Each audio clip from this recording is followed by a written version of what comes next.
This conference will now be recorded. So, hi everyone. A very good morning, afternoon, or evening to one and all present here virtually with me today. So, I think I'm audible to everyone. Hello. Yes, yes, it is Yes, audible. thank you. Yes, you are audible. Hello. Again, I will introduce myself. Thank you. So, I'm Resina, Conference Secretariat at Coalesce Research Group LLC, and I will be available for any of your queries or questions throughout the webinar to help you out technically and organize this webinar successfully. So, some of them are new to this day 2 conference. So, again, I will give you instructions about this GoToMeetings app. So, on the GoToMeetings app web page, you can find 4 icons at the bottom of your center of your screen, that is my camera screen and leave. Mic, click on that to mute or unmute yourself. I request you all to stay muted while our speakers are presenting their research so that it doesn't cause any disturbance to them. Camera, you can use this button to share or unshare the webcam. If you have this option to share the webcam, you can do it, or it is completely your choice. Screen, you can use this button to share your screen. This is the main part. During your presentation, after I call your name, from my side, I will be making you the presenter, and only I give you the permission, you will be able to share your screen. I'm sorry. So once I make you the presenter, you can click on the screen button and you will find a pop-up window to share your screen with us. And leave, this is the fourth icon where you can use this to leave the session. On the top center, you can use the options to change the display settings. At the top right corner, you will have a 3 icons: people, chat, and settings. In the chat option, you can chat with me or any other participants. For the settings, you can use the button to check the settings of your speaker and the microphone. So as mentioned, kindly remain muted during the presentation so that the presenters don't get disturbed. And for any other questions, you can ask the questions or you can send your questions in the message box too. Well, let's not take much of your time. And finally, I would like to request you to please give a brief description about yourself before starting with the session so that we can know about you virtually. So today's the first session is keynote presentations, and the first talk is presented by Dr. Teruki Nii from Kyushu University, Japan. And the title of the talk is Drug Screening Model Utilizing 3D Cell Structure and Drug Delivery System. Hello, Dr. Teruki. Can you hear me? Hello? Yes. Hi. Oh, So hi. I'm going to make you the presenter. Just a minute. Yeah. Yes, you are the presenter now. Oh, yeah. Oh, yeah. Yes. On Yeah. this and okay. うーんと Yes, we can able to see your screen. You can make it a perfect. Please continue with your presentation. Okay. Can you see my full screen? Screen, Yes, okay? yes, yes. Okay. Okay. So please wait. Okay. Oh, sorry. うーんと。うーん。Oh, okay. Okay. Thank you for introduction and appreciate the kind invitation of the attractive conference. Okay. I'm Teruki Nii, Kyushu University in Japan. I want to talk about the regenerative medicine, such as 3D cell culture and cell transplantation.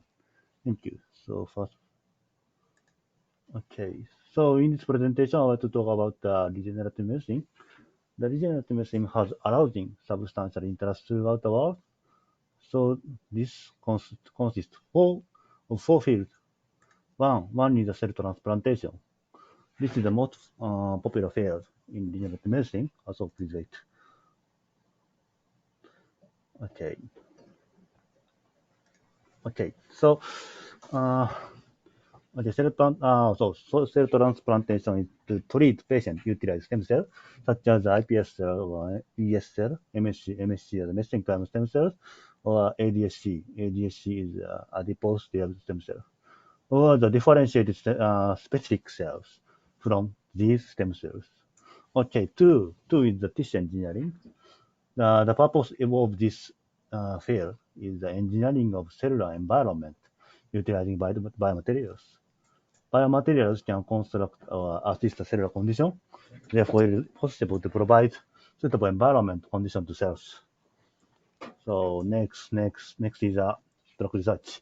Drug research is okay. Cells are usually cultured in two-dimensional culture system, such as dish or plate.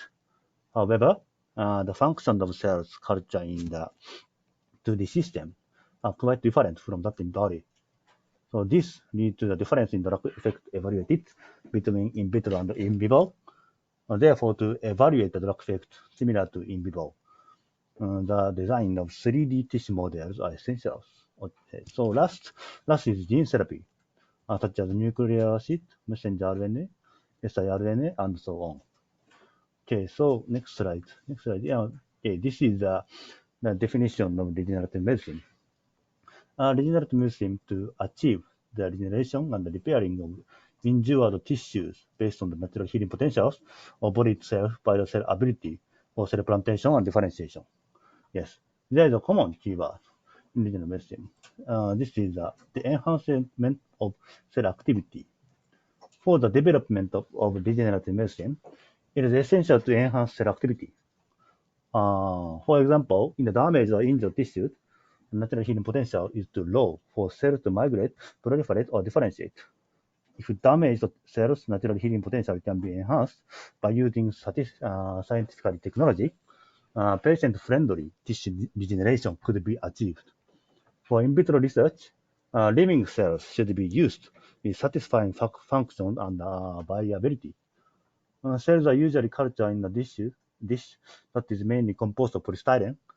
This culture condition is artificial, so and the environmental situation is quite different from the original tissues. So the difference in the cell condition leads to low cell activity compared to in vivo. Cells in the body interact with other cells or extracellular matrix (ECM), resulting in enhanced cell activity in their differentiation and so on. So therefore, the drug effect found in vitro drug screening conditions is not always the same as in a clinical or preclinical or clinical study due to the difference in the cell condition or activity. If the cells with high activity are used in drug screening, the efficient evaluation of drug effect could be achieved. Therefore, for the advancement of regenerative medicine, it is essential to enhance the cell function or activity of cells, both in vitro and in vivo. Okay, so let's think about how to enhance the cell function. Our humans are made of cells, so the word enhancement of cell activity can be paraphrased as enabling humans to live healthy. To live healthy, first, house. House is essential. Without house, cold wind, heavy rain, or snow would be attacked. So our activity leads weaken. Is the only house enough? No, food. Food is also important. Of course, food, yes. So the most important component to live actively and healthy are house and food. Okay. So in the body, cells can also live by the house and food. House is a scaffold. Yes. House is the extracellular matrix. Yes. So such as the collagen. This is the protein or proteoglycan. Food. Food is growth factors. In the body, growth factors interact with the ECM protein component mainly by the electronic interaction, in which the growth factors are usually stored. But when the growth factors are needed for cells, such as proliferation or differentiation, ECM can release growth factors to cells directly. Therefore, to regenerate the tissue, alternative house scaffolds and growth factors, this is the food, should be applied. Okay, so next slide. In my research, as a scaffold for house, gelatin hydrogels are used. This material are spherical and soft. Yes. Collagen, our one ECM component, is often used in the regenerative field of yes, fields. However, collagen is water insoluble and has biological activities and a specific affinity for human factors. So, considered as a material to design the cell culture system, the inherent properties are sometimes not suitable. But gelatin is the denatured form of collagen, is a cell-friendly, so-called high cell adhesion or low inflammation induction material and is water soluble. Yes. In addition, it is technologically easy to prepare gelatin with various physiological chemical properties by changing the preparation process from collagen. So, gelatin. Yes, next slide. Next slide is the gelatin necessary. This is the result of cell activity of spheroid with or without the hydrogels, gelatin hydrogels. The ATP activity of cells in spheroid with the hydrogels was much higher than that hydrogel-free groups. In addition, cells present in the center of spheroids are almost dead due to the absence of hydrogels, so-called house. So the hydrogels can assist the 3D tissue-like model. This is mainly because of the gelatin function. Biomaterials in the study gelatin, which consists of ECM components, are effective in enhancing the cell activity or function. Okay, next slide. As a food supplier, gelatin hydrogel also can be useful materials. The characteristic behavior of gelatin disappearance is essential as a material for drug release used for tissue regeneration. To repair the damaged tissue, cells should migrate, proliferate, and differentiate. If drug release materials remain for a long time period after drug release is completed, the material remaining will cause the physical impairment of tissue regeneration. So this figure shows the example of growth factor release from the hydrogels. When the hydrogels were incubated in PBS, a slow release of growth factors were observed. However, by the addition of collagenase, growth factors were rapidly released. This means growth factors are released from hydrogen not by the growth factor diffusion, but the association with the degradation of hydrogens. The mechanism of matrix degradation-based growth factor release characterization is advantageous in terms of growth factor release regulation. So, and much amount of collagenase is secreted in the injured tissue, damaged tissue. Therefore, when the hydrogens are injected into the injured tissues, hydrogens are effectively degraded and the growth factors are released. Okay, next slide. The next slide. Now, this is a clinical application by using the hydrogels. Necrosis is occurred because of the lack of the blood vessel. In the part, enough oxygen is not supplied. Therefore, for the efficient regeneration, it is important to promote the formation of blood vessel. So the basic FGF is the most crucial growth factor to form the new blood vessel. To treat the basic FGF for a long time, gelatin hydrogels capable of basic FGF release were prepared and injected into the site. As a result, 6 months after treatment, tissue regeneration was achieved.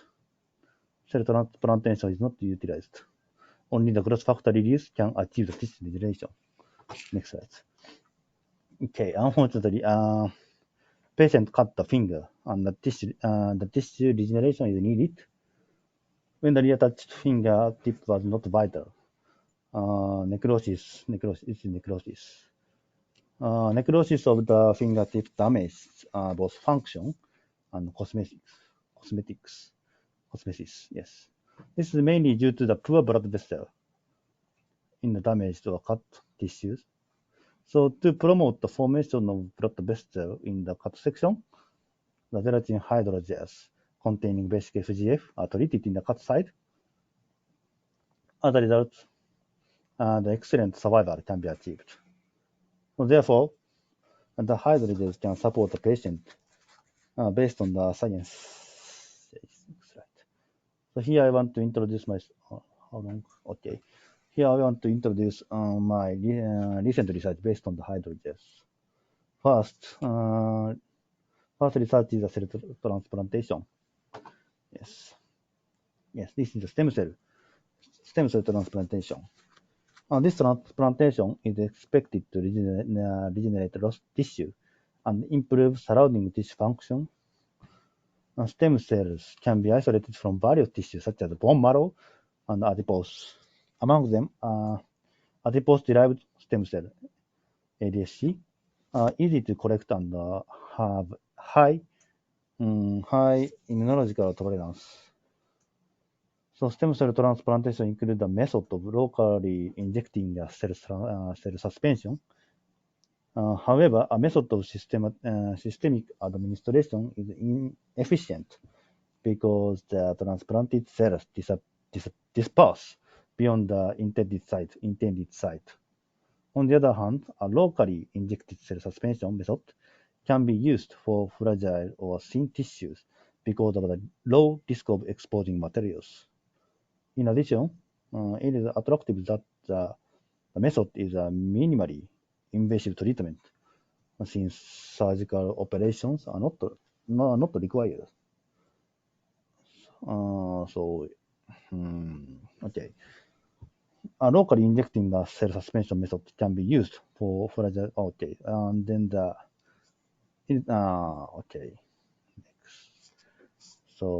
okay. Next slide. To achieve the tissue regeneration, the formation of blood vessel is essential.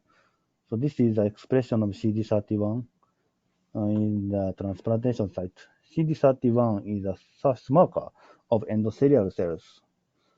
In case of three components, house, food, and stem cells, were introduced, the higher expression was observed. Okay, next slide. This figures, this is immunofluorescence of the muscle.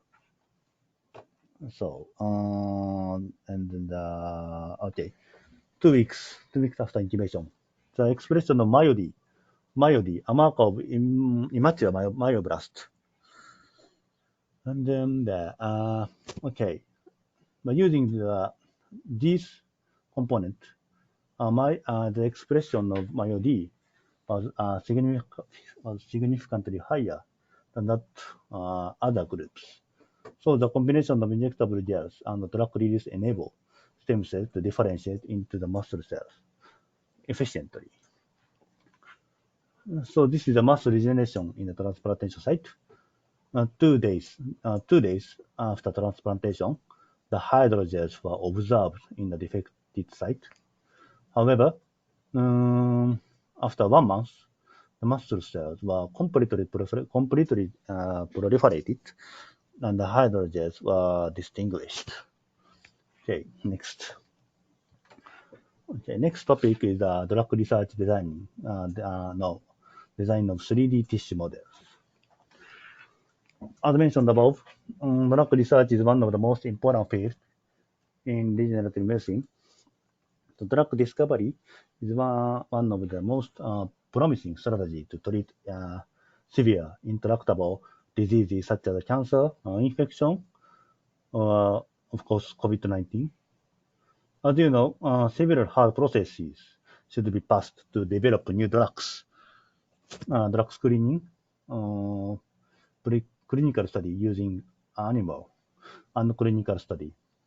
However, the drug efficacy of drug screening is often different from that of preclinical or clinical study, leading to drug development failure. So this is mainly due to the difference in environmental condition between in vitro and in vivo. Therefore, the objective of the field is to design a tissue or disease model in vitro. Next slide. So in my research, cancer invasion was noted. Cancer invasion is one of the problems to be solved in cancer therapy because the cancer invasion leads to cancer metastasis, which often causes finally poor mortality rate. Recently, it has been demonstrated that cancer cells do not have a great ability in itself to promote the invasion, and that the stromal cells support their invasion. This is a tumor microenvironment illustration. The tumor microenvironment is composed of not only cancer cells, but also stromal cells. Among the stromal cells, CAF is a cancer-associated fibroblast. CAF play major roles to promote the cancer invasion, through the interaction with cancer cells. Interaction between cancer cells and CAF leads to the higher MP secretion, degrading the basement membrane. So therefore, to mimic the cancer invasion in vitro, it is important to perform the co-culture of cancer cells and CAF via basement membrane. Is the co-culture system enough? No. Under the tumor microenvironment, CAF are always activated, leading to the promoting the invasion of cancer cells. Therefore, it is difficult to migrate cancer cells. So the activity of CAF should be enhanced. So first, to enhance the CAF activity, house and food for CAF is essential. House is gelatin hydrogels and food is TGF-beta 1. So in addition, to enhance the CAF activity, three-dimensional 3D culture spheroids were prepared. In U-bottom non-adhesion where CAF and the hydrogels are plated. 10 days after incubation, CAF spheroids incorporating hydrogels were formed. The spheroids were spherical and we can see the hydrogels incorporation in the spheroid. The TGF-beta 1 can be released inside the spheroid, so efficient drug treatment to cells is enabled. The time. Okay, this figure shows the expression of alpha SMA in spheroid prepared. To identify CAF, alpha SMA, which is known as a specific marker for myofibroblast, is a widely used marker as a measure of CAF activation. The activation level of CAF is very important because the activation of CAF enables CAF to enhance the interaction with the cancer cells, which contribute to cancer invasion.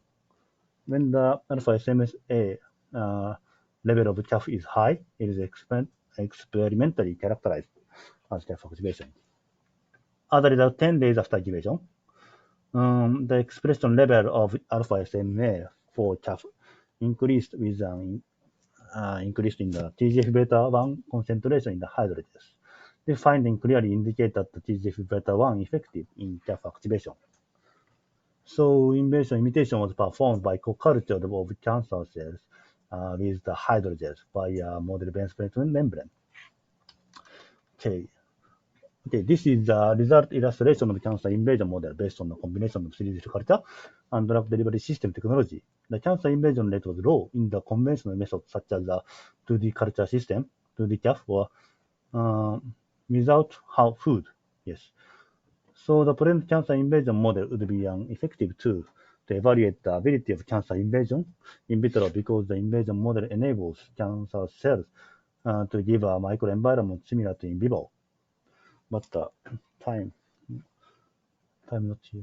So okay, next, in addition to CAF, TAM are also major components that have been noted in the field of cancer resistance researchers. So therefore, the co-culture system of CAF and TAM and the cancer cells triculture system no co-culture no triculture system are essential. So the TAM spheroids incorporating gelatin hydrogels capable of adenosine. Adenosine is food for TAM. Adenosine release was prepared to maintain the TAM function. So this is a model. So okay, so co-culturing 3D TAM spheroid incorporating this hydrogels capable of food is an adenosine release, enhance the cancer invasion rate to a significantly higher extent than other groups. And then this figure shows the cancer invasion rate by culturing 3 types of liver, breast, and lung cancer cells with the mixture of 3D TAM and 3D CAF at a different mixing ratio. Okay, this time, so I would like to thank 3 professors for their support. Yasuhiko Tabata in Kyoto University, Osaka University, Professor Mitsui, and Professor Makino from Tokyo University of Science. Thank you. That's all. Thank you, Dr. Tiruki, Okay, for thank your you. presentation. So anyone have any questions? Please continue. Okay.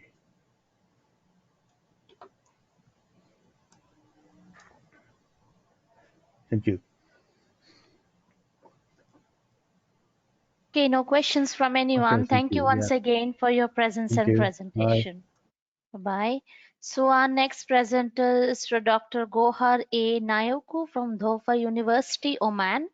And the title of the talk is Fourth Generation Glucose Sensors Composed of Trimetallic Nanoporous Composite Materials for Diabetes Management. Hello, Dr. Gohar. Welcome, welcome. I just Yes. want to Yes. share the screen. Yes, yes. So now you are the presenter. Please share your screen. Yes, we can able to see your screen. Okay, thank you.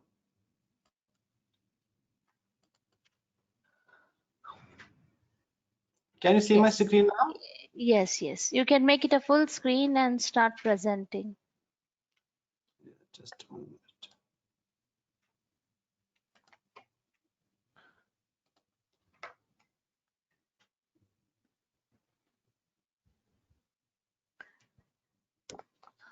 Please go to slideshow.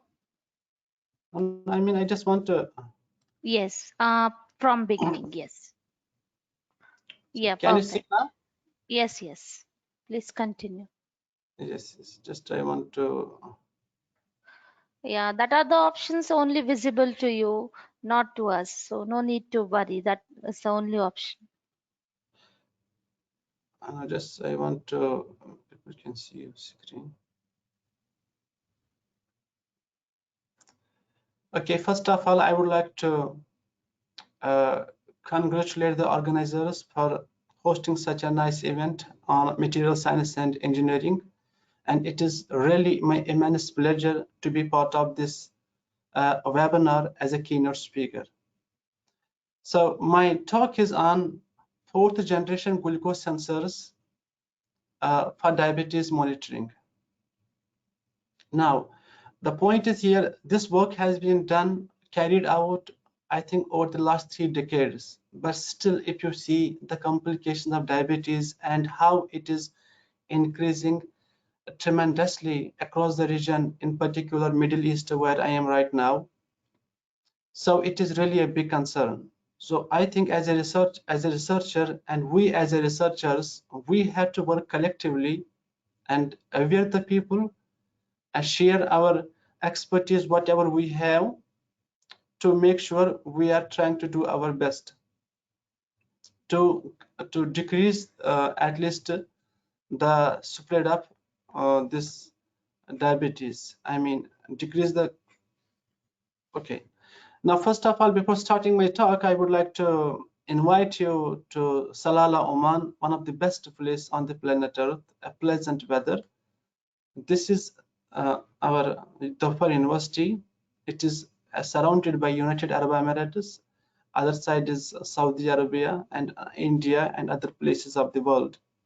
So when you get time, any time in life to visit Oman, don't forget to visit Salalah, the best place to with a pleasant weather.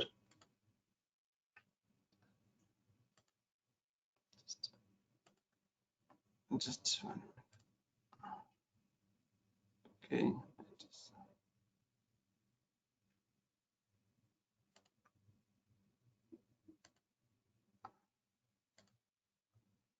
Am I audible? Yes, yes. Okay. So the outline of my today's presentation is types of blood glucose sensors, why regular blood glucose checkup is so important, fourth generation glucose sensors composed of nanoporous, trimetallic, copper oxide, silver, nickel oxide composite materials, and summary. So if you see, first of all, we have this work has been started in, I think, 1967, in 70s. So that time we were using the first generation glucose sensors. By first generation means when we were using enzyme based sensors, then second generation, then we did some modification, then we have oxide based sensors, so third generation glucose sensors. Indeed, such kind of sensors are still in the market. When I am talking about fourth generation sensors, still it will take time to be in the market. But the problem is, the issues which we do have with first, second, and third generation is, since they are enzyme based sensors, so they are temperature dependent, their stability, their stability is a concern, they are pH dependent, so their precision is a big question mark, the accuracy is a question mark. So there are so many issues with their stability, the materials, since enzyme denaturation starts at temperature 45 degree above. So this is really a big concern, how to overcome all these issues. So the only possible way is to develop, to synthesize some advanced nanomaterials and develop such kind of sensors by using the novel and advanced nanomaterials. Since I am working on nanoporous composite materials and 2D materials, so I started this work I think couple of years before. I have currently 2 projects from Ministry of Oman related to this work. Now, so the point is here, instead of giving manually insulin, if we will figure out some devices, some methodology, some software, some techniques which can understand our body insulin, body glucose level, and we don't have to give insulin or sugar, whatever, we don't have to balance manually, we can keep arrange it through software, and which can trigger it and which can monitor blood glucose level in our body without any hassle. So this is really a good thing if we can manage it to do all this. Now this work, if you see on sensors, the people have started working on such kind of non-enzymatic glucose sensors since 2019, 2010, 11, 12. So many papers have been published in one of the best journals like Scientific Review. I mean, all these big journals, they have published work related to this fourth generation glucose sensors. Since I am working in this field from last, I think 2-3 years, what I really feel, one thing related to this, still its future is doubtful. Why? Because once we are talking about fourth generation glucose sensors, there is a chloride ion poisoning in our blood. That is really a big concern. Is it possible such kind of sensors will come in market? Is it possible such kind of sensors will detect glucose level in urine, in serum, in blood glucose? What about the other ions which are present in the blood? Would they interfere in the precision, accuracy, interference? So there are so many still question marks, but there is we should never give up. There is always we should always be hopeful we can do something collectively. So if you see, as a researcher, what exactly we need to aware our students in the to the masses, the impact of the research work, the impact of the work, how much impact is on the society. So how much big concern it is. Now if you see diabetes, before starting my synthesis, characterization and application part of my research, I just want to aware you about the concerns of this diabetes. So there is possibility of stroke, blindness, heart disease, kidney disease, neuropathy, amputation. So such kind of cases are taking place across the world, and in Middle East we are really suffering from this. For example, if I talk about Oman, every 100 people we have 13 to 14 people which are diabetic, and within the age of 20 to 79 years old. What is the reason behind this? Most people say it is because of taking sugar, a lot of sugar, all this. No, what I realize, it is because of messing your life, not doing exercise, depression, and the life of exactly we have here AC life, and always in my office AC, inside car AC, at home AC. So when you talk about exercise, other things, food type, junk food, so there are so many concerns. with it definitely there is a part of depression also, and at the top of this there is also food habit, which is now if I if you see if I talk about the International Diabetes Federation Atlas, which they have released in August 2019.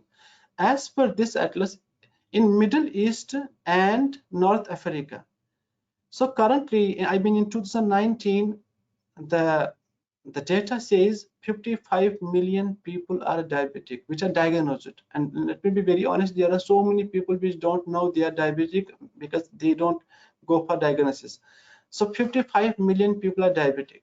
And if it will stay like this, in 2045, it will be 108 million. And that makes sense that you can understand it is 96% increase within this time period. So 96% increase in diabetic within the age limit of 20 to 79 years. It is really a big concern. If you see in Europe, somehow Europe is trying to control out it, but other places, Pacific like Australia, other Western countries, there is also a dramatic increase in such kind of cases. Now, if I will go to in world, so we have 463 million people which are registered, which are diagnosed as per International Diabetes Federation Atlas, which are diabetic. So in 2045, 700 million people will be diabetic as per this data. Now, because of the increasing, demand of all this stuff, so there is this biosensor technology is playing a very important role to detect such kind of diseases and other diseases which are connected with these sensors. So biosensor technology is approximately taking part of 85% of the biosensor industry. Now, if you see, collectively, this is a huge market for the pharmaceuticals industries. I just want to just 1 minute.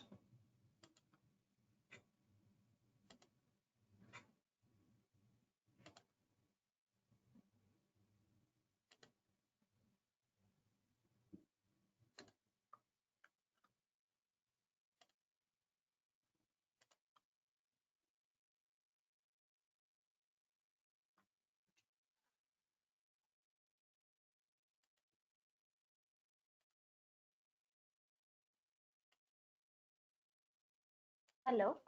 Okay. Now, during the last 50 years, glucose biosensors, including point-of-care devices and other monitoring systems, invasive systems, has been significantly improved. However, achievement of accurate and reliable glucose monitoring sensor is still a big challenge. So development of enzyme-based glucose sensors is the best option, which I already discussed. It is the best option, but the problem is using enzymes as the basic unit for such kind of sensors is making them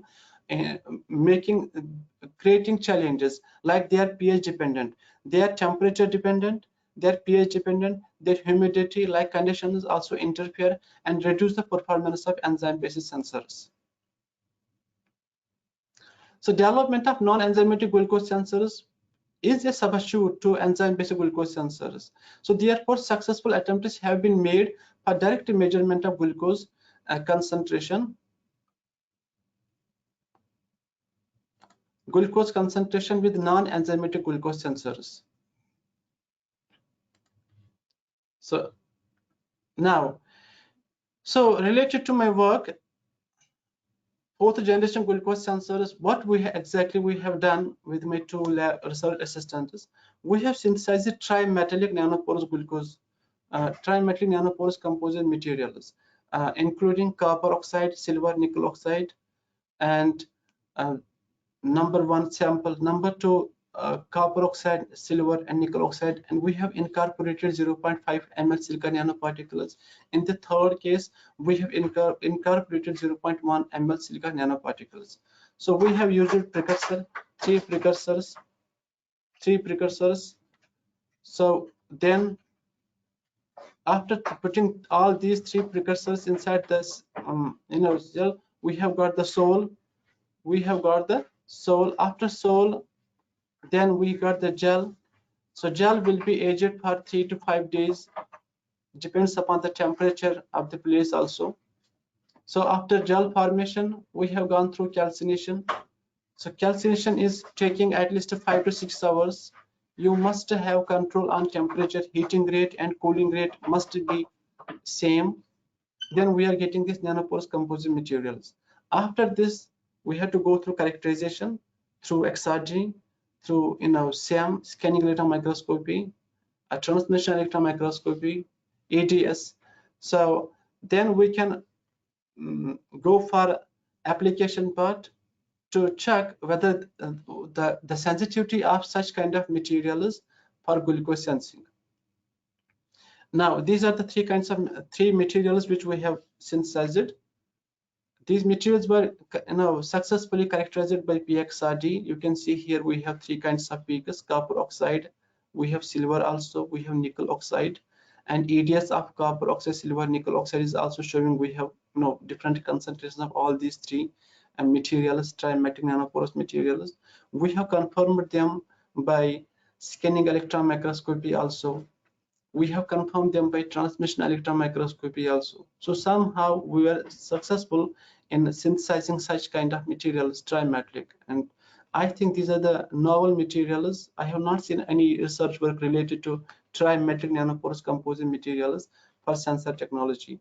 Very rare. Rarely I have found such kind of work where we have synthesized bimetallic and trimetallic.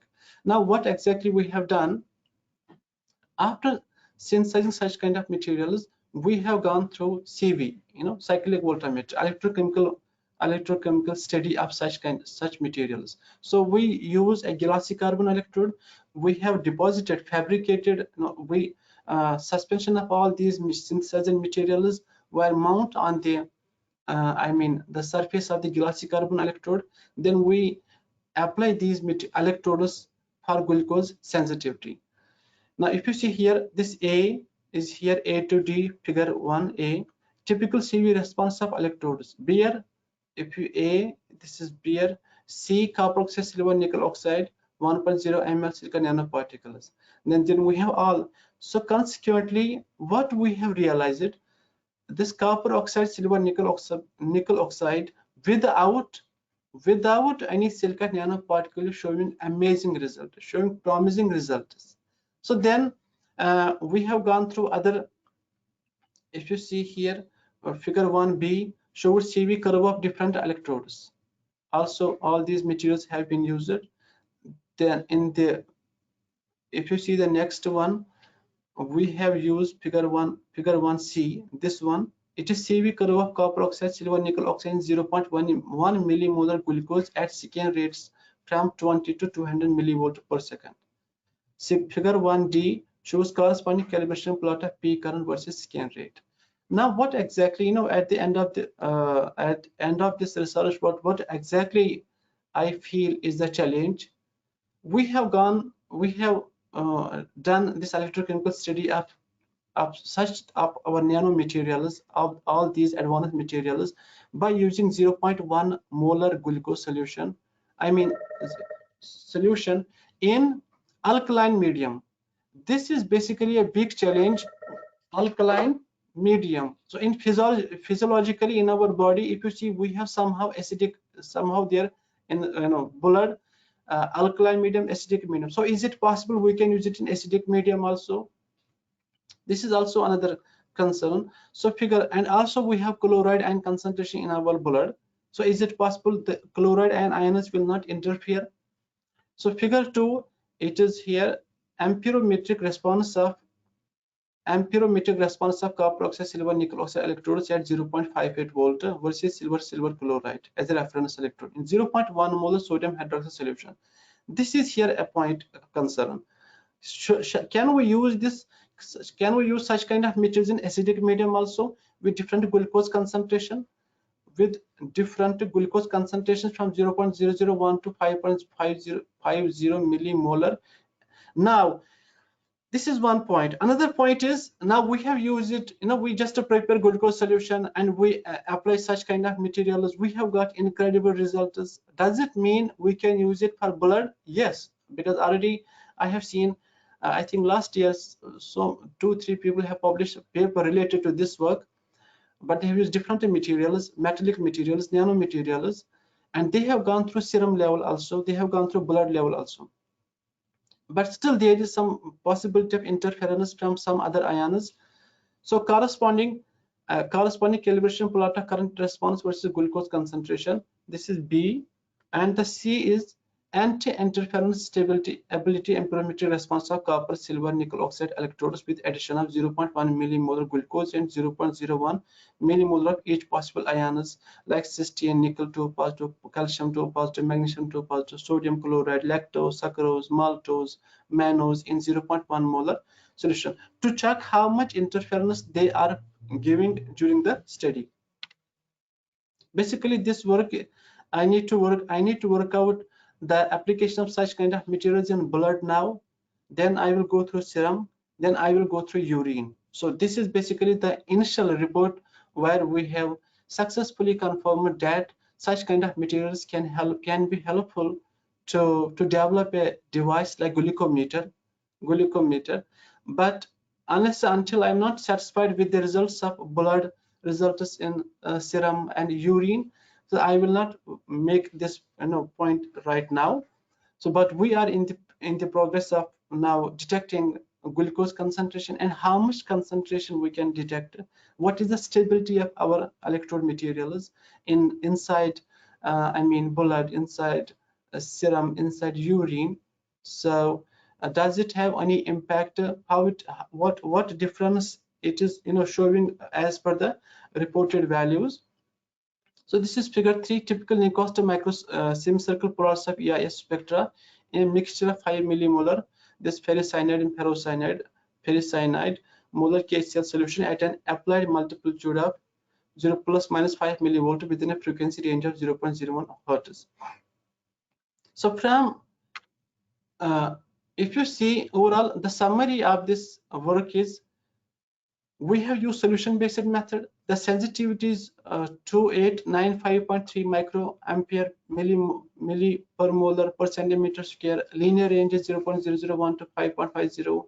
The time is 0.8 seconds. So somehow the work is incredible, promising, but the work has been carried out in glucose solution, 0.1 molar glucose solution or 0.1 millimolar glucose solution. Is this concentration feasible for our blood sample? So are these electrodes working in blood? Are they applicable for urine? Are they applicable for detection of glucose in serum? That is really a question mark in my mind also, and we are also working across this line to figure out to get the overall results in blood glucose, in glucose solution, in blood, in serum, in urine. Collectively, then maybe I will register a patent regarding this work. So copper oxide, so collectively let me summarize this. Copper oxide, silver, nickel oxide based composite materials have shown promising results for the development of non-enzymatic glucose sensors. So development of stable, highly efficient, extremely and selective non-enzymatic glucose sensors for early detection of diabetes patients is the need of the hour. Now I am working from last couple of years, so we have composed some review articles related to this to make sure the work which has been carried out related to this work, and we have almost from last 5 to 6 hours we have covered 5-6 hours to figure out once we will register the patent, or we should have enough knowledge of the topic. We have published in 2022 in bioengineering and translation medicine, impact 10.7, and other frontiers in chemistry. So I am highly thankful to the Research Council of Oman and my lab assistants Hiba Salim and Tasbih Awan at Dhofar University, and Dhofar University for providing us financial assistance and facilities for the research work. I mean, now I'm really thankful to the audience who have patiently heard me, and I'm so happy to answer any question if you do have for me. Thank you so much. Thank you, Dr. Gohar, for your presentation. So anyone have any questions?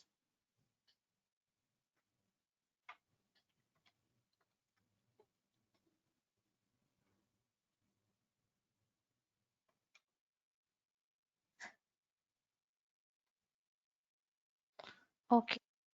No questions from anyone. Thank you once again for your presence and presentation. Thank you so much. It's my pleasure. Okay, so our next session is poster presentation presented by Dr. Yan Hua from Beijing Institute of Technology, China, and the title of the talk is Silver Black Coatings for Broadband Absorbers and the Aging Behaviors. So Dr. Yan Hua, Hello. yeah, hi. So you are the presenter now. Please share your screen with us.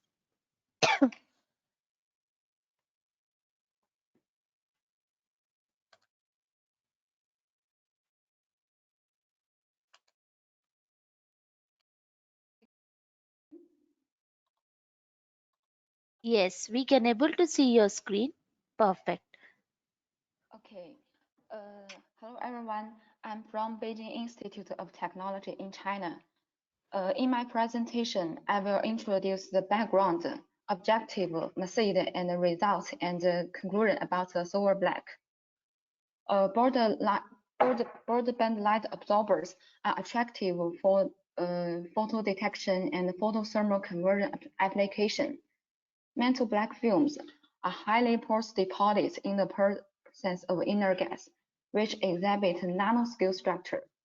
Metal black absorbers can be fabricated on supporting substrate using thermal evaporating, magneton spattering, or etching approaches. During the preparation process, the metal atom vapor collided with the inner gas and then deposited to the cold substrate to form a porous structure. Due to the nanoscale pore structure, metal black films has higher absorption, but the porous structure also made it susceptible to the environment, result in significant aging phenomenon. Therefore, long-term stability of the optical properties is worth of attention. In addition, silver nanoparticles have attracted intensive research interest due to their distinctive electrical and optical properties. However, the aging behavior of the metal black films not receive more attention in previous research, but the aging property is of importance in many applications for long-time technical application. So our aim was to fabricate the broadband light absorbers with high absorption from visible to mid-infrared range, and then investigate their aging behavior.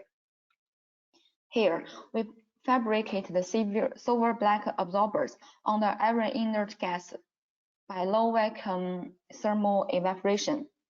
A silver wire was placed on a tungsten bolt as a target material. Count glasses and silicon wafer were cleaned to use as growth substrate. The film on count glasses was prepared for visible analysis and on silicon wafer for mid-infrared analysis. Due to the process, the evaporating chamber was first evacuated to high vacuum and then filled with iron inert gas. The deposits lasted for 60 seconds at a evaporating power of 220 watts. When the evaporating chamber was restored to 1 atmosphere pressure, a severe thin layer was coated on the substrate. And finally, we put the coating at the room temperature for 90 days to analyze their aging behavior. Figure 1A presents the top view scanning electrical microscope of the film. We can see that the film exhibits a porous and loose structure. Figure 1B is a cross-sectional SEM image of the film. The thickness of the film was 3.5 micrometers. And in figure 2, we can see that is the transmission, reflection, and absorption spectra of the film from visible to mid-infrared range. The transmission and reflection was measured by instrument, and the absorption was obtained by subscribing the transmission and reflection by 100%. And we can see that the absorption, the film revealed an average absorption of 82% from visible to near infrared range, and the film showed an average mid-infrared absorption of 78.74% from 2.5 and 15 microns, which showed that the film had higher absorption from visible to mid-infrared range. And moreover, the film suffered from significant aging phenomenon due to their poor structure. Therefore, we stored the film at room temperature agent for 90 days to analyze their optical agent behavior. The comparison of absorption spectra of the film before and after aging was summarized in figure 3. The aged film showed similar absorption as those before aging, but it had slightly weakened. The loss of the film was extremely small, with only 0.5% invisible to near infrared range and 0.3% in mid infrared range, which showed the film was very stable, and this was a very good property for long-time applications. In addition, we have made more repeated experiments. The repeated preparation experiment also demonstrated the similar changes. And to analyze the causes of the agent, comparative analysis on automatic content before and after agent was investigated. X-ray diffraction demonstrated the film was composed with metal silver and almost silver, but after aging, the ratio of the metal silver was increased. Therefore, the changes of characterization degree is one of the causes of aging behavior. And then we also found the causes included water and oxygen in the air. By comparison, the X-ray photoelectricity spectrum.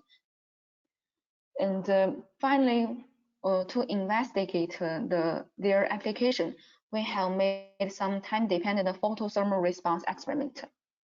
Before aging, the film exhibits a recent time constant of 3.5 milliseconds and a decay time constant of 1.4 milliseconds. We can see that they had a faster response time. The faster response time ensured a high frame rate in the generating images for the application of infrared image generators. After aging, the film revealed a recent time constant of 3.3 milliseconds and a decay time of 1.5 milliseconds. It can be seen that there is no obvious differences in photothermal response. The result indicated the film possessed great photothermal response stability after aging, which can be used as long-time infrared image generator. To summarize, the silver black film was fabricated on low vacuum thermal evaporation process.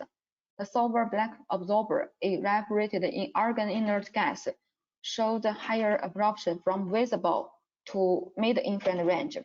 Thus, the film are very promising candidates for as broadband light absorbers.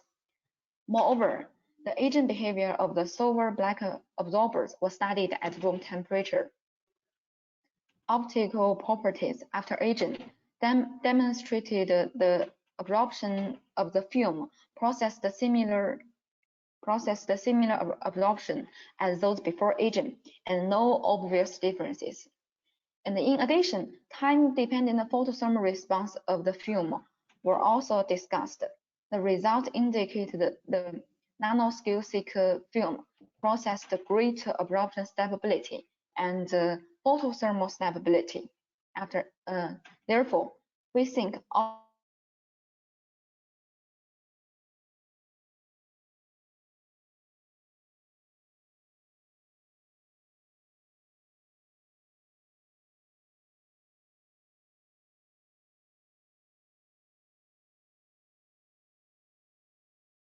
Hello. Hello.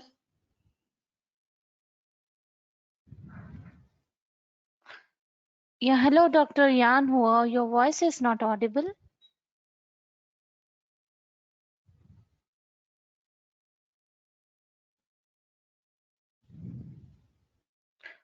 Hello.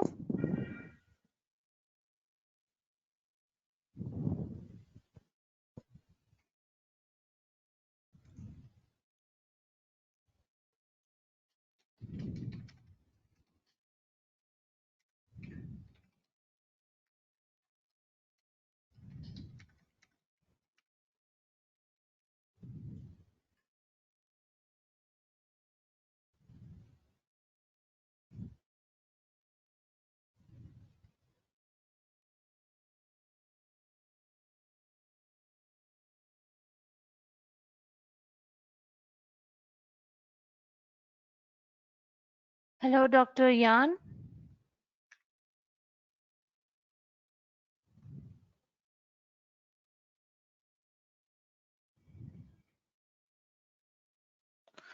Hello, your voice is not audible.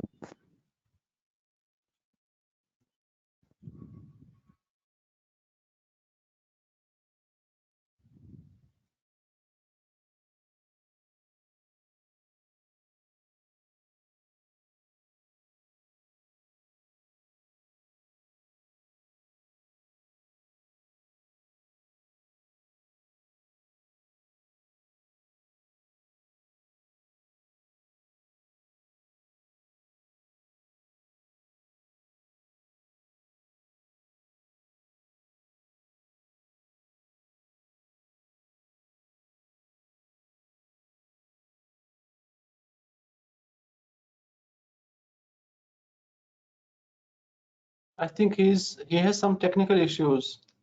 Yes, yes. So she's not responding also. We have sent the message. Hello, Dr. Yan.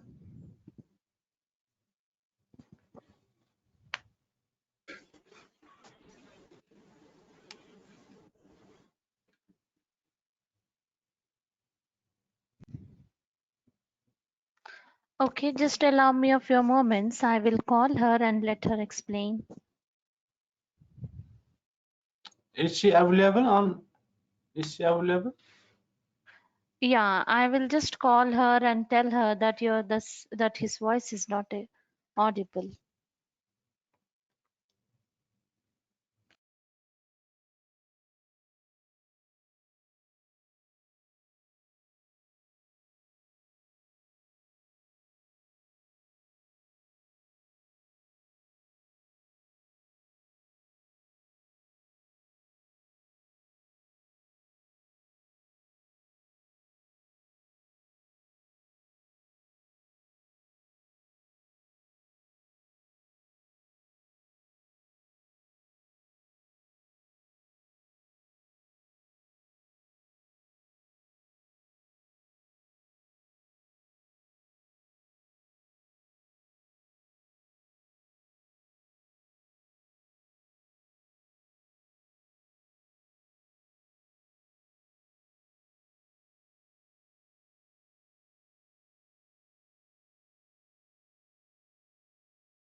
The voice now is okay. Okay, I'm sorry about my internet. And the presentation is done. So anyone has some questions?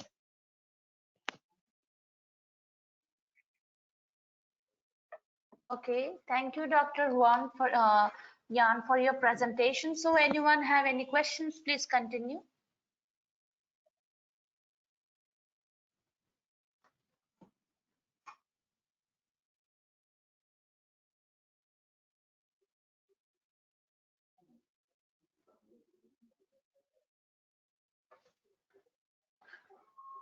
Okay, no questions from anyone. Thank you once again for your presence and presentation.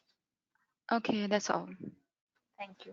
So our next oral presentation is presented by Dr. Kwan Woo Nam from Ewha Women's University, Republic of Korea, and the title of the talk is Hydration Effects and Emerging Materials for Multivalent Batteries. Hello, Dr. Kwan. Hello. Yes, I'm going to Thank make you the you. presenter. Just a minute. Yes, you are the presenter now. Please share your screen with us. Okay. Okay. So wait a minute. How to share my Yeah, so you can click on the screen button. On your screen, you can find the third option. Out of the 4 icons, you can click on the third icon, screen, and share your screen with us.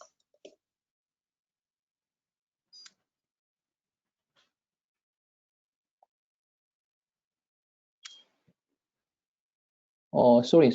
Currently my laptop is restarting to share this. Yeah, is it a MacBook?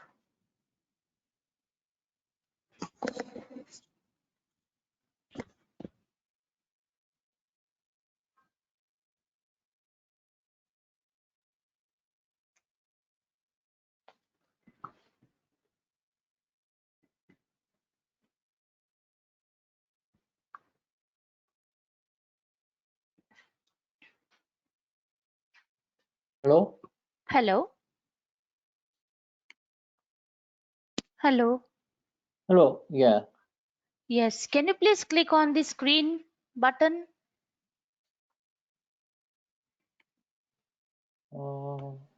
It's not working to share the screen. Again, I have to make you the presenter. Yes, you are the presenter now.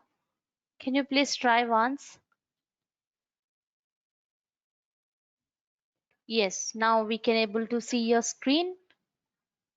Yes. Can you see my Yes, previous slide? perfect. Yes. Oh, yes. Okay, now let's start my research seminar. Thank you for inviting me. I'm really honored to present my research. So today I'm going to talk to you about my research on the hydration effects in emerging materials for multivalent batteries.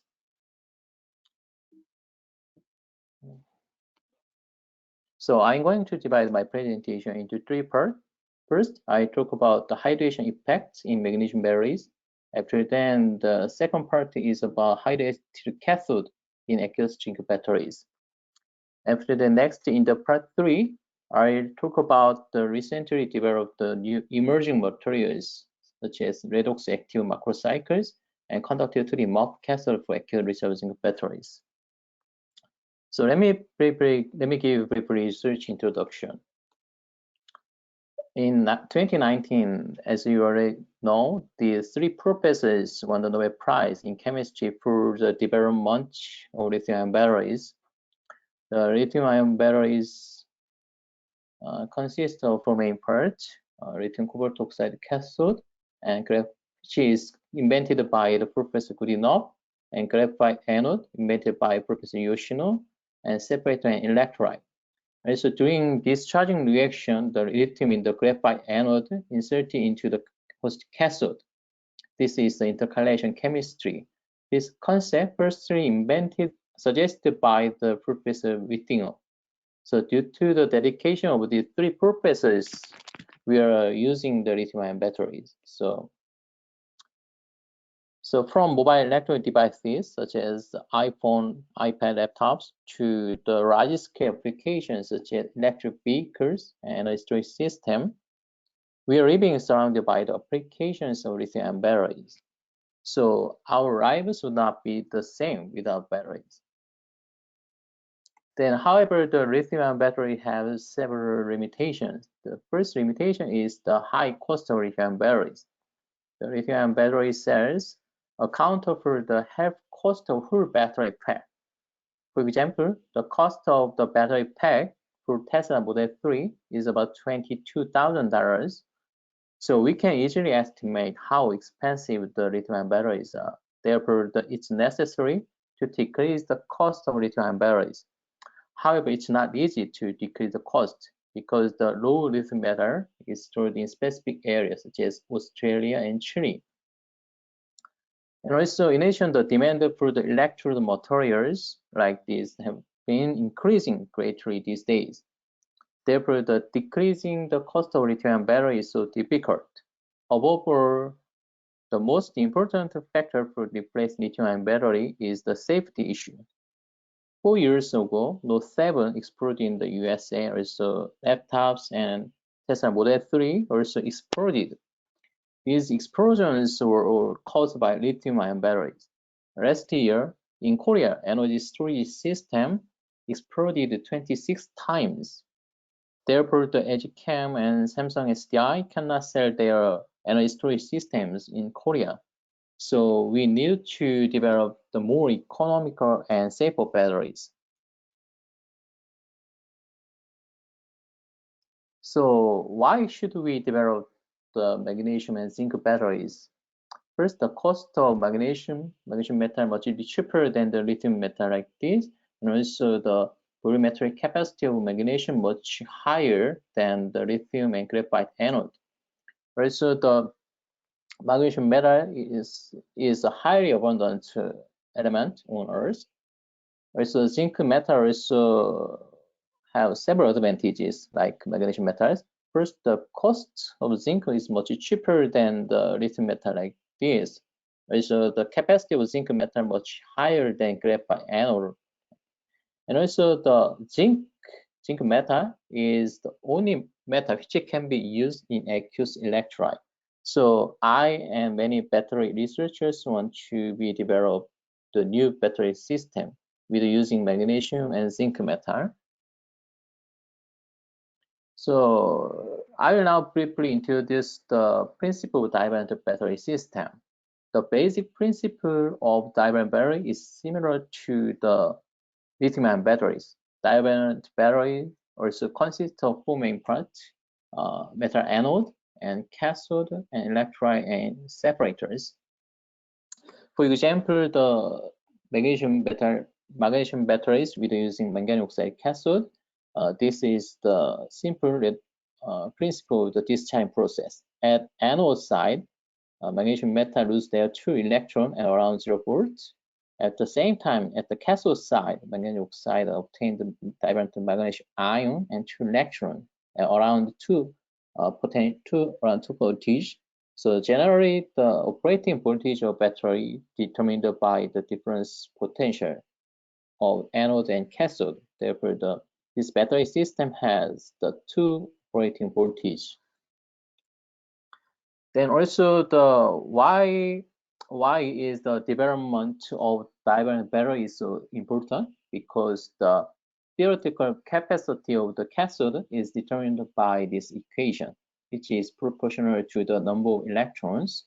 For example, when the monovalent ion inserted into the host cathode, the cathode receives 1 electron. On the other hand, when divalent ion inserted into the host cathode, the 2 electrons can obtain like this. Therefore,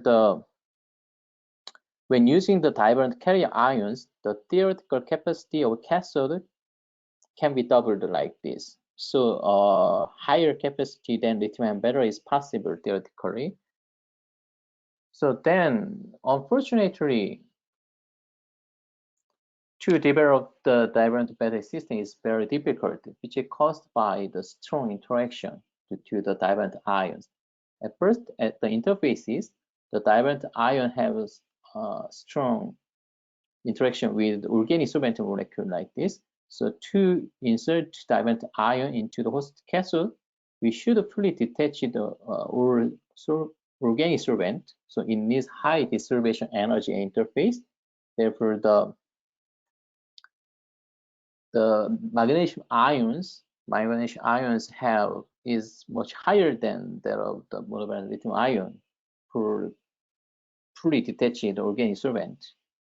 And second issue is that in the host cathode, the divalent ion have strong interaction with host anion. So the diffusion rate of divalent ion is very slow. And also even at during charging process, the divalent ion extracted from the host cathode, so it would be the collapse of cathode like this due to the higher strong interaction with host anion with the divalent ion. So these strong interactions at the interfaces and the host cathode cause the low performance of the divalent batteries. For example, this alpha manganese oxide cathode showed poor cycle retention. So for this reason, it's very difficult to develop divalent batteries. So to solve these strong interaction problems, I suggest a new approach. My first strategy was designing new cathode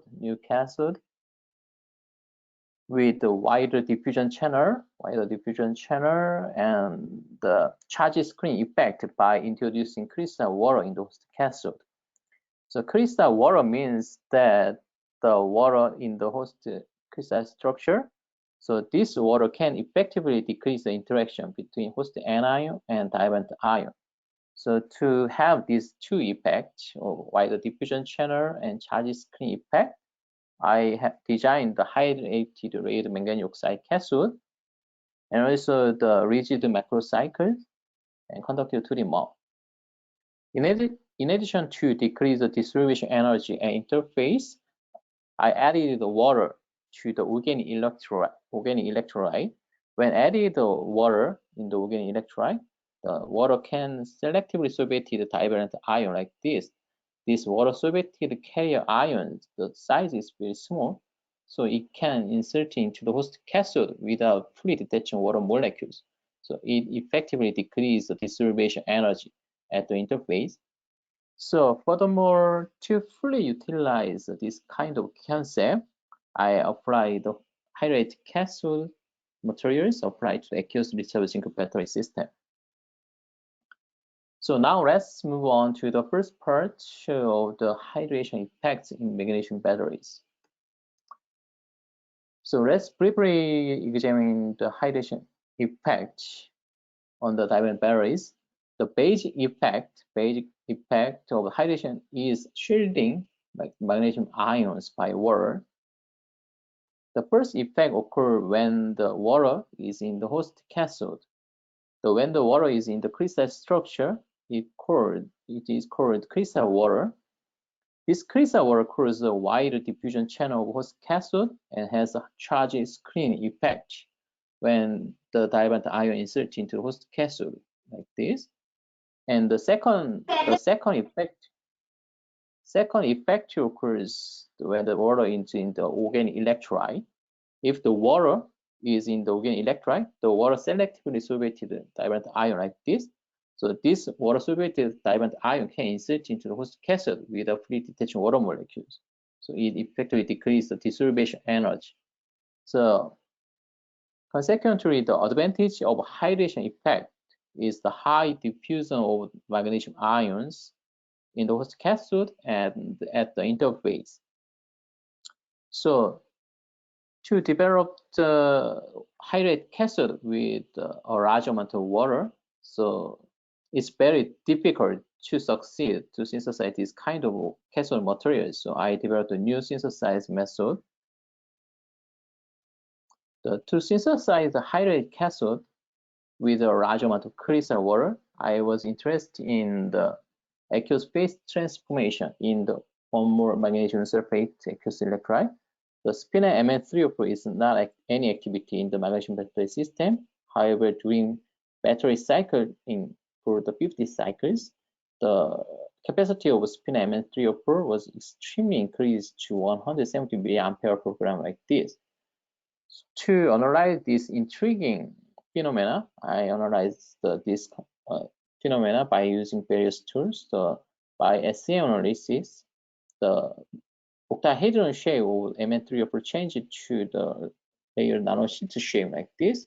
So by using STM and HLTM, I confirmed that this nanosheet shape has 11 nanometer thickness and 7.3 angstrom layer distance. So I confirmed that this layer nanosheet shape can be synthesized by phase transformation, which means that inactive spinel Mn3O4 can be changed to the activated layer nanosheets. So this to analyze this phenomena, I analyzed ex situ X-ray. This ex situ X-ray shows the spinel Mn3O4 peak changed to the layered Mg bonnet site peak during after 50 cycles. So this means that spinel Mn3O4 changed to the layered structure. This phase transition process is summarized below like this. This is crystal structure is the spinel Mn3O4, and to transform the layered nanosheet with 7.0 angstrom layer sheet, the magnetite plus ion should be dissolved in the electrolyte.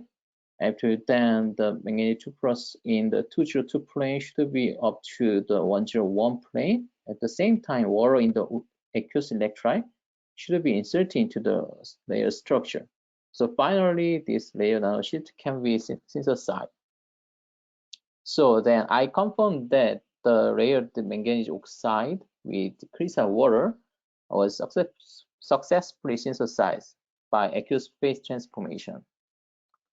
To know the effect of the crystal water, various experiments were conducted.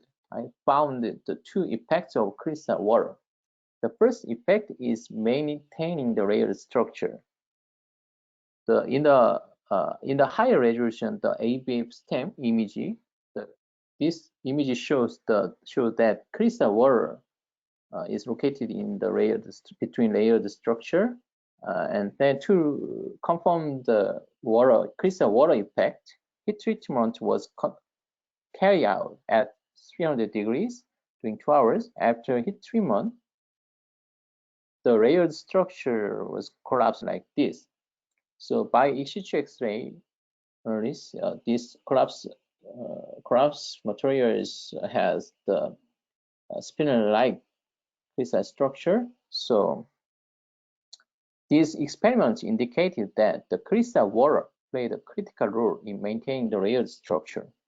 The second effect of the crystal water is to give the cathode a high capacity and long cycle life. The crystal water containing manganese oxide showed high capacity of 235 milliampere per gram. However, without crystal water, it shows only 75 milliampere per gram. Also, the crystal water containing manganese oxide showed a good cycle life of 60% retention after 10 cycles. However, it's not enough to replace lithium-ion batteries, so I added the water in the organic electrolyte to improve the performance. When added the water in the organic electrolyte, the overpotential, which means the gap of charge profile and discharge profile, this overpotential gap was extremely decreased when adding the water in the organic electrolyte. So when adding the 10 mole water in the organic electrolyte, the capacity of this cathode showed 228 milliampere per gram. This is almost the theoretical capacity of this cathode.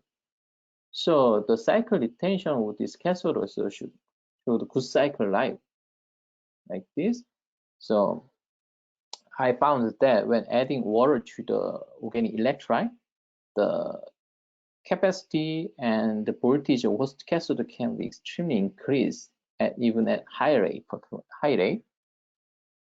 So to clearly understand why adding water to the organic electrolyte can improve performance, I conducted the EIS analysis with different amount of water. When interested with increasing the amount of water in the organic electrolyte, the interfacial resistance can be effectively decreased like this. Furthermore, to confirm the insertion of water into the host cathode, the TGA analysis also was conducted. At a discharge state, the amount of water increased from the 0.94 to 2.33 more. After fully charging process, the amount of water was returned to the pristine state. So to summarize this effect, when using the organic electrolyte, the dilute magnesium ions solvated by the organic solvent molecule like this solvated ion size is too large to insert into the host cathode. So to insert into the dilute ion, so we should fully detach the organic molecules. So it needs high dissolution energy. However, when using the 10 mole water in the organic electrolyte, the water can selectively solvate the dilute ion like this. So this water solvated carrier ion, dilute ion, can insert into the host cathode with a fully detached water molecule. So it effectively decreases the dissolution energy interface. So to summarize the first study, the crystal water manganese oxide cathode developed by aqueous phase transformation. So I revealed that the crystal water in the host cathode and the co-insertion of water at the interface is important role for the increasing the performance of host cathode.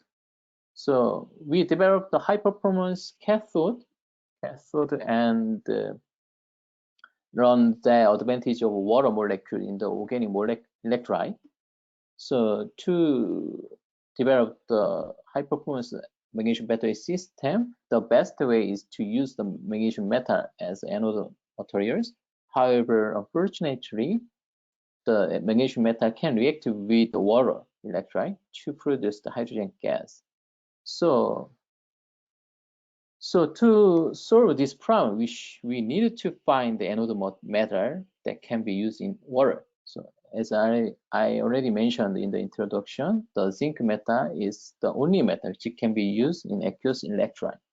So the next part 2 is about high cathode for aqueous rechargeable zinc batteries. So aqueous rechargeable zinc battery system is similar to the lithium batteries, except using the aqueous electrolyte and zinc metal as the anode materials.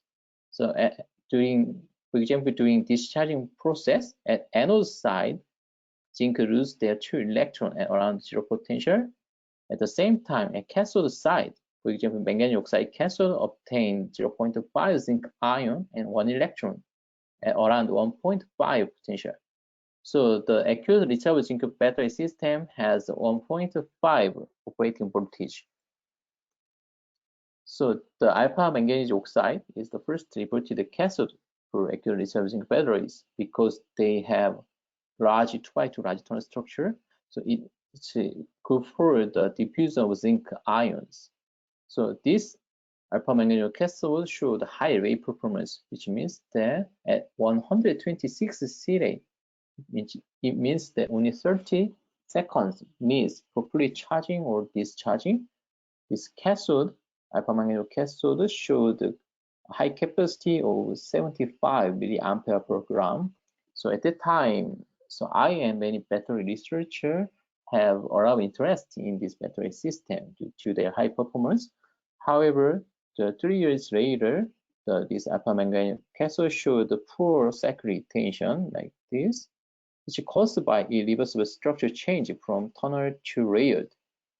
So at that time, I thought about that. How about using the layered structure with the reversible phase transition? So I already developed the layered structure with the crystal water in the layer like this. So I apply this cathode to the aqueous zinc battery system. So interestingly, this cathode showed a high capacity of 350 milliampere per gram, and the capacity was well maintained during 20 cycles. To confirm the origin of the redox reaction by using synchrotron, Janssen analysis was conducted during the insertion of zinc, which is at the discharging process. The pristine manganese phosphorus changed to the manganese 2.67%. After then, during charging process, this peacefully returned to the pristine state. Therefore, this battery system followed this reaction. So the interest point is that this cathode utilized the manganese 2+.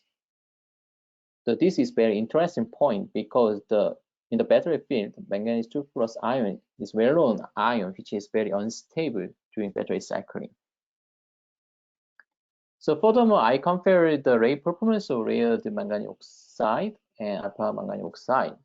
So at an extremely high current rate of 3 ampere per gram, this layered cathode showed a high capacity of 150 milliampere per gram. However, alpha manganese oxide showed only 50 milliampere per gram.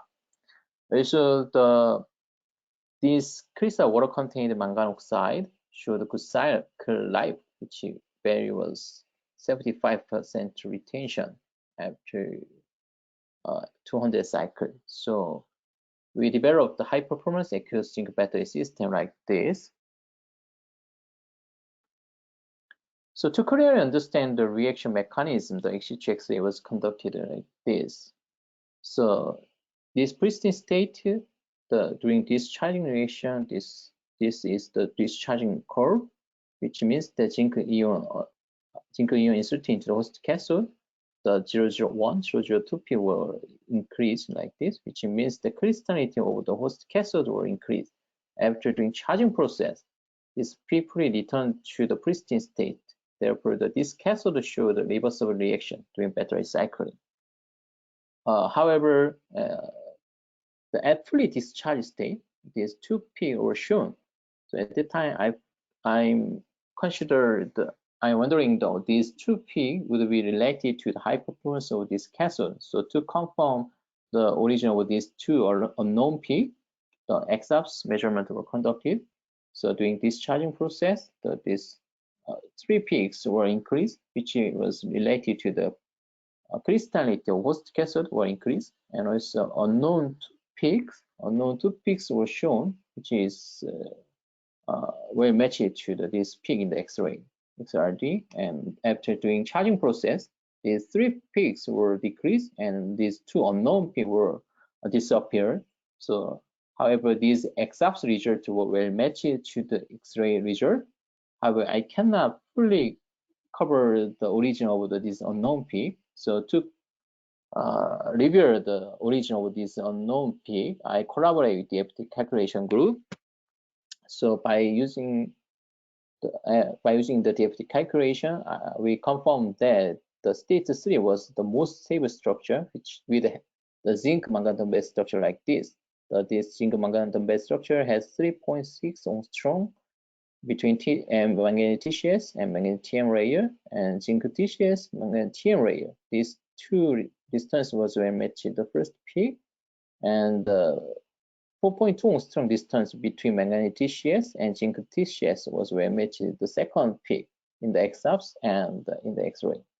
And also most important fact is that this state 3 is much stable than this structure. This structure is the manganese located in the layer. This is means that this manganese is easily dissolved in the electrolyte during battery cycling. Therefore, the zinc manganese base structure is very important role for the maintaining the layered structure during battery cycling.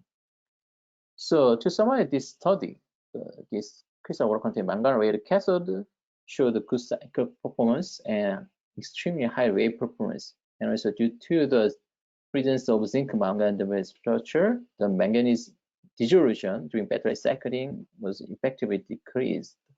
So we obtain the high performance of this rare cathode in battery cycling.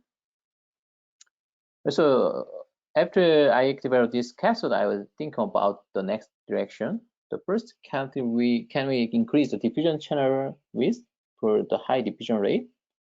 Unfortunately, inorganic material with wider channel can be unstable. Also, so I thought about that, how to fully utilize zinc diamond ion, which means how to fully utilize 2 electrons.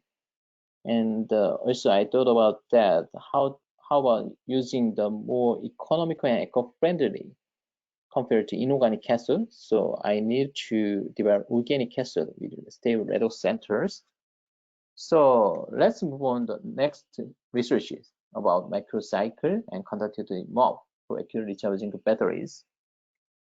So these days, main material chemists have interest in quinone materials, quinone derivatives, because they have several advantages. The first advantage is that quinone is eco-friendly and ubiquitous because they consist of organic elements such as carbon, oxygen, and hydrogen. Also, the quinone materials have high capacity because they have many active sites of carbonyl group like this. And also, the more interesting, we can easily control their capacity and voltage by choosing their monomer. So 2 years ago, Junchen group suggests the macrocyclic helix quinone, which has the 8 carbonyl group. So they show the high capacity of above 300 milliampere per gram. However, unfortunately, when using the general filter paper separators, the capacity of the helix quinone was extremely decreased after 50 cycles, which caused by dissolution of organic cathode, like this. So this group solved this problem by using neodymium polymer separator. However, this neodymium polymer separator is well-known polymer separator, which can be used in pure cell. So it's very expensive polymer material. So I thought that to solve this problem, I think that how about using the rigid redox macrocycles organic cathode. So firstly I have developed the rigid macrocycles, which is phenanthrene and quinone triangles. I call the PQ triangle. These macrocycles have several advantages: many active sites of carbonyl group, and rigid triangle structure, and stable conjugated structure in the structure, and also it has nanoporous primer, so it can be good for the diffusion rate of zinc diamond ion. So interestingly, as expected, it showed high capacity of 230 milliampere per gram like this, and especially at a rate of 150 milliampere per gram, it didn't show any capacity loss during the 500 cycles. So after developing these materials, I realized that the organic cathode has the low electrical conductivity. So to increase the electric conductivity, I developed a conductive 2D MOF. So I chose this conductive 2D MOF, which is copper 3 HHTP. So the reasons for choosing this conductive 2D MOF are as follows. The first reason is that this MOF can be synthesized in easy and safely, which means that we can synthesize this MOF in air, water, and room temperature.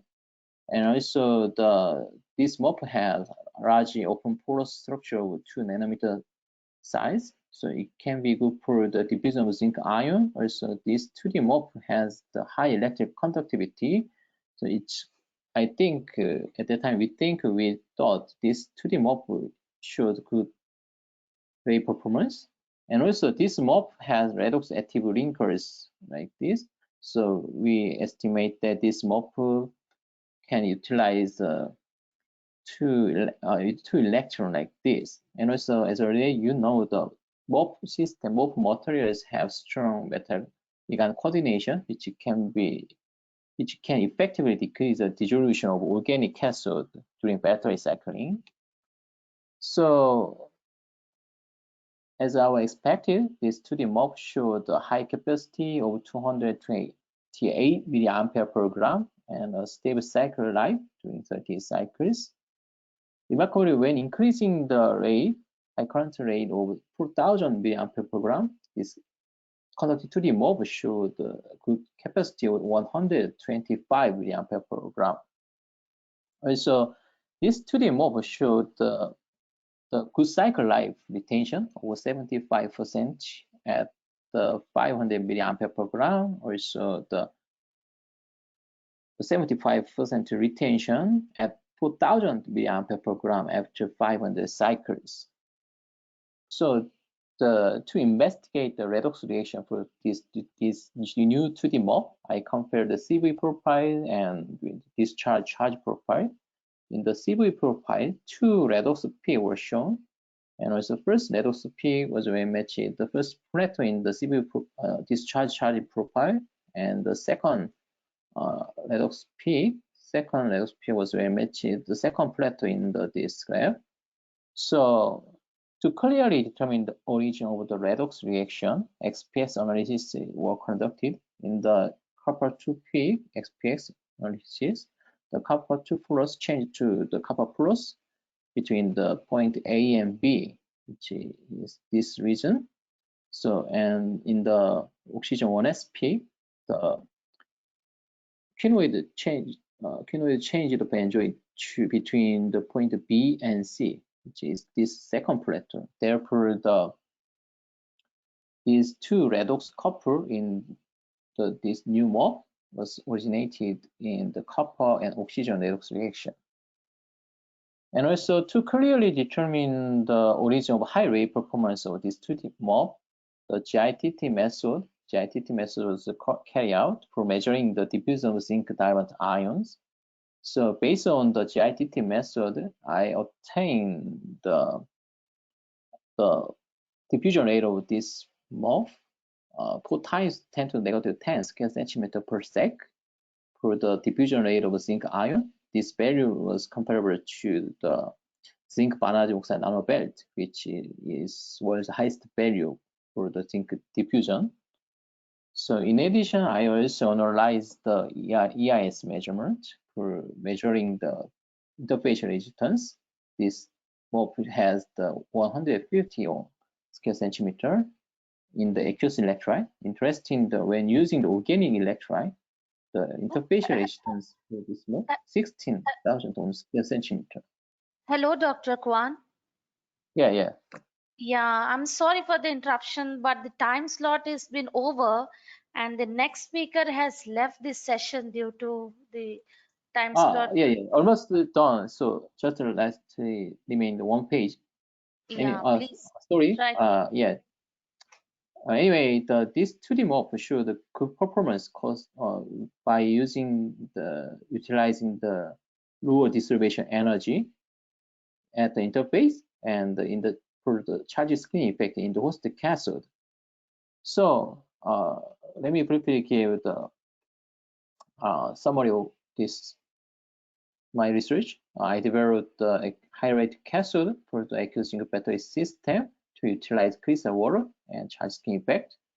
And also, I developed the new microcycles by utilizing 2 electrons. And also, I developed the conductive 2D MOB to maximize the electrical conductivity.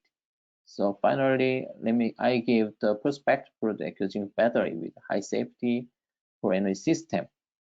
So this aqueous zinc battery system, the performance is comparable to the lithium battery system like this. So in the near future, I think this kind of battery system will replace lithium batteries. Thank you. Thank you for your kind attention. This research collaborated with this kind of professors, and I got the funding source of these applications. Thank you for your kind attention, and I'm very sorry to delay for my presentation. Thank you. Yeah, thank you, Dr. Kwan, for your presentation. So anyone have any questions?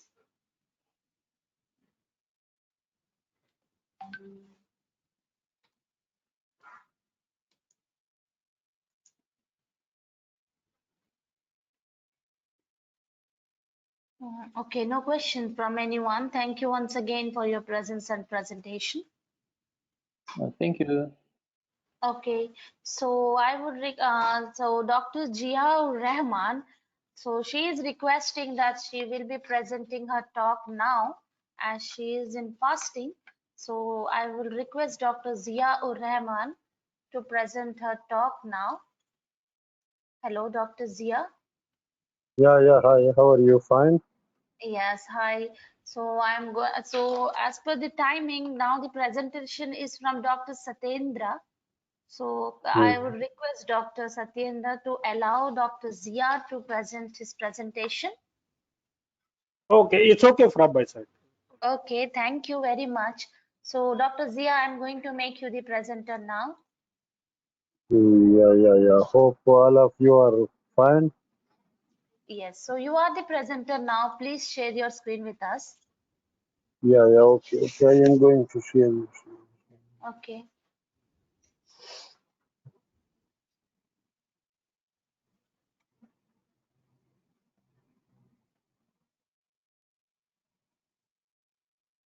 Yes, we can able to see your screen. You can make it a full screen and start presenting.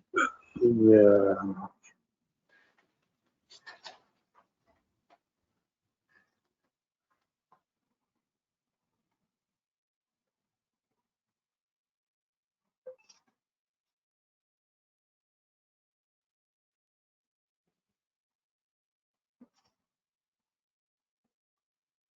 Yeah, hope all of you are fine. And I am going to present my synthesis of magnesium core nano shell, magnesium nickel core shell nanoparticle for hydrogen storage application.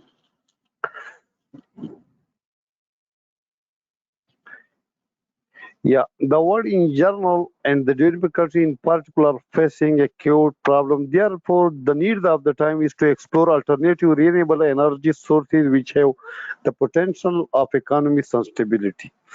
The enhancement in kinetics and decrease in operating temperature will limit the crystalline or particle size of magnesium in the nanodomain. So, however, the architecture of metal core shell is not very trivial due to the literature about the magnesium core shell magnesium nickel core shell nanostructure is completely slant. We believe that magnesium nickel core shell could be successfully produced by strategically a new synthetic route microemulsion. The resulting magnesium nickel core shell nanoparticle are anticipated to remove the limitation of an efficient and practical hydrogen storage material.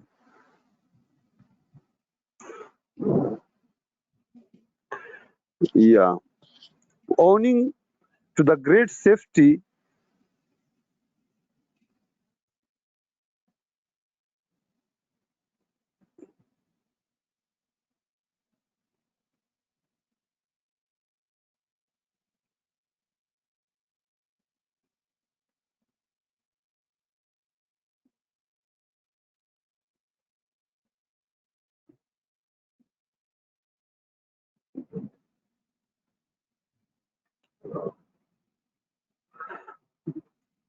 Owing to the great safety and high energy density per unit volume, hydrogen storage potential to meet all the challenges of the alternative source of energy, especially for onboard application. Magnesium hydride has hydrogen storage capacity of about 7.78%. However, this commercial use for hydrogen storage is handled by some unfavorable factor in high activation energy, high kinetic stability, and catalytic activation. The literature about magnesium core shell is completely science. To meet the above mentioned challenges, it was decided to synthesize core shell nanostructure efficiency for the absorption and desorption of hydrogen under ordinary conditions.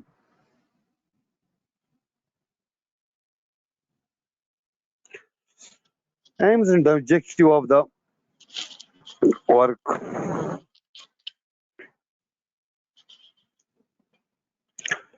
Fabrication optimization of nanoparticle size and shell thickness of magnesium and nickel nanoparticle and magnesium quotient nanoparticle. Accomplishment of nanoparticle in the desired microstructure and morphology by the optimization of the synthesis process. Achievement of highly integrated quotient nanoparticle by optimization of cell adherence with the core. Evaluation of the hydrogen absorption property of the fabricated nanostructure by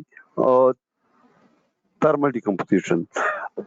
How we synthesize the magnesium and nickel nanoparticle. A new synthetic use microemulsion was used for the synthesis of the magnesium. First of all, we react the magnesium chloride with the naphthalene in the presence of lithium. Then the products are reduced to the magnesium nanoparticle. The microemulsion contains three components. One is oil, and second is surfactant, and third is ionic liquid. To avoid the oxidation of the synthesized particle, that's why we use the ionic liquid as a solvent. Similarly, synthesis of magnesium nickel quotient nanoparticle by microemulsion method. First of all, we synthesize two microemulsion. In which one microemulsion contains magnesium nanoparticle and second is contain nickel nanoparticle or nickel salts. In first microemulsion, stirred at 25 centigrade and mixed with the second microemulsion, similar the same stirring 25 centigrade. After then we put a reducing agent, sodium borohydride or hydrazine, to reduce the nickel nanoparticle. So both are centrifuged and washed several times with tetrahydrofuran or ethanol, then put in on at 60 centigrade for or throughout night. Then we got the micro magnesium nickel quotient nanoparticle. For all the process we use the gloves box which have argon atmosphere and where we the water and oxygen level are less than 0.01.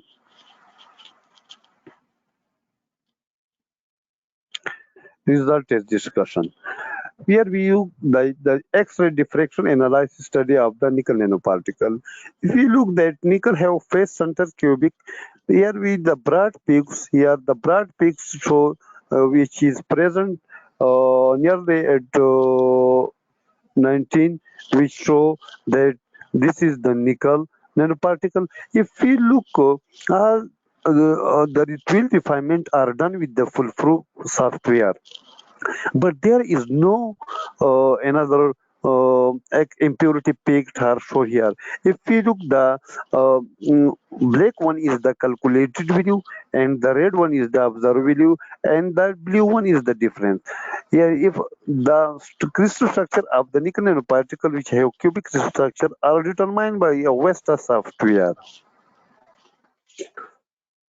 Similarly, here we look, this is the magnesium nanoparticle before the hydrogenation and after the hydrogenation. If we look on the figure A, if you look the figure A, here is the similar, the calculated one is the black one and the red one is the observed and the blue one is the difference.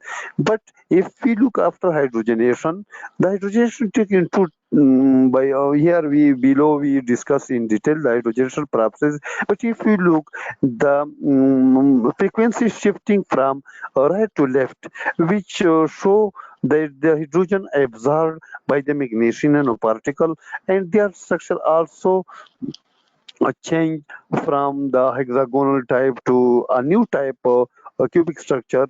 Here we can look if we look that the frequency shifting from right to left, which also increase the cubic cell. So here below we can see here there's the magnesium crystal structure before the hydrogenation. After the hydrogenation, the crystal structure of the magnesium nanoparticle are totally changed to a new type, titanium oxide TB3X 136 type crystal structure and space group P42 MNM 136.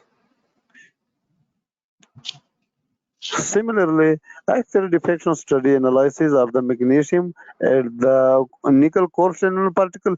Here, if we look that here, if we look there's the pure nickel, there is a little bit pure there, and also a magnesium oxide, which may be a little bit magnesium oxide or sensitized, which may be due to the oxidation of the simple preparation for the X-ray diffraction. Yeah, maybe. Here we can look also that the magnesium 2 nickel H3. So from all over the X-ray diffraction, we can calculate that the magnesium at the nickel core shell nanoparticle have absorbed more hydrogen as compared to the pure magnesium nanoparticle. Similarly, the enthalpies of all the core shell nanoparticle also are much enhancement in as compared to the magnesium nanoparticle.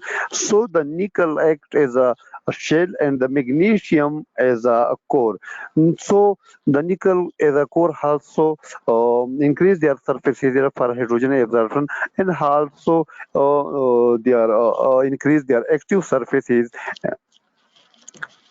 This is the same image of the magnesium and nickel nanoparticle and magnesium nickel core shell nanoparticle. However, for the magnesium, from the figure A, we look that the magnesium have a chicken-like glass nanoparticle having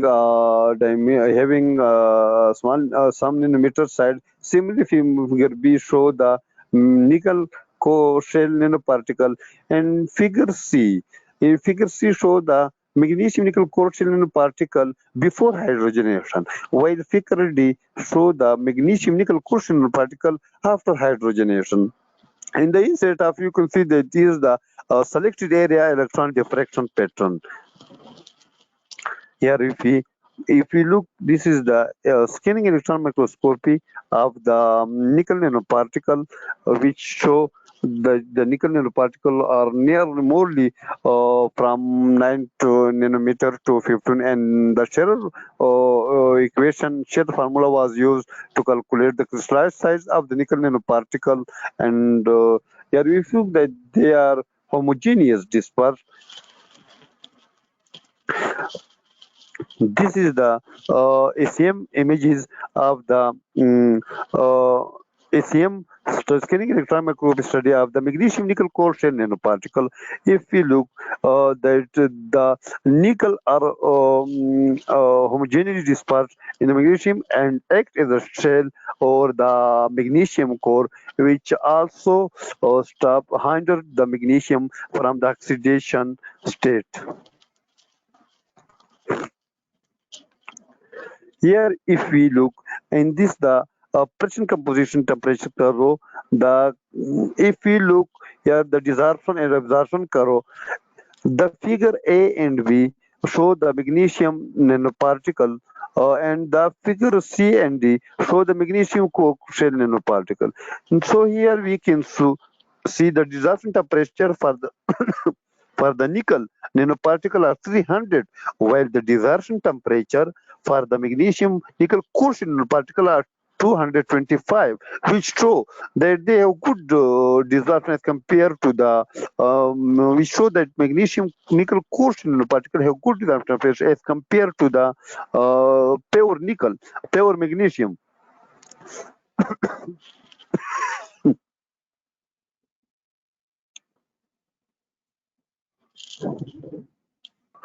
Similarly, I also study the intermetallic compound for hydrogen storage. Here we saw that we synthesized in our lab the calcium nickel 2 Li, magnesium nickel 2 Li, and also ternary like calcium magnesium nickel 2 compound, many compounds.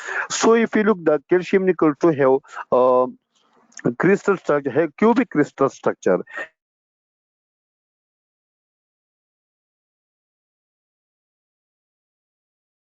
Here, if you look, and the crystal calcium nickel 2 have the structure type magnesium copper 2. Similarly, the crystal structure of the magnesium nickel 2 Li have hexagonal crystal structure, and they have the C35. There are mainly three type of the love structure. One is the magnesium copper 2 type C15, and second is the C36 love fuzzy structure magnesium nickel 2 type, and another one is the magnesium zinc 2 type structure. So here we see the diffractogram of the calcium, magnesium, nickel. Here we use here I use the different ratio of the calcium. If the X and 1 minus X and nickel 2. If we look over the diffractogram, the figure A show the calcium, nickel 2. And similarly, the we are figure B show the calcium.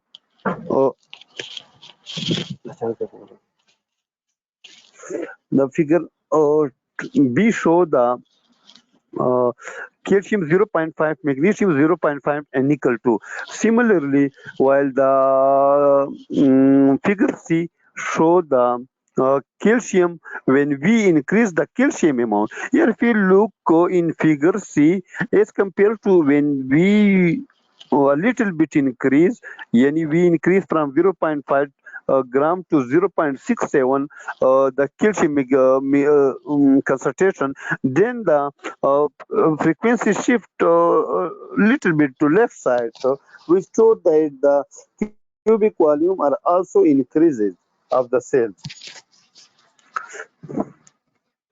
So X-ray diffraction study of the magnesium nickel 2, if we increase the concentration of the magnesium, then we should this is the figure B show the increased concentration of the magnesium nickel 2. Here we look the ritual refinement of the synthesized compound. The ritual refinement was performed by using the foolproof software, while similarly for the structure of the synthesized compound to determine the crystal structure, we use the VESA software. So here we look that there is no impurity ping. So that compound, when we test after the XRD study, the synthesized compound I use for the hydrogenation. First, I synthesize the following compound. When we X-ray diffraction was performed, and there is no impurity peak was detected. So the pure compound and intermediate compound was used for the hydrogenation study. If you look here, the refined rich parameter of the synthesized compound based on the X-ray production. If we look the magnesium nickel 2, here we the rate is parameter of the refinement compound, but the latest parameter after the hydrogen, this is the before hydrogenation, but after hydrogenation, the latest parameter are increased. Here we look little bit in the below table, which increase, which show that the hydrogen are absorbed by the synthesized compound, and the frequency shift from right to left. And this is the scanning electron microscopy study of the synthesized different calcium X magnesium or nickel 2 compound, the allies, different intermediate allies. Here, if we look at the below micrograph, we take different at high and low resolution, the same image, the same micrograph, and also a different spectrum. From each spectrum, we confirm that there is no impurities, and another particle was found in the composition.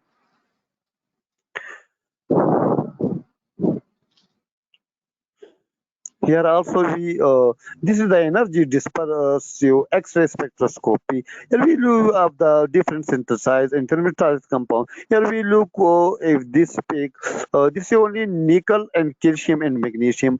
There is no other peaks are present, which also confirm the purity of the synthesized compound, which was used for the hydrogenation process. Here we look in the transmission electron microscopy study of the synthesized compound at high and low resolution. If you look, this is the figure A and B at low high magnification, and also C and D and E and F show the same images, same micrograph of the synthesized compound in high resolution. This is the selected area diffraction analysis of the synthesized compound, which is a very interesting. And all this hydrogenation, how the hydrogenation process was performed in autoclave. For hydrogenation, the powder of the synthesized different calcium nickel 2 and magnesium nickel 2 are used. For hydrogenation, the hydrogen resistant stainless steel nickel chromium stainless steel crucible put in autoclave made from the same alloy charged with hydrogen and heated in the vertical tube furnace. The hydrogen pressure was 3.4 megapascal and heated to 400 centigrade heating rate. Hold for 48 hours, then cool to 377 and 100 centigrade in 3 hours 30 minutes. Finally to room temperature. After the hydrogen, this is the refined lattice parameter of the synthesized intermediate compound, but after hydrogenation. If we look the synthesized compound, the lattice parameter are increased. The increase in lattice parameter confirm the hydrogen absorption by the synthesized compound. But we also see that the law phases cannot change their structure, crystal type structure by the hydrogen absorption. They retain their crystal structure after the hydrogen absorption. So this is the compound which are formed after the hydrogenation in autoclave of the synthesized compound. Here, if you look the figure A, this is show the calcium nickel H3, which are found the hydrogenation of calcium nickel 2. Similarly, the terminal compound where the calcium and magnesium amount are same and nickel are constant, so there are both are same calcium nickel H3 are formed after the hydrogenation. But here we look that also small peaks which show the nickel and which show by a star, and the peaks diffractogram for reflection which show by a plus assigned to the calcium nickel H3. But here we are an interesting point that also we use the magnesium nickel 2 for hydrogenation. But here we look that no peaks was no frequency shifting, no reflection peaks was changed from right to left and left to right. We show that magnesium nickel 2 needs a high hydrogen pressure and also high temperature. So the magnesium nickel 2 before hydrogenation and after hydrogenation there was no difference among their frequencies, among their reflection, which confirm that the magnesium nickel 2 needs high hydrogen absorption for the hydrogenation. And also we use the in situ X-ray diffraction study of the hydrogenation of the synthesized compound. For the hydrogenation in situ X-ray diffraction were collected on a small Rikago, Japan high resolution X-ray diffractometer.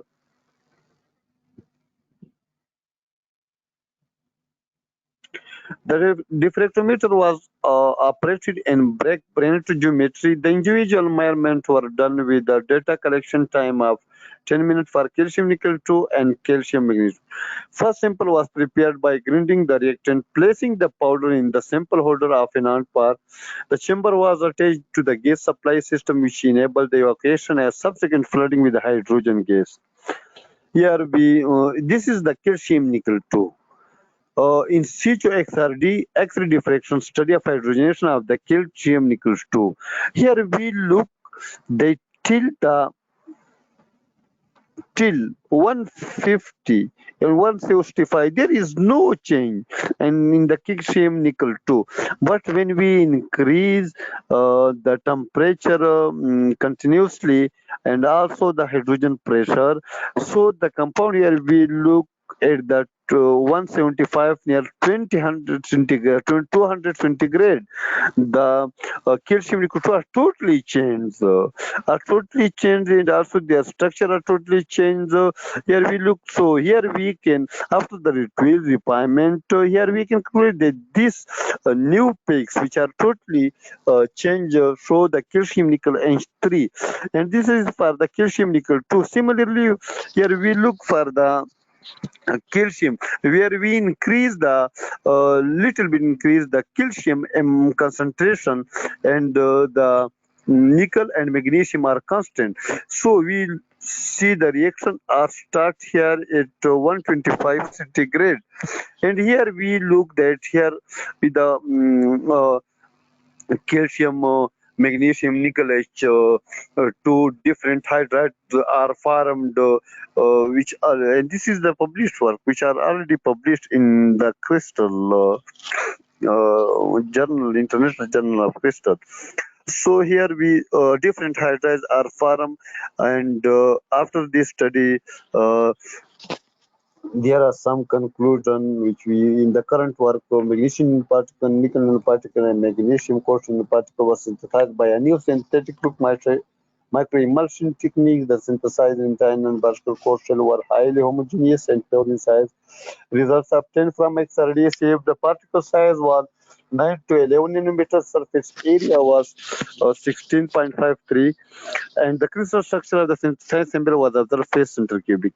From ATM results, each one concluded that synthesized magnesium quotient in the particle composed of nickel particle having several millimeter size homogeneously distributed on the magnesium nanoparticle surface, and also confirmed the nickel shell encapsulated the magnesium particle with size ranging from 10 to 20 nanometers.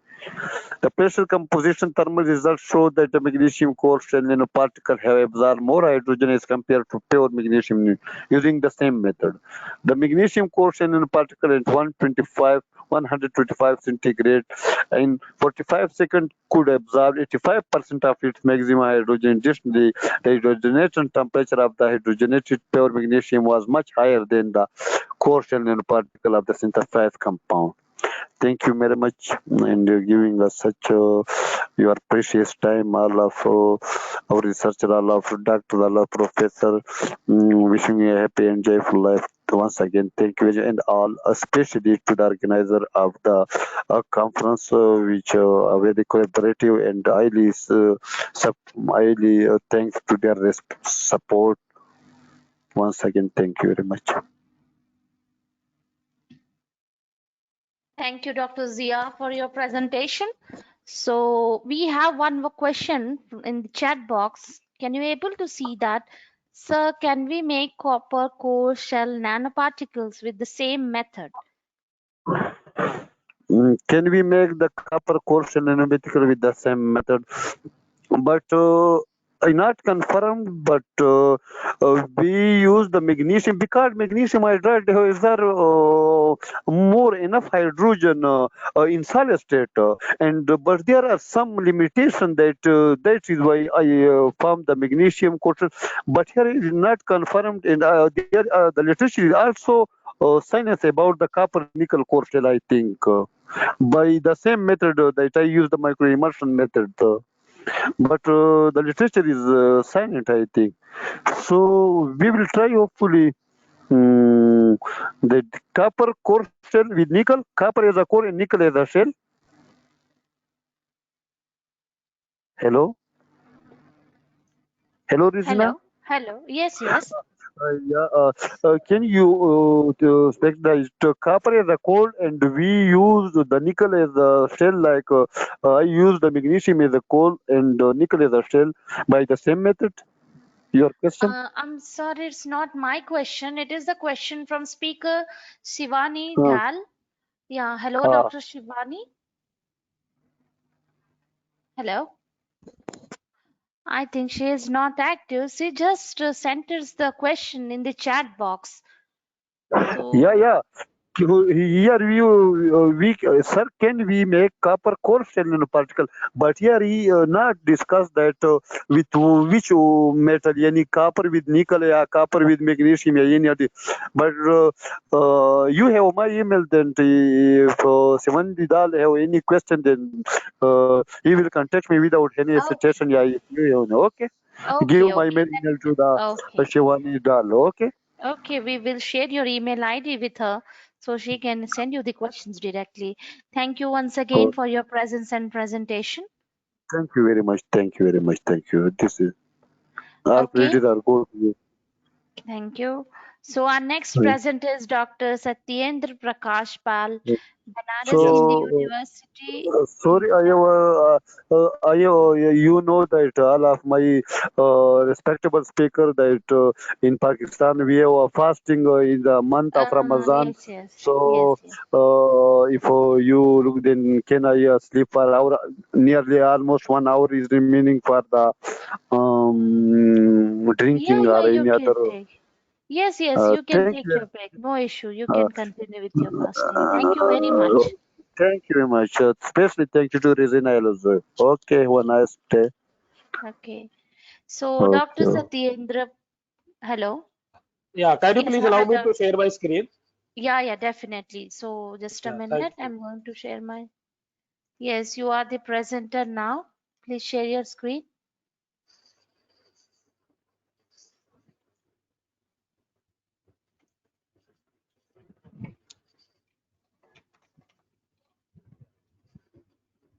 Yes, we can So, able to see your screen. You can make it a full screen actually, and just wait for start a second. presenting. 1 second, I am not.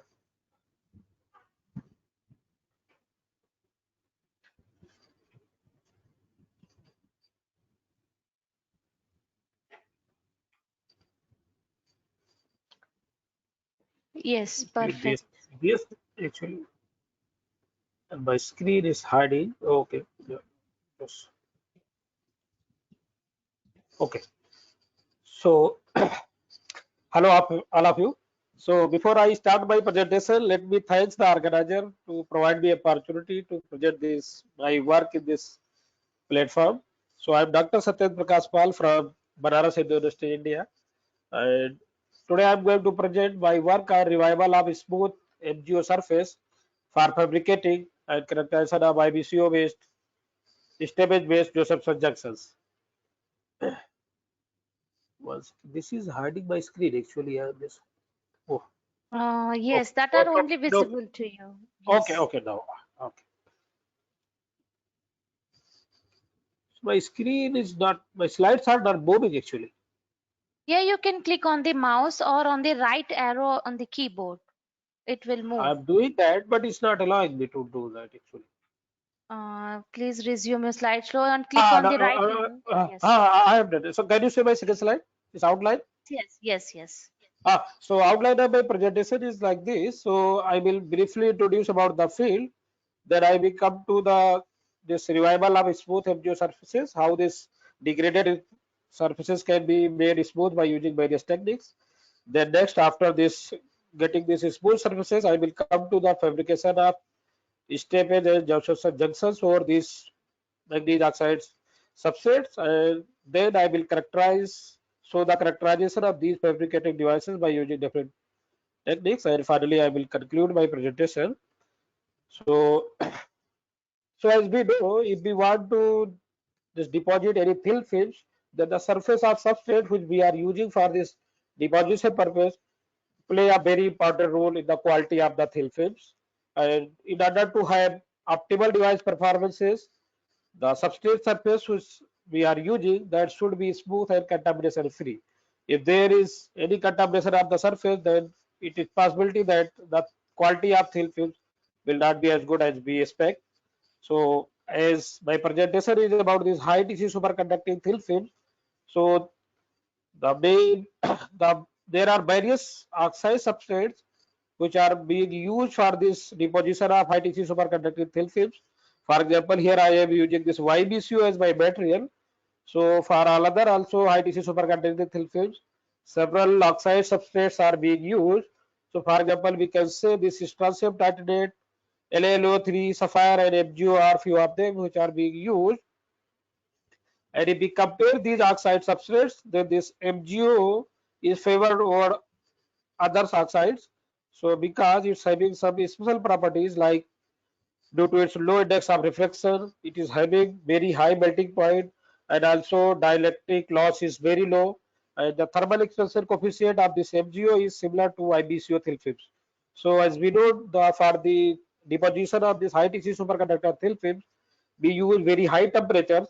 So this thermal expansion coefficient that also plays a very important role for the quality of the thin film. So by depositing these YBCO thin films or MgO substrates, there are many devices which been fabricated. So few of them are like step edges, Josephson junctions, in short form is JJ based devices, superconducting quantum interference devices, which are made by using these thin films deposited on MgO substrates. So the problem with MgO substrate is like it is hygroscopic in nature, means it absorbs the water. So from whatever is water is coming from any from environment or any processing, then it can absorb on the MgO surface and it can degrade the surface of this MgO substrate. So this aqueous solution can come from the environment where we put our samples. Otherwise, as for making the devices, we do the lithographic processing, and during different lithographic processes, we use several aqueous solutions. So these also can degrade this MgO substrates. So if one want to use this MgO substrate for multiple purpose, multiple use, means first time you have used for certain lithographic process, and you want to reuse it after first use, then the surface will be degraded and it will not be good to use these systems. So in order to have the by the absorption of this moisture or aqueous solution, mainly these hydroxides and these carbonates groups, they are attached on these MgO surfaces and they degrade the actual substrate surfaces. So in order to obtain the optimal device performances, the removal of these impurities, which I have already discussed, this hydroxide or carbonate groups on the surface of MgO, they need to be properly cleaned or removed before going for thin film deposition or for making any devices over these substrates. So there in literature, people have tried different methods to remove these impurities or to clean the surface of this MgO substrates. So the most and this efficient way of cleaning these impurities is the combination of iron beam milling and oxygen analytic treatment of this degraded and deteriorated MgO surface, which give the clean surface of this MgO. So what people do here, the degraded MgO surface is bombarded with ions, basically this argon ion milling system. So this ions etch out these impurities, which are this hydroxide or carbonate from the surface, and after that people perform this oxygen annealing at high temperature. So this oxygen basically during annealing, the bond which were broken during this ion bombardment when we were doing this etching process, they get rebuilt by this oxygen annealing treatment. So finally, after the combination of ion beam milling and oxygen annealing treatment, one can get this clean surface of the MgO substrate and it can be reused. So in this project study, we have investigated the surface topography and how this surface topography is going to affect the electrical properties of the deposited YBCO thin films and this fabricated stable Josephson junction or this MgO substrate that we have achieved. So this schematic explain how we revive this MgO surface. So initially we have this degraded MgO surfaces. So degraded means there are bond of this this hydroxide bond, this one OH, and this carbonate groups are there attached on the surface of MgO substrate. So when after this ion bombardment or cleaning process, this contamination of hydroxyl or carbonate groups can be removed from the surface and we can get only this oxygen and magnesium, is MgO. So surface bond will be oxygen and magnesium only. So MgO will be there, and this is the, if we talk about the fresh MgO substrate, So similar thing is also there. So after this revival, we can see that the surface structure of this treated FGO substrate will be similar to the fresh FGO substrate. So in order to proceed with this problem, we have taken 3 samples. In sample 1, we have taken a fresh FGO substrate. So basically these FGO substrates are the single crystalline and they are 100 phase. So for sample 1 is your was our fresh FGO substrate, and sample 2 we have taken FGO substrate that was exposed to the environment for almost 2 months, and the third sample was the used sample which we have already used for various lithography steps. So sample 1 is fresh, sample 2 will be degraded because it was open to the environment, so moisture will be absorbed on the surface, and sample 3 which was used for multiple lithographic steps, so definitely there will be aqueous impurities on the surface of the sample 3. So in this study we have tried to revive the smoothness and cleanness of these two samples and to compare their properties for deposition of thin films and their lithographic properties with the fresh FGO substrates. So here we have this first one is the fresh FGO substrate. So these two images are 2D and 3D optical images of this FGO surface. So we can see this, the surface of FGO is very clean. Similarly, these two are this 2D and 3D atomic force microscopic images of the sample 1 which was fresh FGO substrate, and here also is confirms the observation made from the microscope that the surface is quite clean, and the average roughness calculated from this atomic force microscopy technique, it was obtained at 1.0 nanometer. So the surface of this FGO is quite smooth. And this middle one is the sample 2 which was kept in environment for almost 2 months. So we can see from 2D and 3D optical images that the surface is very rough, and similar observation have been made by using atomic force microscopy. So this is 2D and 3D atomic force microscopy of this sample 2, and we can see the sample surface is very rough, and accordingly the average roughness of the surface was calculated at 129 nanometer. And similarly for sample 3 which was multiple time used lithographic sample, so here we can say this is most degraded, means surface is very rough. So this 2D and 3D optical images showing the roughness of the surface. Similarly, this 2D and 3D FM images also showing that the surface of this sample 3 is very rough. Means lots of impurities are there, and the average surface roughness as calculated from atomic force microscopy, it came around 186 nanometer. So here we can see that the fresh sample is having quite a smooth surface with surface roughness 1.08. So from this, if we compare these values of surface roughness, so we can see that the sample 2 and 3 they are very rough. This the surface is not smooth. So we are trying next we were trying to clean these surfaces. We wanted to make their surface smooth by using this argon iron milling and post oxygen annealing. So this is the sample 2.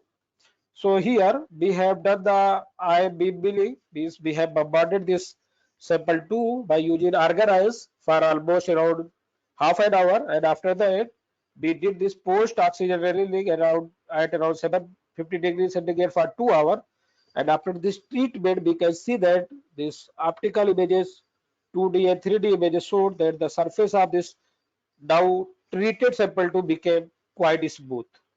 And same thing has been confirmed with the AFM images of this treated sample 2. We can see that the surface as compared to previous degraded sample, now the surface of this treated sample have become very smooth, and the average roughness of this treated surface has been calculated at 3.96. So initially when the sample 2 are degraded, the surface roughness was more than 100 nanometer. So after this treatment we have achieved this surface roughness around 3.96, which is comparable to the surface roughness of this fresh FGO substrates which I have shown in my previous slides. Similarly, for sample 3 we have done this iron beam milling and this post oxygen annealing for the at 750 degrees centigrade, and we can see, but here for sample 3 we needed 2 steps of this IBM annealing and this iron beam milling and this post oxygen annealing because this roughness was very high here. The surface was very rough here. So after this treatment, we can see from this 2D and 3D optical images that the surface of this sample 3 also became quite smooth. And similar thing has been confirmed by the 2D and 3D FM imaging. And the average roughness of the sample 3 after this final treatment, we have got the average roughness is around 7.91. So before it was more than 200 nanometer when it was in degraded state, and after treatment it has become, the surface roughness has become around 7.91 nanometer. So we can say that this now this degraded samples which are treated by using this iron beam milling and post oxygen annealing, they can reuse for various processes for thin film deposition or some other lithography techniques. So next we have done what we have done. We have fabricated the stebars on this FGO substrate. These stebars are used for this making the Josephson junctions. So before making this Josephson junctions on this FGO substrate, we have fabricated the step edge on FGO substrate. So how we have done it? We have taken FGO substrate. So these steps edge has been created on both fresh and this degraded this treated sample. So we have used one fresh sample and sample 2 which we have seen in previous slides which were treated. Both samples were used for creating the stemage. So for creating the stemage, we have taken this FGO substrate. There are photoresist what is spin coated on the surface of this FGO substrate. And after this mask liner technique, we have patterned this half portion of this FGO substrate, and after development, this photoresist has gone from this region. So only half portion of the substrate is now coated with photoresist, and due to the lithography processing, the half portion is now free. So next is to do the agar or etching on the substrate. So the portion which is open here, that will be etched out by the agar ions, and this photoresist which is coated the region, that region will be protected by this photoresist. So when we etch this system, only this portion Hello. will be etched out. Yes. Yeah, hello, Dr. Satyendra. Actually, your time slot is completed. I need So, only 2 minutes. I can summarize in 2 minutes. okay. Okay. So we have used this. Then we have created this stage, and we can see the stage created here. So it's having 300 nanometer height, and this the stage are untreated substrate, treated substrate, and fresh substrate, and we can see the roughness of this steppage accordingly. And then next, we have created the Josephson junction of this steppage created substrate. So what we have done after this steppage creation, we have deposited this YBCO thin films by using this pulse laser deposition techniques, and by using similar this lithography processes, we have made this weak links or Josephson junctions are all three substrates: untreated, treated, and fresh substrate. And we can see this the quality of the deposited YBCO thin films and this fabricated Josephson junction are three. Yes, and then we have this characterize these Josephson junctions are both substrate, treated substrate, and fresh substrate. And this current density was calculated for both samples, and we can see from this fitting for this current density versus temperature that for both treated and fresh substrate, the junction is behaving like superconductor, normal metal superconductor type weak links. So we have used argon beam milling and post annealing, post oxygen annealing to recreate the smooth FGO surfaces, and we have obtained it. Then we have deposited this YBCO thin films on both treated and fresh samples. And same thing, we have just fabricated this Josephson junctions on both samples, and both samples have shown this superconductor, normal to superconductor types of Josephson junctions. So I acknowledge this mighty government of India and Institute of Evidence BHU India for this funding this research. Thank you so much. Thank you, Dr. Satyendra, for your presentation. So, Yeah. anyone have any questions?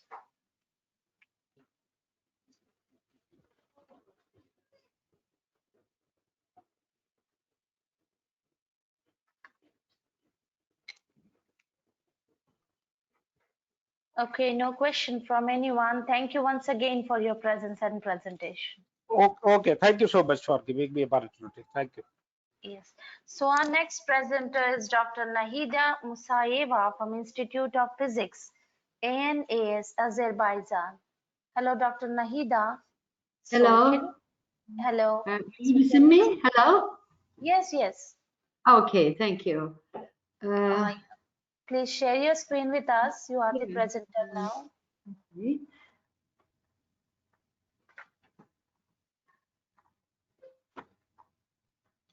Just a moment. Okay. I try to share. Okay. Okay.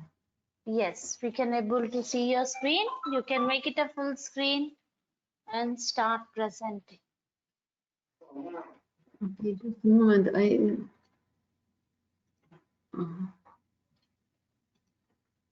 Okay.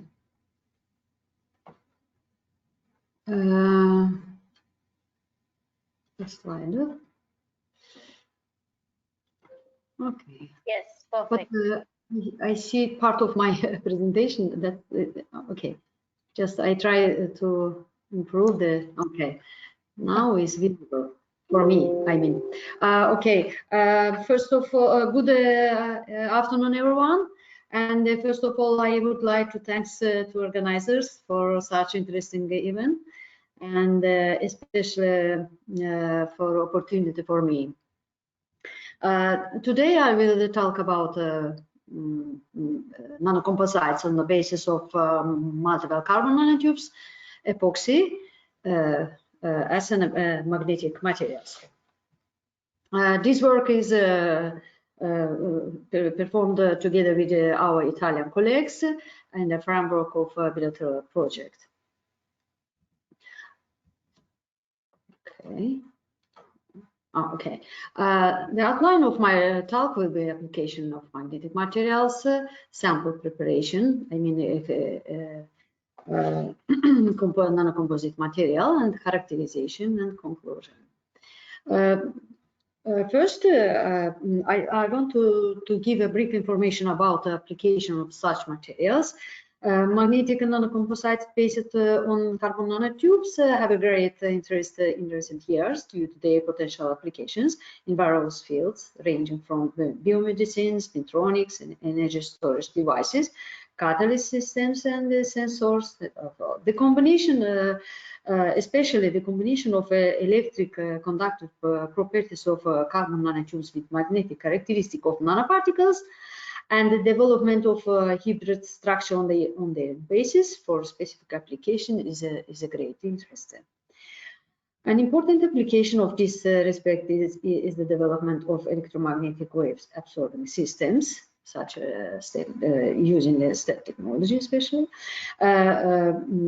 based on materials with enhanced reflection, dielectric, and magnetic losses. For example, iron bulk paints is a commonly utilized type of microwave absorbing material, which contains contains teeny ferrum spheres coated with carbonate iron or ferrite.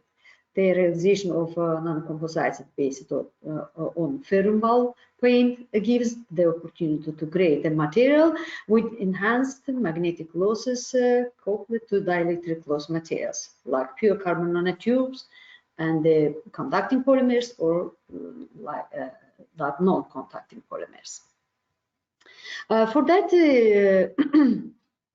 first of all, to preparing nanocomposite, we have prepared our magnetic materials on the basis of carbon nanotubes and the nanoparticles, magnetic nanoparticles. Yesterday, I have spoken about the technology which I've simply synthesized carbon nanotubes. I will not repeat it, but just I would like to note about the starting materials in the condition which preparing of such a high concentration of nanoparticles, carbon nanotubes with such nanoparticles.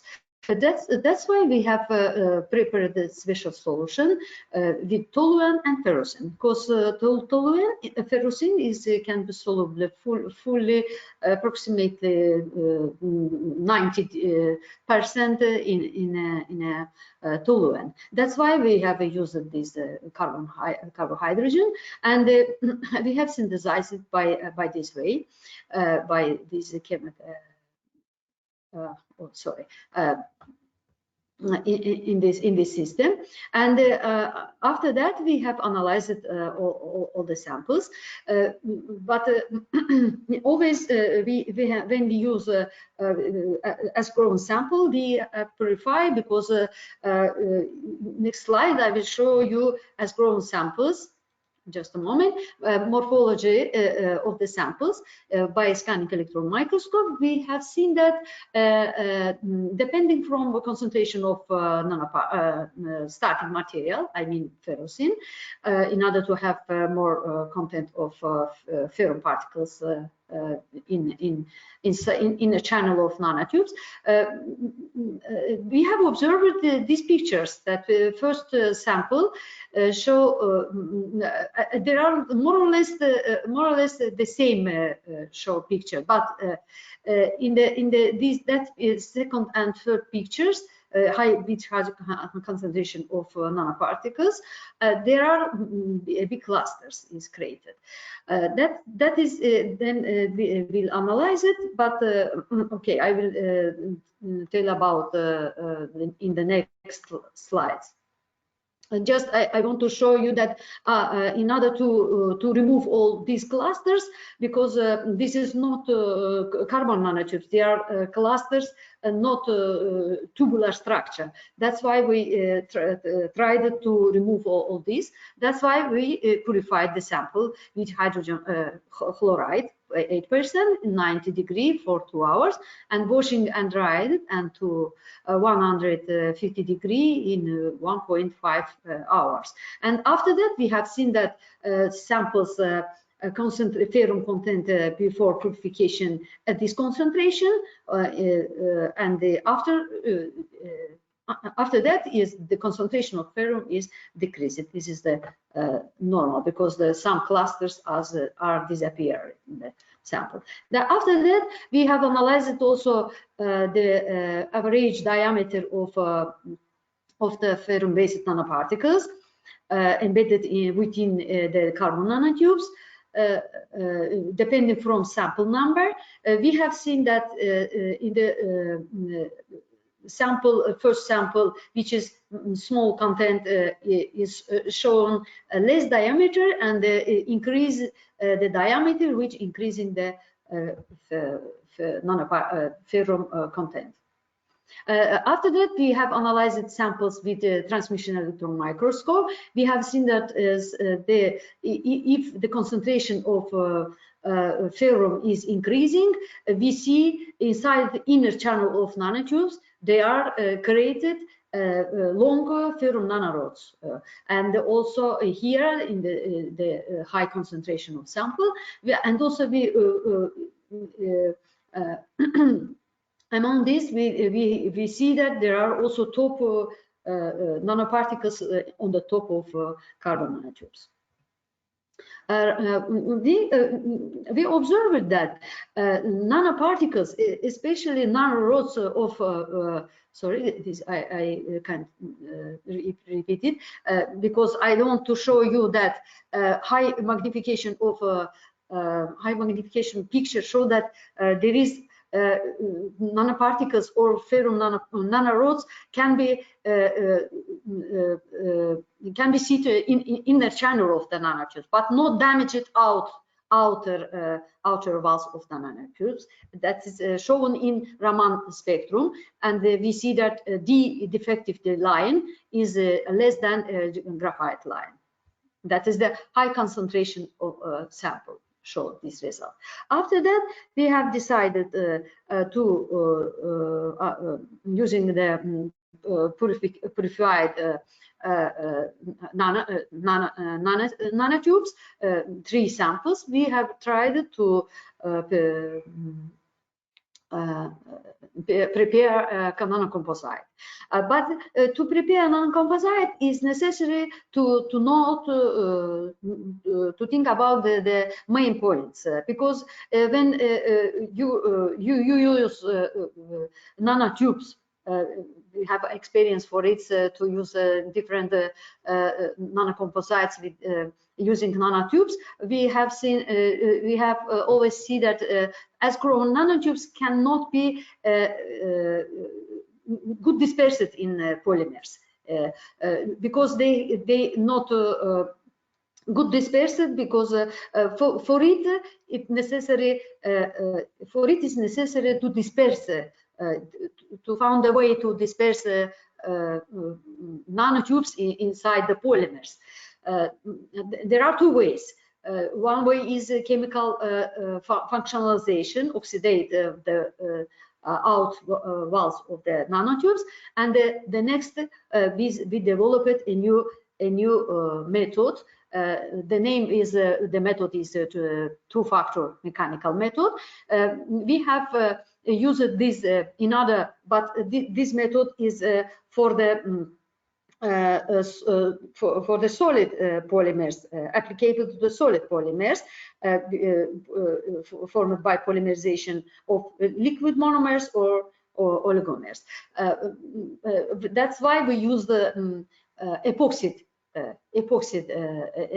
material polymer for creation and using this two-factor mechanical method to prepare of nanocomposite. After that, we analyzed the samples, just electrical properties. We have seen that when we use a chemical method, standard chemical method, nanotubes washed with acids and then several times washed in water, drying, and this is a broke of the nanotubes. That is not good for electrical properties. Inside polymers there are very short, and this is the influence to electrical properties. That's why we use this method for comparison, and we see that two-factor mechanical methods show high electrical properties of the composite. And in the we have used 1% and 5% of carbon nanotubes just in polymer, and after that we have characterized the magnetic properties of the samples, and with the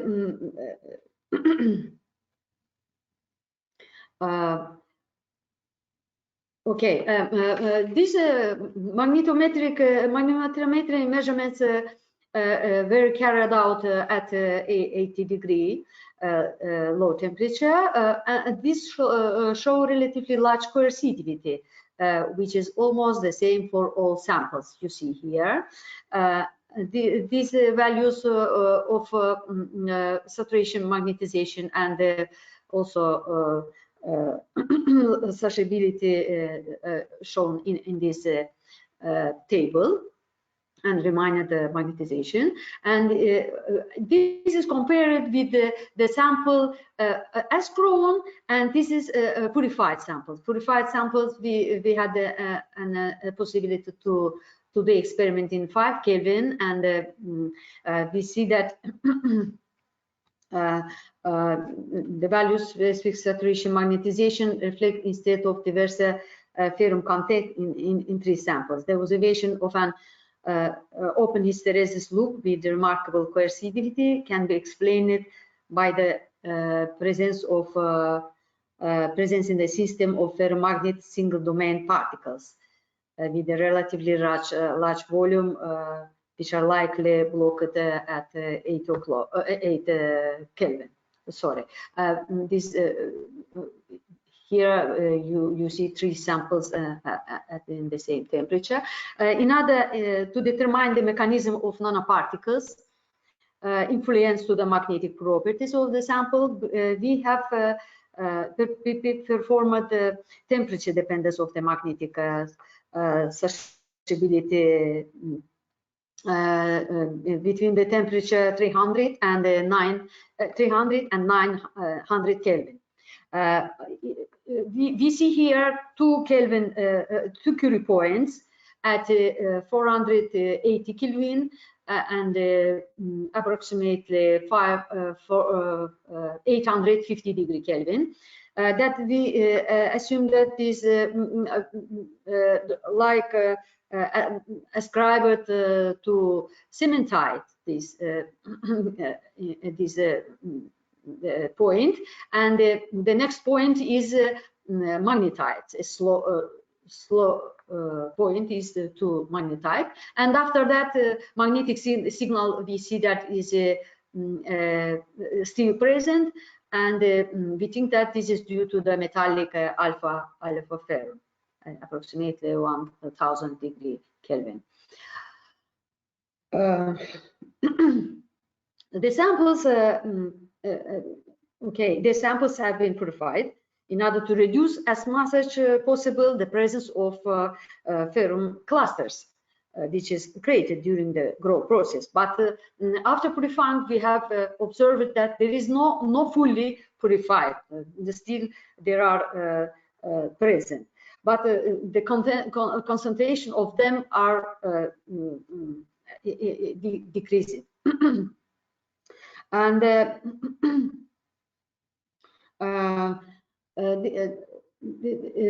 here you see the 5 Kelvin and again 300 Kelvin of purified samples, and we see that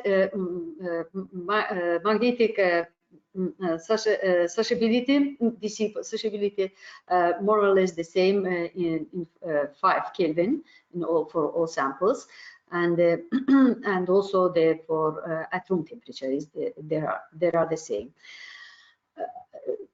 After that, we have after preparation of nanocomposite, we also tried to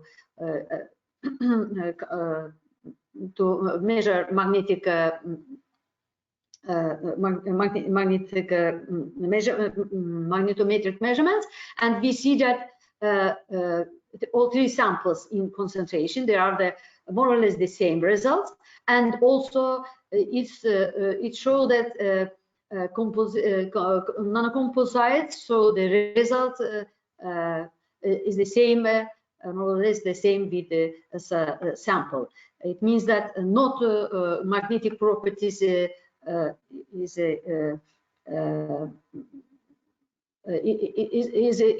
more or less the same results of in magnetic properties. As a conclusion, we can say that we have successful in growing multiple carbon nanotubes filled with ferrum-based nanoparticles during the growth process in the inner channel of multiple carbon nanotubes, both filled with magnetic nanoparticles and nanorods, which have been identified as mainly constituted by ferrocene, alpha ferrum, and minority content of magnetite. Preparate epoxy carbon nanotube nanocomposites retain the same magnetic properties of the multiple carbon nanotubes they are made of in terms of both coercivity and hysteresis proof shell. We think that such produced nanocomposite materials are suitable for application as shields against electromagnetic fields and other areas of industry. Thank you very much for your attention. Yeah, thank you, Dr. Nahida, for your presentation. So we have a question from Dr. Shivani that why 1 and 5% MWCNTS concentrations is used. Is there any specific reason? You can find in the chat box on the right side of the screen. I look this. Okay, just a moment. Okay.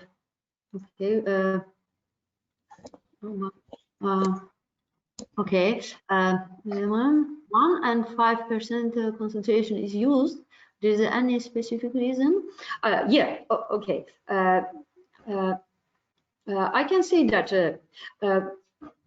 when we prepare nanocomposite, there is no need to high concentration, because when you increase the concentration of nanotubes inside the polymer will lose the properties. It needs not high concentration. A maximum 7%. After 7%, we have seen that this is destroy of properties of the polymers. That's why we use just 5% from starting from 1% and the less percent till for maximum 5%. And the 5% show high electrical and also the high magnetic properties. But the 1% also is, we have seen that the 3%, starting from 3% is good electrical properties, and till and 5% is good magnetic properties. Oh, hello. Okay, thank you. Thank you for answering the question. So anyone else have any questions?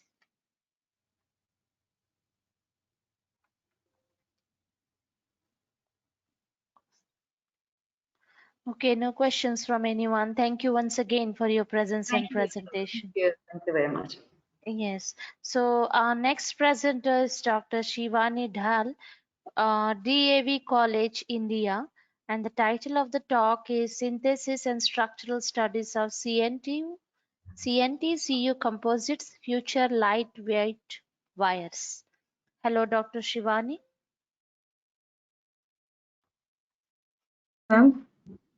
Yes, you are the presenter now. Please share your screen with us. Yes, we can able to see your screen. You can make it a full screen and start presenting. Okay. Yeah, you can go to slideshow. Your screen is not visible to us now. One second, ma'am. Okay.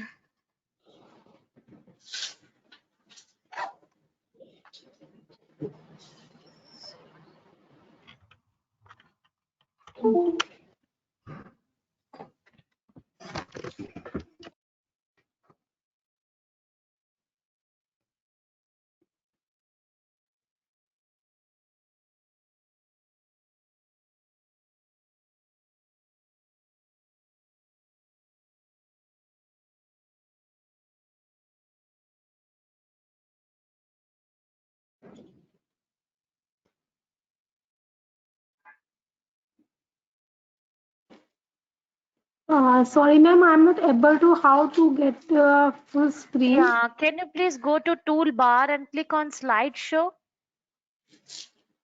Okay. Slideshow besides animations. Okay, one second. Slideshow.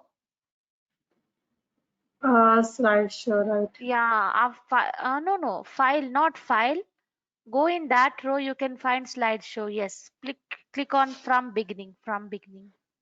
Okay. Yes, perfect. You can continue.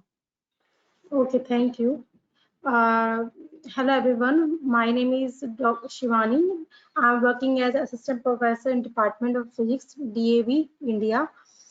Today I am going to discuss some properties of CNT copper composite. The main aim of this synthesis of this material is that, as we know from last few decades, we are using copper wires for commercial purpose and for houseland. But the problem with the copper wire is that it is easily the main problem of with the copper wire is that it has a weak mechanical strength, and due to the water, it is easily its life is very less. So in this work, I am going to add CNT in copper materials and find out how these composites work for the electrical applications. Many people are working on these materials at a commercial level, especially in Singapore. One of professor is working with the industry, and he has a plan in future he can replace the copper wire with the CNT and copper nanowires. So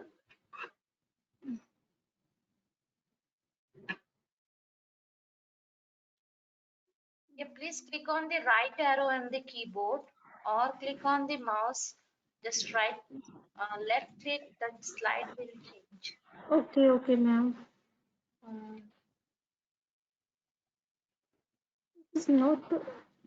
No, that are the options is not visible to us. So no need to worry about that. You can go to the next slide.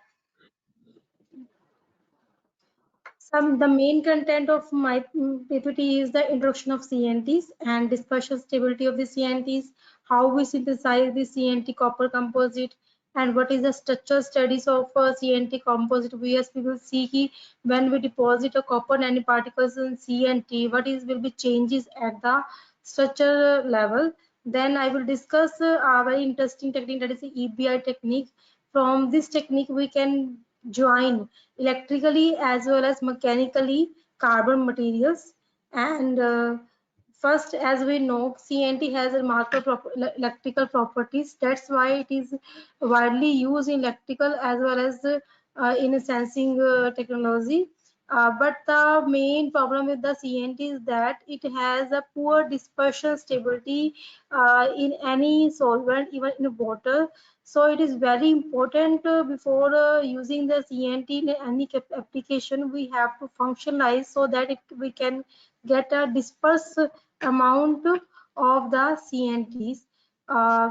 As we know, CNT on the basis of the structure, CNTs can be divided into three categories, that is spiral, armchair, and zigzag. It depends on the application where we are using out of these three. There are different applications of the CNTs in different areas. It can be used as a sensing material. It can be used in interconnected applications. It can be used in biomolecular applications. It is used as a nano composite. It is used as a electrode in capacitors. So they are very wide application of the CNT. That's why this material is widely used in electronics industries areas. uh, in this work, I'm going to attach copper nanoparticles on the CNT to find their electrical as well as their structures properties. Also, we will optimize the content of the copper on the CNT so that we get a uh, efficient value of the electrical as well as structural of this composite.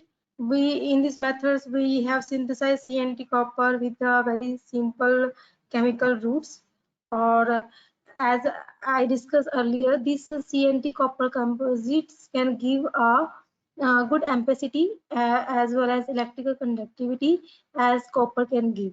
So this as we know this is a pure carbon nanotubes, but due to the poor stability, the dispersion stability of the CNT in any solvent is very poor.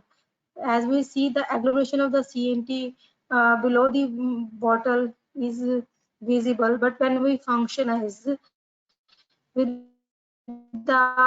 this is a combination of the hydrogen peroxide and sulfuric acid and nitric acid. We see that when we functionalize the CNTs at a room temperatures, the dispersion stability of the CNT is very good as comparison to the pristine one, and this is very important for the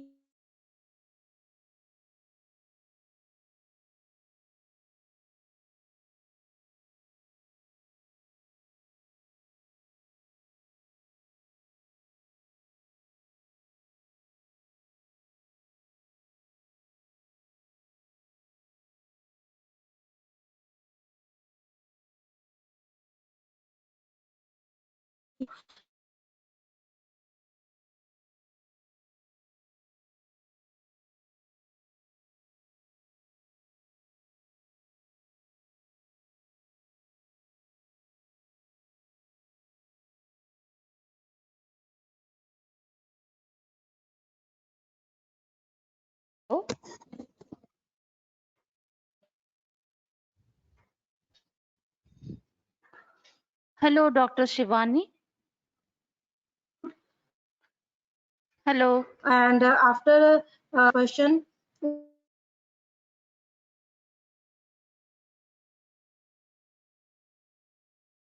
Hello. I'm sorry, your voice is not audible. we have deposited the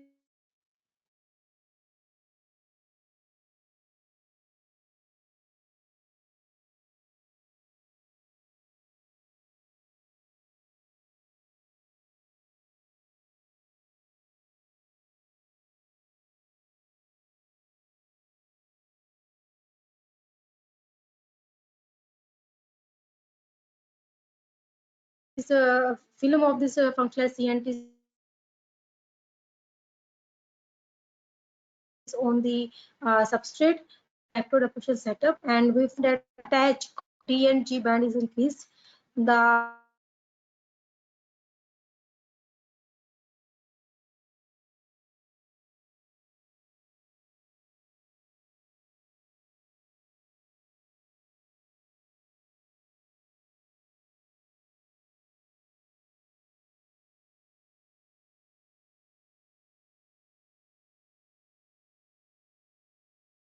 Hello.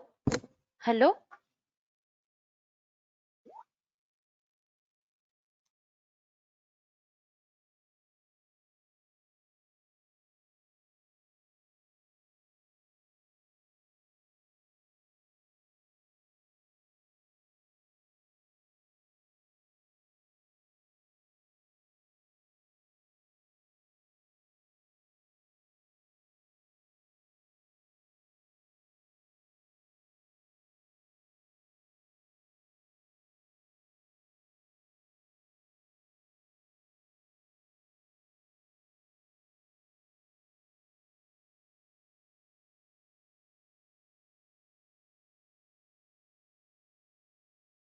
Hello, Dr. I'm audible, Shivani. ma'am?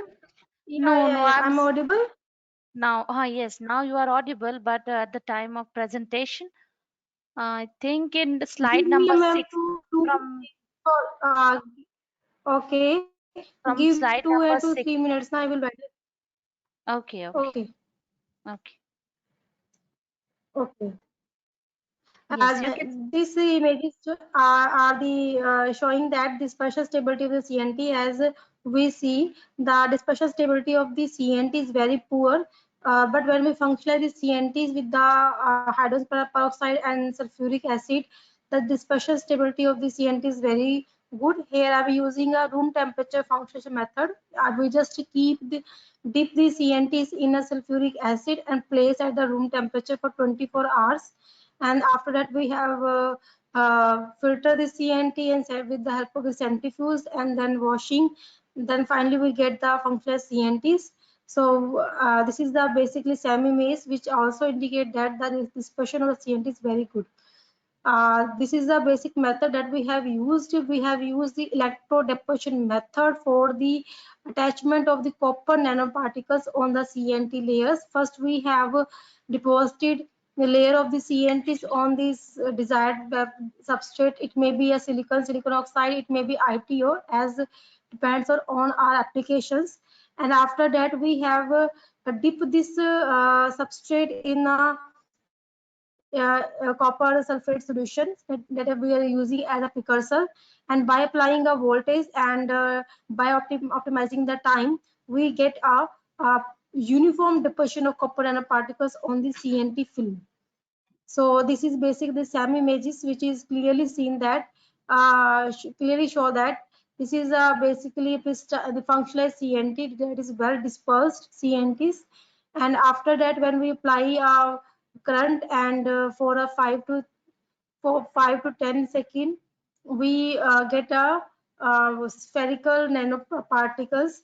This is also uniform nanoparticles, and this is a Raman images of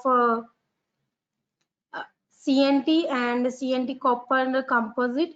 As we see, before the deposition of the copper nanoparticles, the intensity of the band, that is a D and G. D indicate the disorder in the CNT and G indicate the graphitic graphic order of the CNT.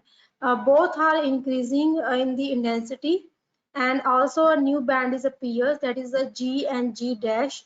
G dash band is indicate that the electrical conductivity of or say electrical property of the CNT is enhanced. So from this analysis, we find that when we deposit of copper nanoparticles, uh, the structural properties of the CNT is improved, and also the electrical conductivity of the CNT with the combination of copper is also improved. So this is electrical property of CNT's composite. As we seen, this is red one is showing the CNT copper. So the current density of the CNT copper is around to the that is the order of the 160, and this one copper is showing the black, that is around the 120. So we can say that with the optimizations like time, voltage, and current in the electrode pressure, we can increase the electrical property of the CNTs. But it depends by which method we have deposited the copper nanoparticles and how we functionalize the CNT. Sometimes when we functionalize CNT at higher temperatures, the structure of the CNT is destroyed. That definitely affect the electrical property of the CNTs. And this one is conductivity versus temperature graph, and this is again showing the metallical behavior of the CNTs and copper composites. As the key point that I have noticed in my work, if firstly I have used a very one step technique, that is electrodeposition technique, but in this method we have to control the current as well as time parameters for the deposition of the copper nanoparticles. Also we have used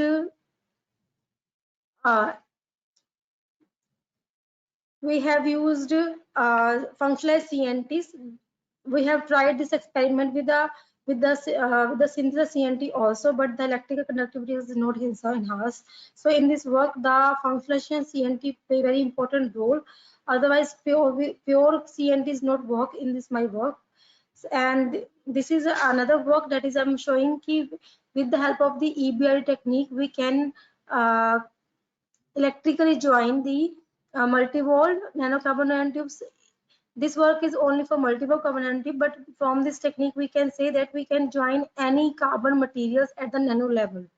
So first I have fabricated the gold pad by using the electrodeposition technique, where 100 to 100 by 100 is the size of the pads, and 3 micrometer is the channel width of the gold pad.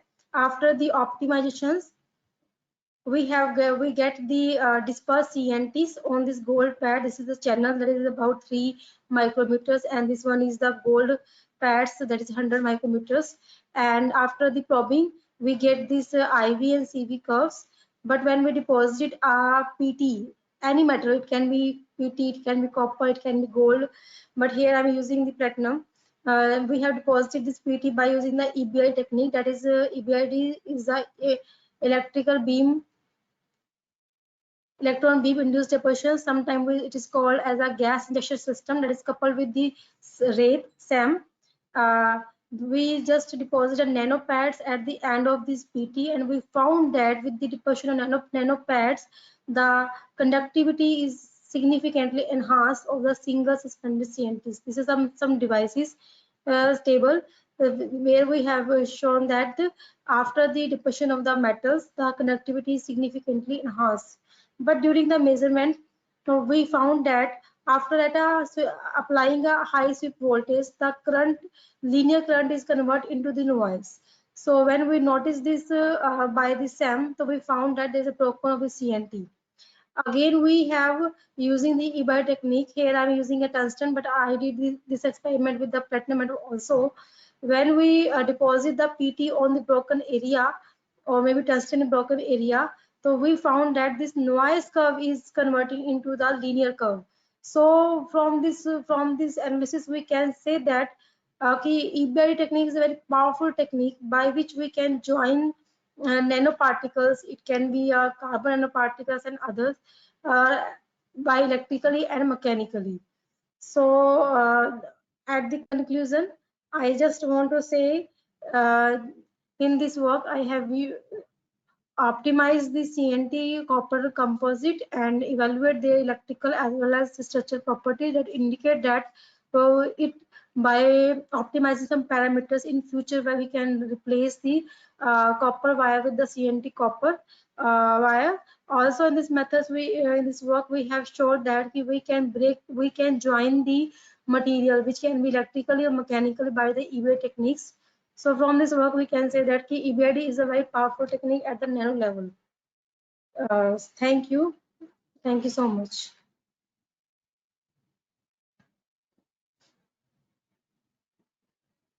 Thank you, Dr. Shivani, for your presentation. So anyone have any questions?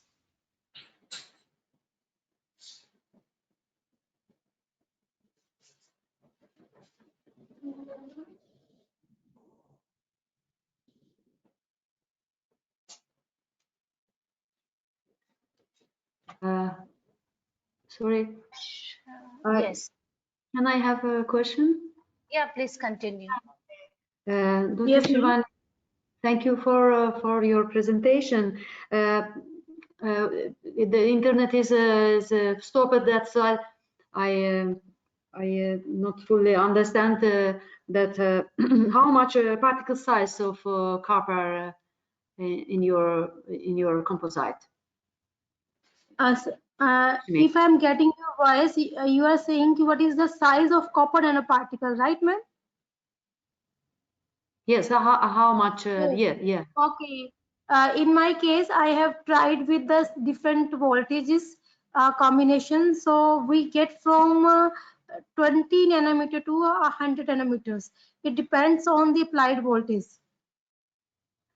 Yeah, I understand that because you use electrolysis, electrolysis procedure for growing to create a composite. But you use nanotubes. How you use nanotubes in the solution, which No. As I said, I have just functionalized the CNT. After that, we have dispersed the CNT in a solvent. And then by using the spin coating and dip coating technique, we have deposited the CNT layer on the substrate. After that, we have deposited this copper nanoparticle on that. Okay, I understand. Thank you very much. Okay, ma'am. Thank you.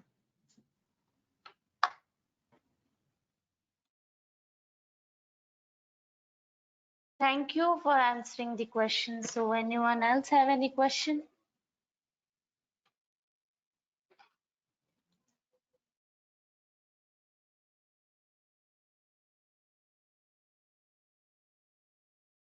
Okay, no question from anyone. Thank you once again for your presence and presentation.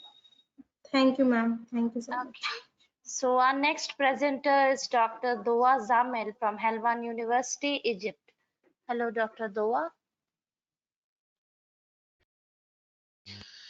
Yeah, hello everyone. Yeah, So can you please? make you the presenter? Just a minute. Yeah, nice to meet you all here, and thank you for giving me this opportunity to present my talk.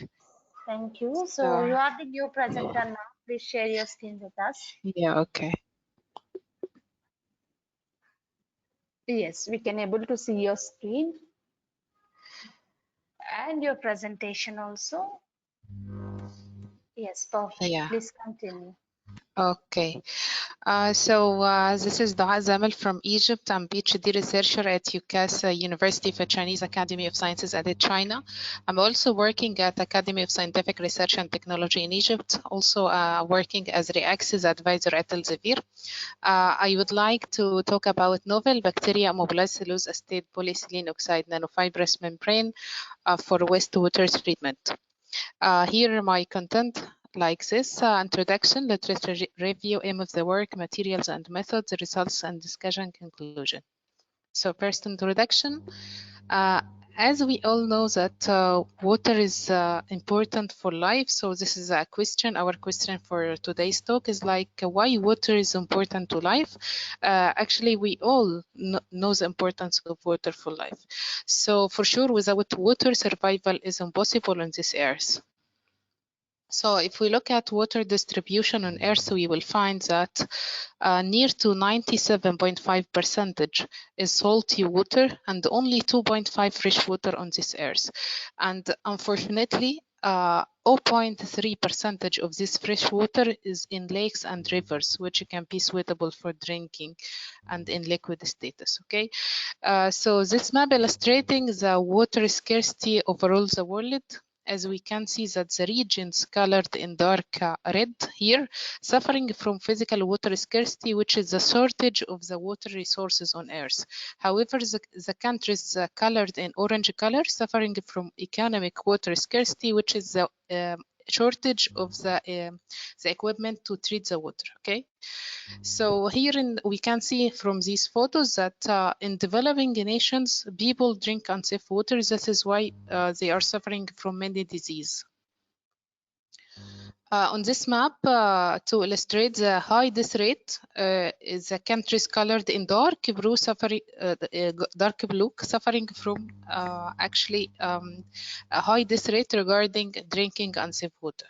Okay, so press release in 2013 from UNICEF said that children dying daily because of drinking unsafe water. So in our research, we worked on removal of methylene blue from wastewater systems. We chose the methylene blue because it was a commonly used material industry. As we know that dyes are used in industry in order to color products such as textiles, leather, plastics, and so on. Near to 10 to 50% of these dyes do not bind to the fabric material and enter the wastewater directly, which cause another type of pollutions. And actually the contaminated dyes, the contaminated water with dyes have many problems on both scales, environmental problems and in health problems. For environmental problems, as we can know that disruption of light and photosynthesis and so on, harmful effects on the aquatic life. On health problems, they may lead to like kidney, liver, brain damage, and dysfunction of internal body organ.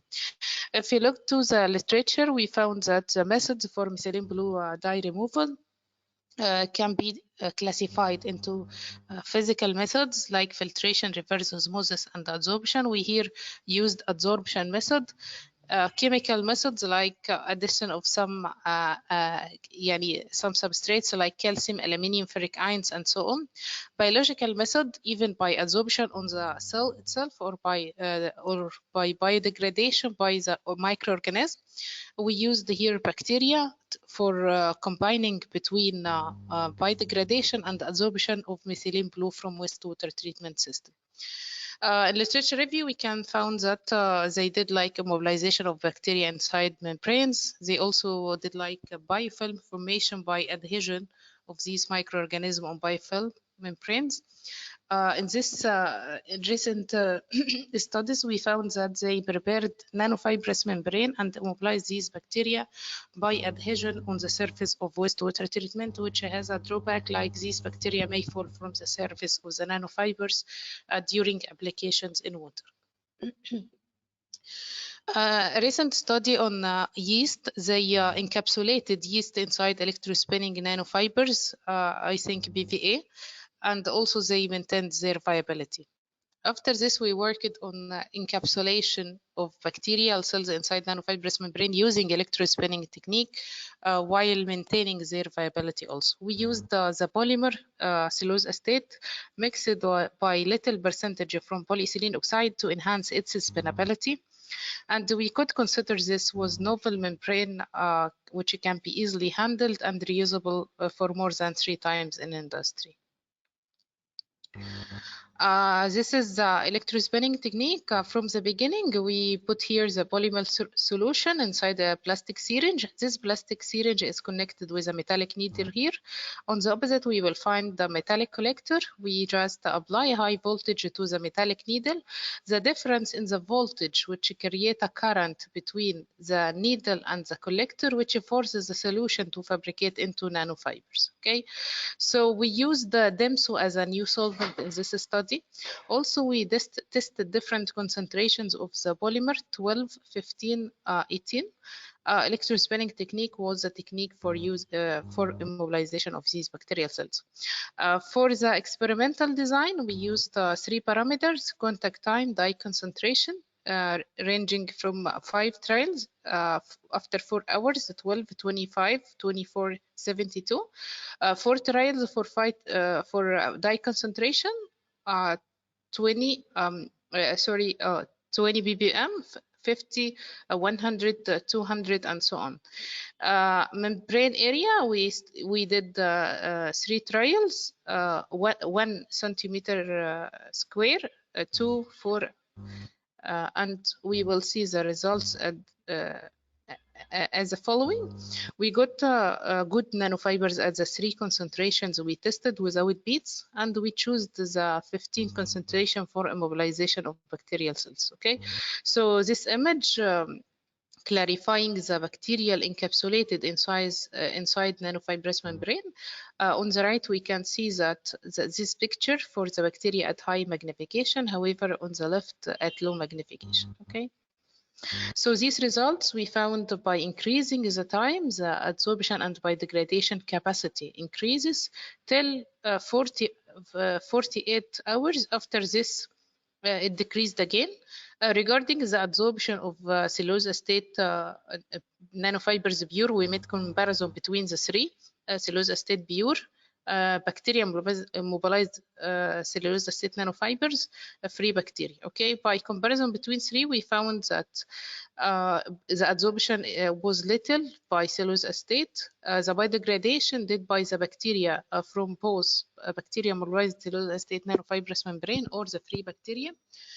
We found that the results showed that the bacteria mobilized nanofibrous membrane was close to the free bacteria till 48 hours. After this, actually the free bacteria started death due to lack in nutrients, and the bacteria mobilized cellulose state capacity was higher by increasing time. Okay. By increasing dye concentration, we found that the biodegradation capacity decreases regarding the toxicity of the dye, and this may lead to death of some bacteria inside the nanofibrous membrane. By increasing the membrane area, we found that the biodegradation and adsorption capacity together, the results increased. However, in comparison by free bacterial cells, we got this maximum actually biodegradation level. But in case of the encapsulated bacteria, we found that the results was much better, which led that there is dispersion of bacteria inside the nanofibrous membrane and increased the surface area of bacteria. The results was also adsorption results was also tested and found the kinetics found to be fed to Langmuir isotherm, and the adsorption happened by cellulose state nanofibers, and the biodegradation happened by Bacillus paramyxoides, which is isolated from wastewater treatment system. In conclusion, we can say that after 24 hours, we got 88% of removal, and after 48 hours, we got 93% of removal, and at the end of the 4th usage, we got 44% of dye decolorization capacity. We published this paper in scientific reports at Nature in 2019, and we are doing further studies on this by testing more species of bacteria and so on.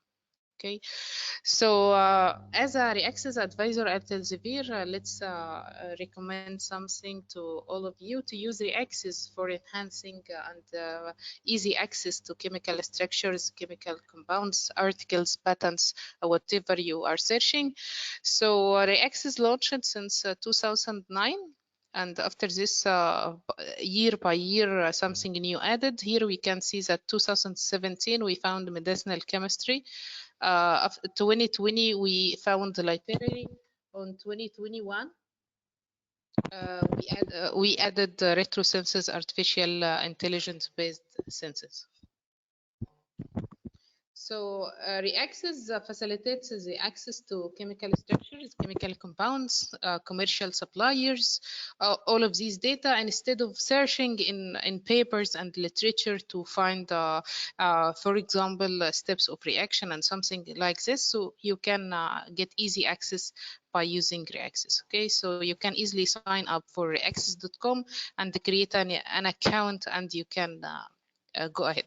So in searching in Reaxis, you can search by writing what you need, even substance, even patent, even article, what you wish, or by drawing the structure or reactions by yourself on Reaxis. Okay, Reaxis is not only giving for you structures or commercial suppliers or all of this, it also have a great data, like physical data, other data like biodegradation data, stability in soil, blah, blah, blah. Spectral data also, you can, in our spectroscopy, you can find the data about this bioactivity like cytotoxicity, ecotoxicology, much more actually. Thank you for listening, and this is my email. If you need anything, you can contact me at email for sure. And if you have any question, I'm here to answer your questions. Thank you for letting me to join this great community of researchers and scientists all over the world. Thank you again. Thank you, Dr. Doa, for your presentation.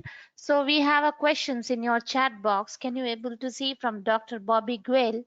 Have you applications in real cases outside the laboratory? Can you able to see the questions? Yeah, first, why 1 and 5%? I concentrate, not me, yeah. Yeah, first, the first question, have you applied in real cases outside laboratory? It's on our current research. First, we are doing such as a mobilization of more than one species of bacteria for creating like a multifunctional membrane which can remove more than one pollutant at the same time.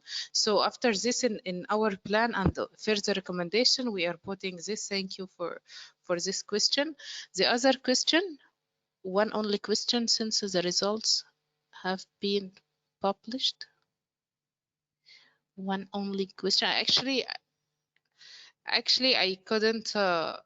I couldn't catch this, but to be honest, our project stopped for some time to get a further fund because we finished the fund for this stage and just started this year working on it again.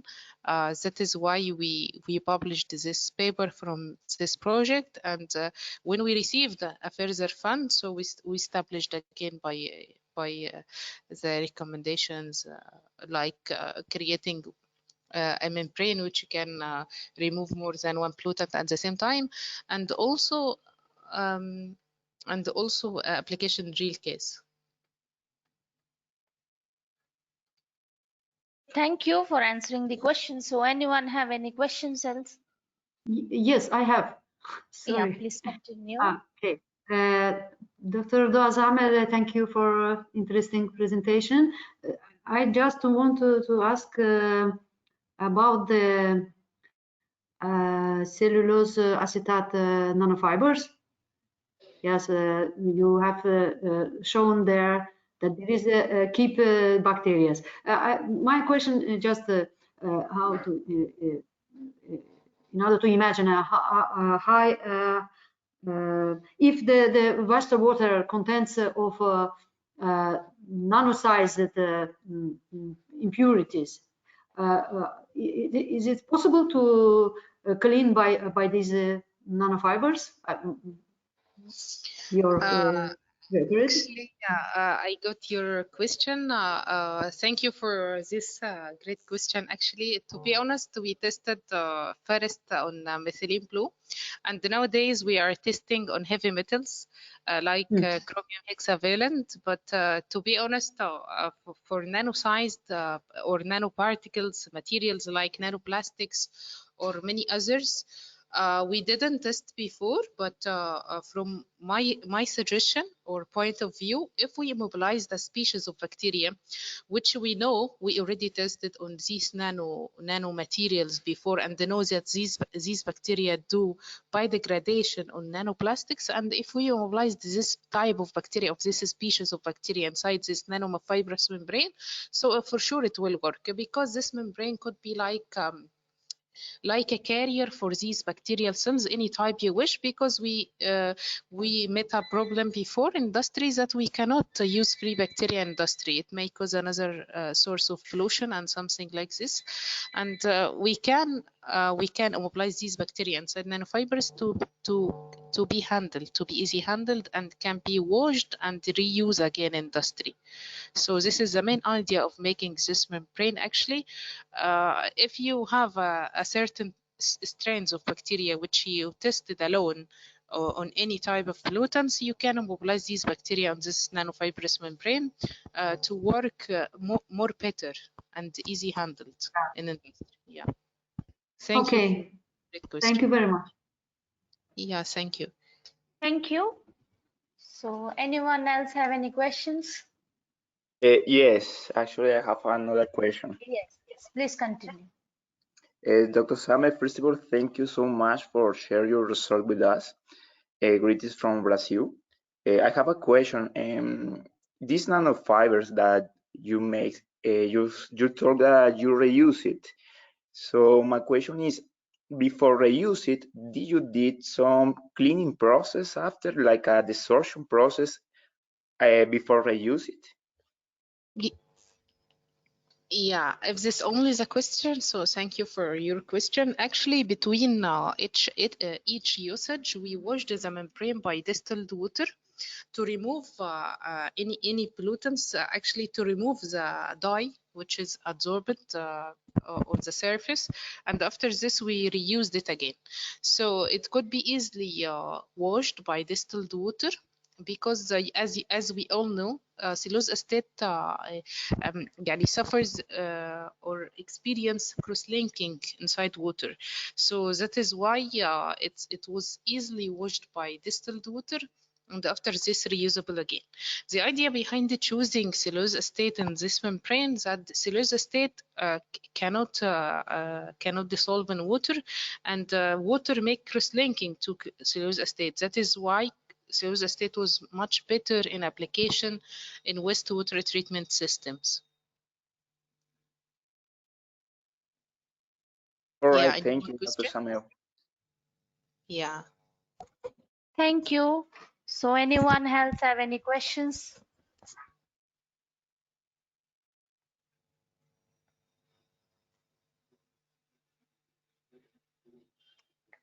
Okay, no questions. Thank you once again for your presence and presentation. Thank you all. I'm really honored to be among you today. Thank you. Thank you very much. Thank you. So our next presenter is Dr. Funda Altun Kianak from Gazi University, Turkey. And the title of the talk is Controlled Release of Paroxetine from Chitosan Monto-Modilonide Composite Films. Hello, Dr. Funda. Hello. Yes, so you are the presenter now. Please share your screen with us. Okay. Sorry my voice because I have cold since yesterday. Okay, I will share what. Okay.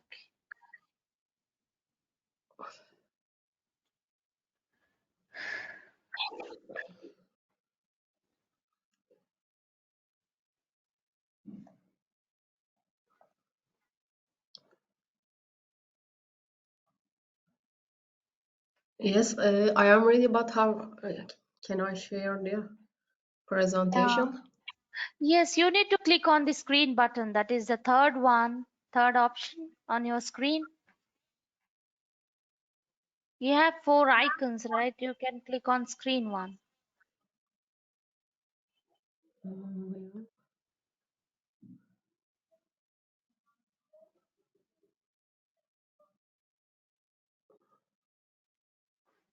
Yes.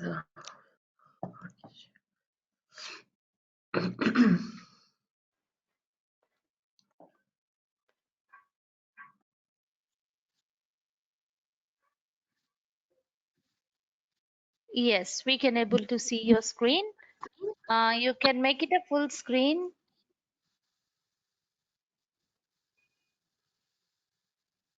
Yes, perfect. Please continue.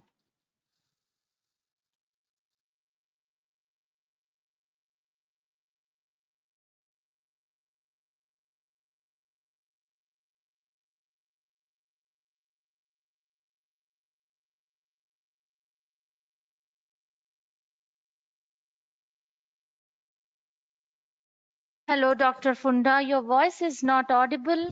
Can you please unmute yourself? It is showing you are in a mute position.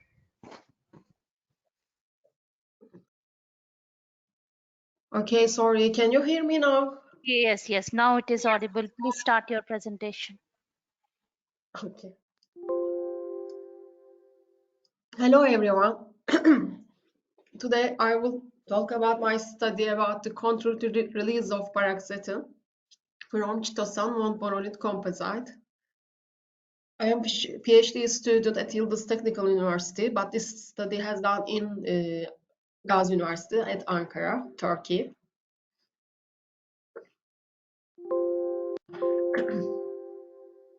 Controlled drug delivery is promising and growing segment of the pharmaceutical market. Targeted delivery, reduced quantity of drug, and minimized side effects makes it more advantageous than the traditional delivery methods. I'm a little bit excited, so I forget to make a little introduce to study, but and this is the paroxetine chemical structure.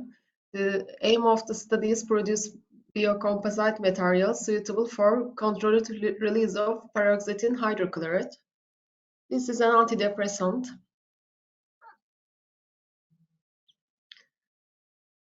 Chitosan is widely used in various applications such as medical, biomedical, pharmaceutical applications, food, agricultural areas, drug delivery, molecular separation, and packaging. Also, has some scientific properties such as hemostatic, bacteriostatic, anticholesteric, anticarcinogenic, and antifungostatic. That is why we used chitosan in this biocomposite film. This is the chemical structure of chitosan. We see NH2 and OH bonding, which make clay strong OH hydrogen bonding and take drug strongly in order to increase the performance of the chitosan as drug carrier. It can be modified by addition of filling materials such as clay, silica, and carbon nanotube.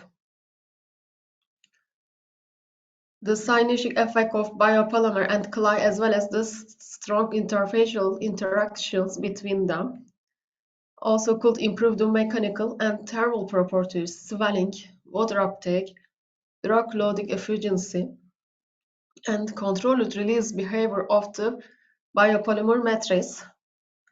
Montmorillonite MMT is member of cemented mineral group. It has layered silicium and aluminum oxide structure and great capacity of adsorption of polymer molecules due to its unique crystal structure. MMT has negative charge because of isomorphous ionic substitution in its layered structure. Therefore, the incorporation of negatively charged exfoliated montmorillons is expected to electrostatically interact with the positively charged NH3 of chitosan. In this study, 11 different types of biocomposite film has prepared. They contain different amount of clay and two type clay, MMT and modified MMT, sodium MMT, glycerol, and different amount paroxetine.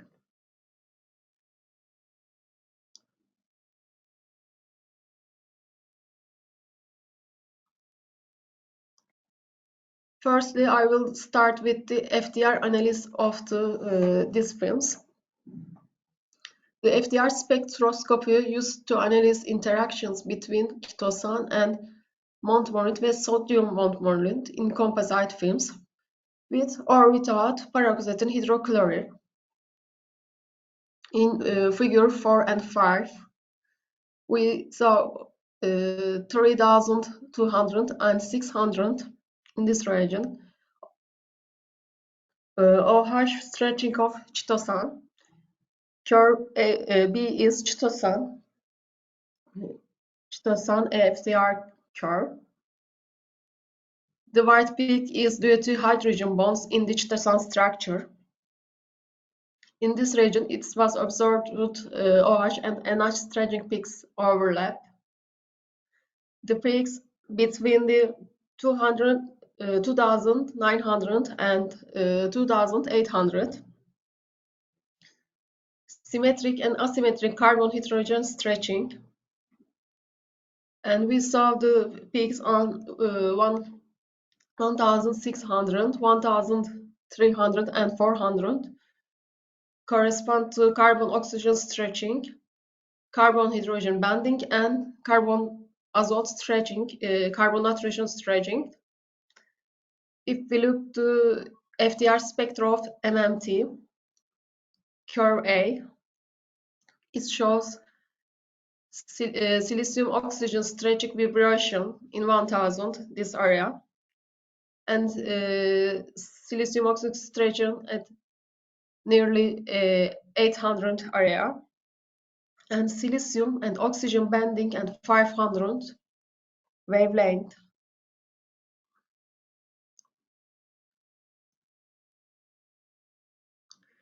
In addition to the peaks observed in MMT, new peaks were observed in FDR spectra of sodium MMT.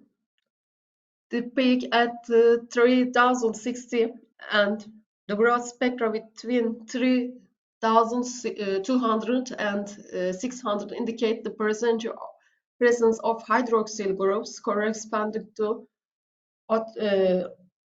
oxygen hydrogen structure and oral oxygen hydrogen interlayer stretching vibrations.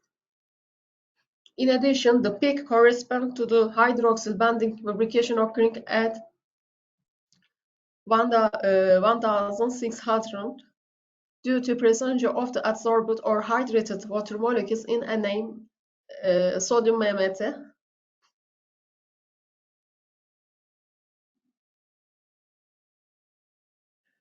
In the drug-loaded films, no new peaks was observed compared to those without paroxetine.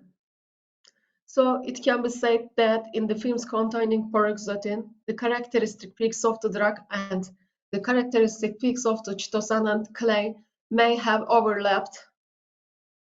Furthermore, in the films containing paroxetine, the intensity of white peak at 3,200 and 600 and characteristic peaks of the chitosan and 1,600 and 1,005 is decreased. It's thought that drug enters clay layers due to drug-clay chitosan interaction. Characterization and SEM analysis, all the sample analyzed. The films that do not contain any clay, chitosan paroxetine, for example, have a homogeneous surface.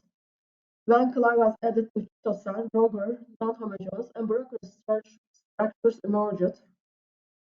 Increasing the amount of clay caused an increase in non-homogeneous structure in the film because of the agglomeration of MMT, the same as the modified MMT. Agglomerated structures in some images, the chitosan and clay, emerged from the edge-edge interaction with hydrogen bands between silicate layers containing hydroxyl groups. If we look at the swelling properties of films, this is also important because these properties affect on drug release property of the film. Chitosan paroxetine composite, the first one, have a high swelling ratio. When clay was added to chitosan paroxetine films, the swelling ratio decreased. It's observed that swelling ratio of the films decreases further with the increase of clay, MMT or NaMMT.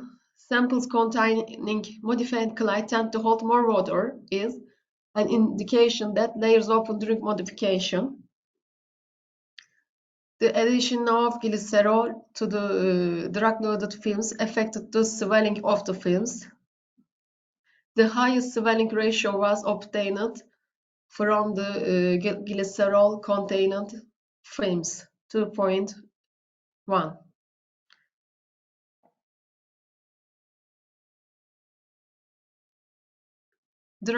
In vitro drug release study. The drug release property of the films investigated at pH 7.4 and 37 Celsius degree. The effect of the amount of clay added to chitosan and the clay modification on the in vitro release of paroxetine was investigated. In addition, different amounts of glycerol were added to paroxetine containing films, and its effect drug release investigated. Finally, the effect of the addition different amounts of the drug to the films also examined. It has been observed that rapid increase occurred in the clay-free chitosan pH paroxetine films, the black one. Drug release was very rapidly at the beginning of the release. This is called burst release, which we don't want it. Sudden swelling of the chitosan may have caused the burst release. Composite films containing modified MMT and unmodified MMT have lower, as you see here, lower and slower drug release than the chitosan paroxetine film. As the amount of the clay in the clay film was increased, the release of the percentage of the drug from film is decreased. This suggests that there may be interaction between drug and clay. At the end of the first hour, the release percentage was obtained as 55% for the chitosan paroxetine and only 6% from the chitosan 0.4 MMT and paroxetine. The burst release decreases with increasing the amount of clay. This suggests the possibility that swelling decreases with increasing amount of the clay, or wherever drug molecules are present on the surface, as can be seen on same image of film. In addition, intercalation of the drug between clay layers support prolonged drug release. It's possible that the secondary amine group in the structure of the drug becomes positively charged under the conditions of preparation of the films, as well as to intercalate to clay structure, forming hydrogen bonds with the oxygen-hydrogen groups and the clay surface. All these data may support the existence of the electrostatic interaction between drug and clay. The drug release profile can be changed and controlled by the changing amount of clay and optimizing the chitosan-clay ratio. Drug release profile of composite films that contain different amounts clay, modified or unmodified. When sodium montmorillonite and montmorillonite composite films were compared, it's observed that composites containing sodium montmorillonite generally show higher release percentage than the MMT. For example, after first hour, the cumulative drug release of sodium MMT is 44 and 33 for the same amount of the MMT containing film. It's thought that it's related with the fact that the swelling ratios of the sodium MMT composites are higher than the composites containing MMT. Modification of MMT may have opened up silicate layers and may have increased the swelling capacity of the clay or film.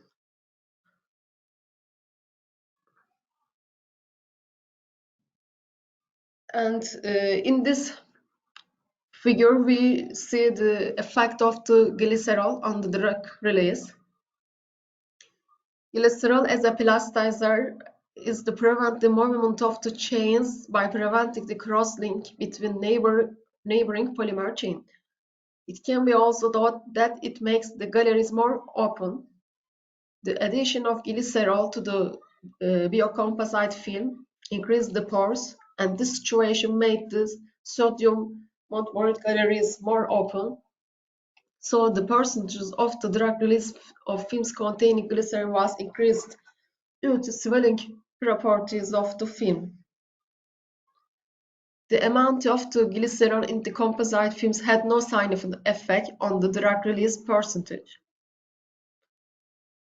You see on this graph, glycerol containing films has higher, but when we change the glycerol amount of the glycerin, very little change, but nearly they are the same, but higher than the sodium NMT composite. And the drug release kinetics for these samples. Coarse-Meyer Pepper's and first-order model is mostly fitted these samples. The N value derived from Coarse-Meyer model represent the drug release mechanism. For the most of the composite film, N value less than 0.5, which means classification behavior. In the classification model, paroxetine released from films containing drug by two different mechanisms. According to this mechanism, the release of the drug may be in the form of swelling of the films that are partially in contact with the liquid and diffusion of the drug through the pores partially filled with liquid. Conclusions. FTR spectrum shows that there was an interaction between chitosan, clay, and paroxetine hydrochloride. The drug release percentage chitosan clay composite film containing modified sodium montmorillonite and unmodified montmorillonite clay was found to be different depending on swelling properties. With modification of MMT, the space between layers in the clay may have increased, so the swelling capacity of the sodium montmorillonite found higher than MMT. Therefore, it is observed that the drug release percentage of the drug from sodium MMT containing composite films was higher than the MMT containing films.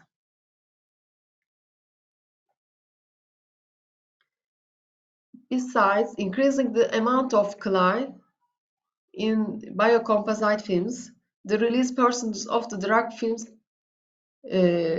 increase of the clay will result to decrease the drug release ratio in the biocomposite film. The addition of glycerol to the films resulted increased the drug release percentage to films. And the drug release kinase can be expressed with Casimir-Mayer Pepaz model for mostly.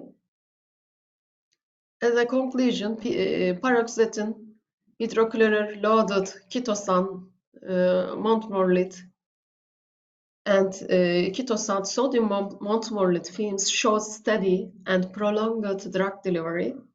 Therefore, this study shows that chitosan montmorillonite and sodium montmorillonite paroxetine composite films can be used as an oral drug carrying system for the paroxetine.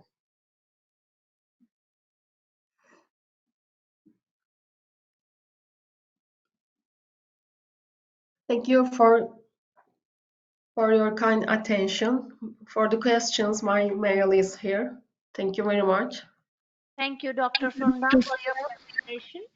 So you have a questions from Dr. Bobby Guale that was the MMT purified before use or is this a natural one? Can you please check it in chat box on the right side of your screen? Chat box. Okay. Yes. The first question is they ask who is the Bobby No, it's not Guale? the first question. You go to the third question. That is, was the MMT purified before use or this is a natural one? MMT is natural, but sodium MMT is is modified from the MMT in the laboratory with sodium chloride. The first question is we didn't make in vivo study. This is in vitro. I didn't. The second, yes, No, this is the same sorry. question. The first two questions are for different presentation. The third question is for you only. So as you have answer, so thank you for that. So anyone else have any questions?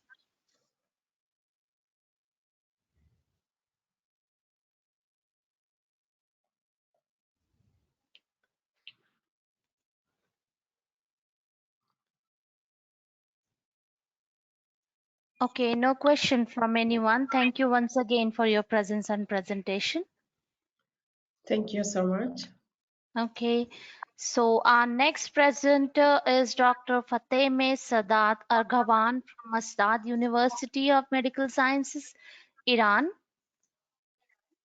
So, hello, Dr. Fateme. Are you ready with your presentation? Yes, we can able to see your screen as well.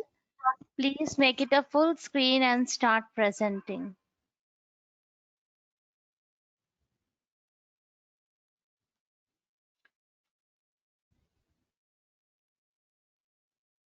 Yes, perfect. Please continue with your presentation.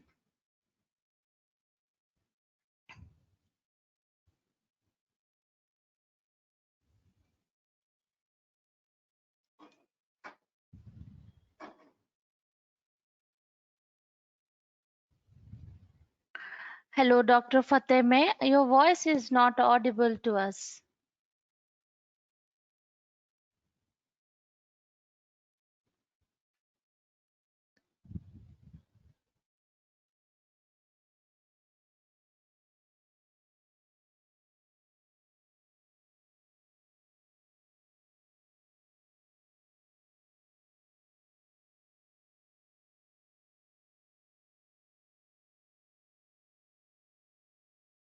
Hello, doctor. I'm sorry, but your voice is not audible to us. Can you please check your speakerphone?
So sorry for this interruption. So I just had a conversation with Dr. Fateme. So I suggested her to log out of the session once and try to again log in. Maybe that it will work. So we have to wait for a few more minutes. Thank you.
Hello. Hello, can you hear me? Yes. Now we can able to hear you. So you are the presenter now. Please share your screen with us. Okay.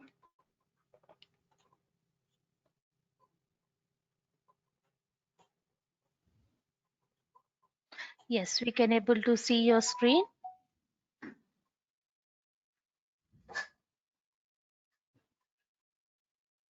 Okay. So sorry for the mistake. I have defended my master degree recently, and today I want to talk about my dissertation that was about a current synthesis of magnetic nanocomposite for degradation of tetracycline antibiotic from aqueous solutions. And this project was performed under supervision of Professor Behnam Borikbin and advisors of Dr. Negin Naseh and Professor of Hossein Ali Dadi. And during my master journey, I have worked on different projects about removing the pollutants from aqueous solutions using different methods.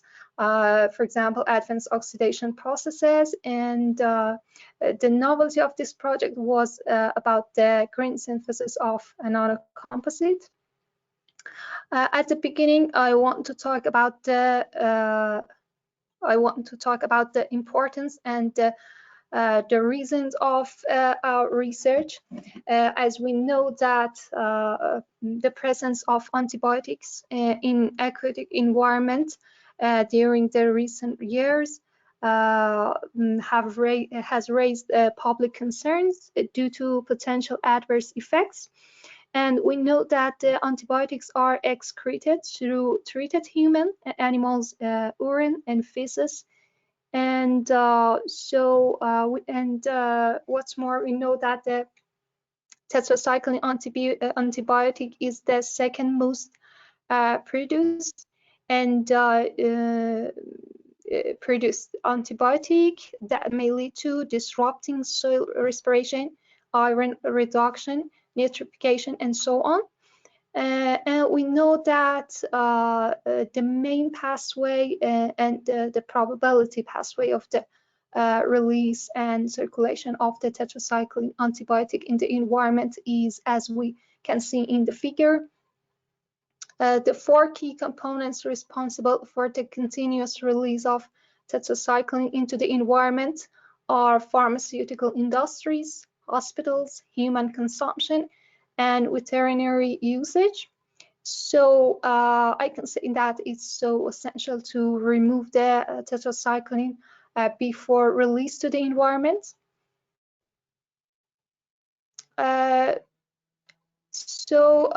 We know that among different methods that we can use to remove the pollutants from aquatic solutions, advanced oxidation processes such as heterogeneous photocatalysis have attracted more attention, and this is because of their high efficiency and complete pollutants mineralization to carbon dioxide, and simplicity of operation and low cost. So in this project, we use the copper sulfide semiconductor as because of high photocatalytic potential in the presence of UV light, non-toxicity, and no limitation of mass transfer, and high resistance to chemical decomposition and optical corrosion. And actually, we use the iron magnetic nanoparticles to actually a way for recovery and reusability of the nanocomposite.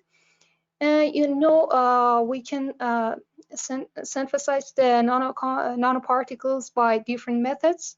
For example, by biological and physiochemical methods, but we know that they are not very environmental friendly, and they are more probably to be costly.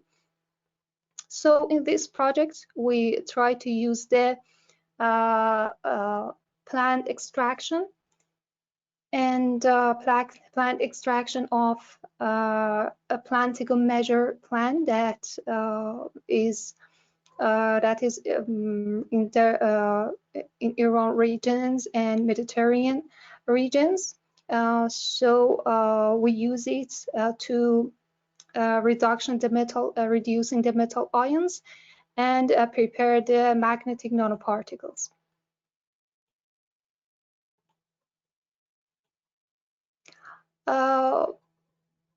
Briefly, I can say that the steps of experiments were synthesis and characterization of magnetic nanocomposite. After that, we prepared the tetracycline stock solution, and after that, we had performing the dark condition or adsorption condition by using the magnetic nanocomposite. And after that, we have measurement the residual concentration of the tetracycline by using the spectrometer at wavelengths of 348.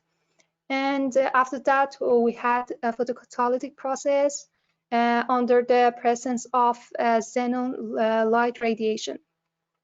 And after that, we had the measurement of the tetracycline antibiotic concentration by using the spectrometer.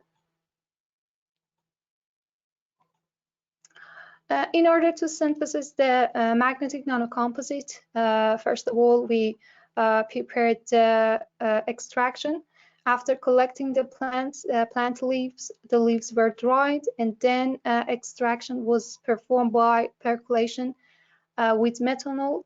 And I mean that the powder was immersed. The powder was immersed in a methanol solution, and after that, the solution was after 3 days and nights. The solution was placed in a rotary, and when the methanol was removed, the solution was prepared. And I mean the extraction came from the plant. In order to synthesize the magnetic nanocomposite, 3 millimole of iron nitrate was first added to 30 milliliter of deionized water and degassed for 14 minutes. And after that, 1.5 millimole of manganese chloride metal salt was dissolved in 30 milliliter of deionized water and finally added to the suspension. And after that, 1 gram of plant extract was dissolved in 30 milliliter of deionized water and placed in ultrasonic for 15 minutes. And after that was added to the suspension, and the reaction was performed by bringing the sodium hydroxide and to reach the pH to 14.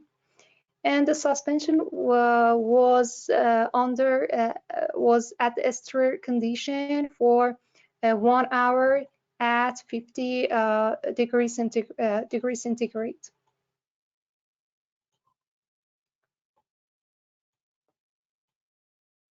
After that, the sediments and participants were extracted by an external magnet, was separated by an external magnet, and were placed in an oven at the temperature of 80 for 8 hours, and finally powder was calcined at 600 centigrade for 3 hours.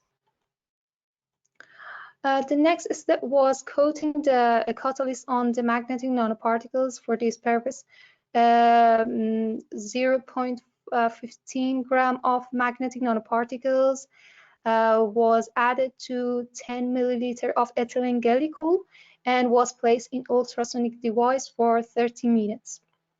And after dispersion, the dispersion solution was added to a container that was placed in an oil bath at 120 centigrade.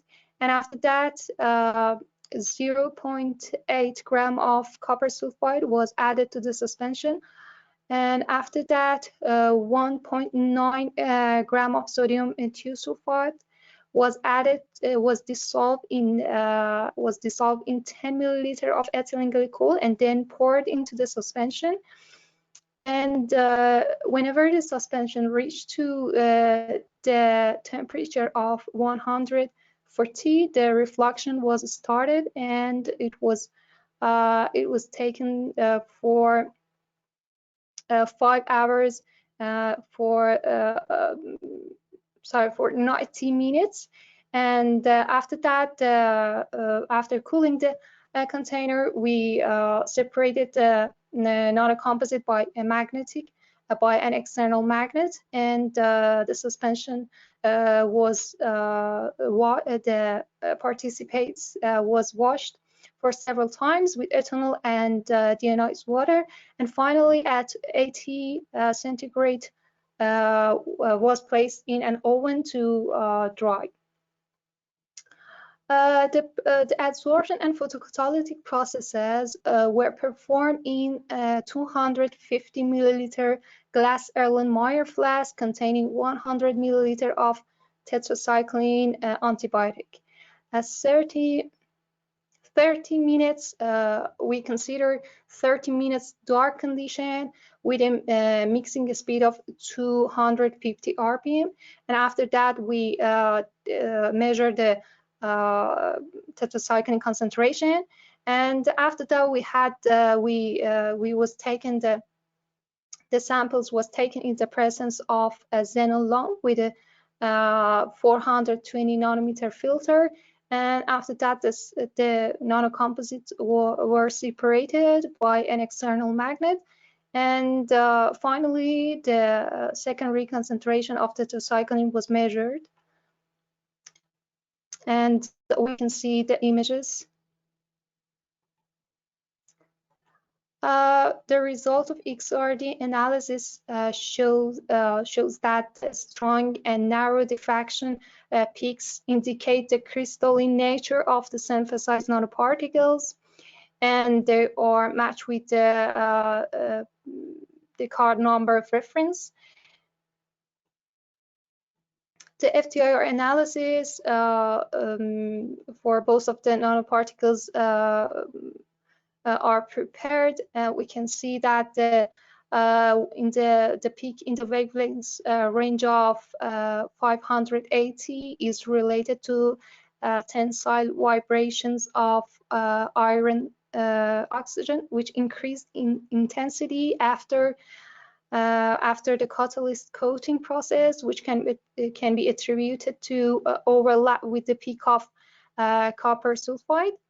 And the absorption bands in the range of 3,400 and 1589 are related to vibrations of hydroxyl functional group.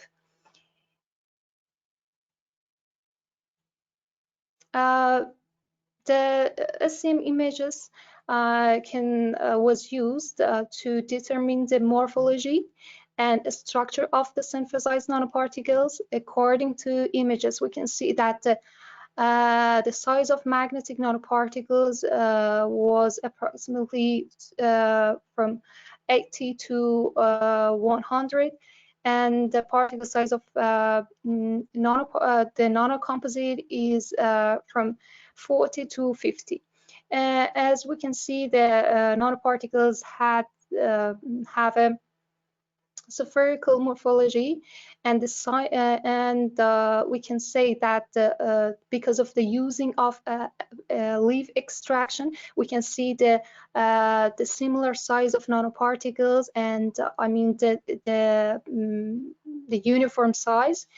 And this is very useful for the photocatalytic process, as we can have a rapid transfer of light absorption and actually transfer the electrons from the valence band to conduction band. The type and percentage of components of the synthesized nanocomposite were determined by EDAX analysis, and we can see the presence of copper and sulfide. That shows us that that the catalyst was well placed, was well covered the nanocomposite, the nanoparticles. The results of the RS analysis that was used to evaluate the optical properties of the synthesized nanocomposite. The results showed that the magnetic nanoparticles only have 2.4 band gap value that was decreased to 2.16 whenever we use the catalyst as we coated the magnetic nanoparticles by copper sulfide. And this is very useful, as we can have the faster transfer of electrons from the valence band to conduction band, and we have higher degradation efficiency. The VSM analysis show high magnetic properties of the nanocomposite. Also, we can see that after coating the nanoparticles by copper sulfide, the magnetic properties is lower than before. To optimize and model the process, we use the central composite design by using the design expert software. For this purpose, we consider 4 important parameters that are essential and effective on the photocatalytic efficiency: time, pH, dose, and tetracycline concentration. And based on the number of levels of each parameter and the replication of the central points, the software reached 30 runs for us. So we performed 30 experiments in the laboratory and calculated the removal, the degradation efficiency of the tetracycline, and entered and entered to the software. The results show that among different models that have been used to model the data, the best one was quadratic model, and this is because the coefficients, the determination of coefficients of that are really close to 1, and the ANOVA analysis was used to evaluate the effect of parameters on the response, and the results show that we can say that the significance of the model and non-significance of lack of fit show the this model is well fitted by our data. In this slide, we can see that based on the coefficient estimate, we can say that the concentration have the most effective parameter on the response. After that, we have a pH, and then dosage and time. And on the other hand, we can have the formula of the equation of the degradation efficiency. We can use it to optimize and estimate the removal efficiency. In this slide, we can see the effects, the interaction effect of parameters on the degradation efficiency. We can see that dosage, by increasing the dosage from 0.05 to approximately 0.25, we have an increase in degradation efficiency, but after that we have a reduction, and this is because the it might be have an interference by light absorption by increasing the dosage. And what's more, we have the increasing the degradation efficiency by increasing the pH. I mean that we have lower efficiency at the acidic pH, and this is because the only factor that is usable for the degradation at acidic pH is positive holes, but at neutral and alkaline condition, the reaction between hydroxide ions and the positive holes are essential and are the factor. So we have higher degradation efficiency. And we can say in the other figure that by increasing the light absorption time, light radiation time from 10 to 50, we have an increase in the degradation efficiency, but after that the degradation was approximately stable. And actually by increasing the tetracycline concentration, the degradation efficiency was reduced. By plotting the predicted value versus the actual value, we can see that they have a good agreement with each other, and we can say that the model has high ability to correlate experimental and predicted values of response. To optimization the process, we consider the factors of concentration, time, and dosage at the range level, and but the pH was considered at a target of 7, as we know we had known that the common value of pH of treatment of industrial are 7. And the maximum degradation efficiency by considering these value for parameters was achieved 87%.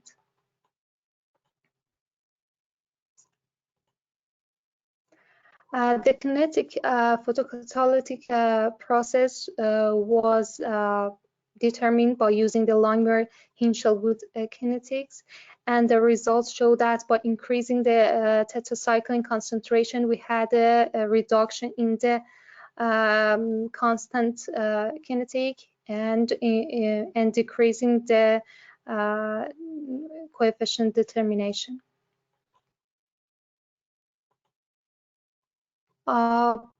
As I mentioned, we use the magnetic nanoparticles that help us to investigate the reusability of the nanocomposite. And we know the reusability is a crucial point concerning the cost of treatment system.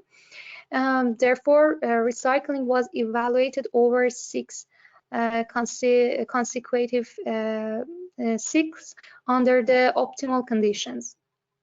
At the end of each step, the nanocomposite was removed from the solution by a magnet and washed with ethanol and deionized water. And after that, it was dried in a vacuum oven at 70 centigrade for 7 hours and then reused in the next step. And we can see that only we have a reduction of 13% reduction in removal efficiency. In this slide, we can see the comparison of tetracycline removal by using different methods. And we can see that the higher removal efficiency was achieved by using the photocatalytic process whenever we use the magnetic nanocomposite in comparison with other methods and other nanoparticles. We can see that using the light radiation is not high efficiency for us. We use the LC mass analysis to investigate the byproducts, and the results reveal that intermediate compounds produced during the process, and eventually they mineralize to carbon dioxide and water. We conclude that we have a low efficiency whenever we use the light radiation only to remove the tetracycline, and the experimental results show that the degradation efficiency was directly related to increase in pH, and I mean that we had the highest efficiency at the neutral and alkaline pH. The composition efficiency of the tetracycline increased with increasing the nanocomposite dosage from 0.05 to 0.26, and then decrease with the increase of nanocomposite, and this is because of the interference in xenon absorption. And based on the result obtained from the quadratic model, the best, the higher removal efficiency for tetracycline was achieved under the optimum conditions of tetracycline concentration of 10 milligram per liter times of 54 minutes and dosage of 0.26 gram per liter, and it was 85%. And this is the references that we have used. Thank you for your attention. Thank you, Dr. Fateme, for your presentation. So anyone have any questions?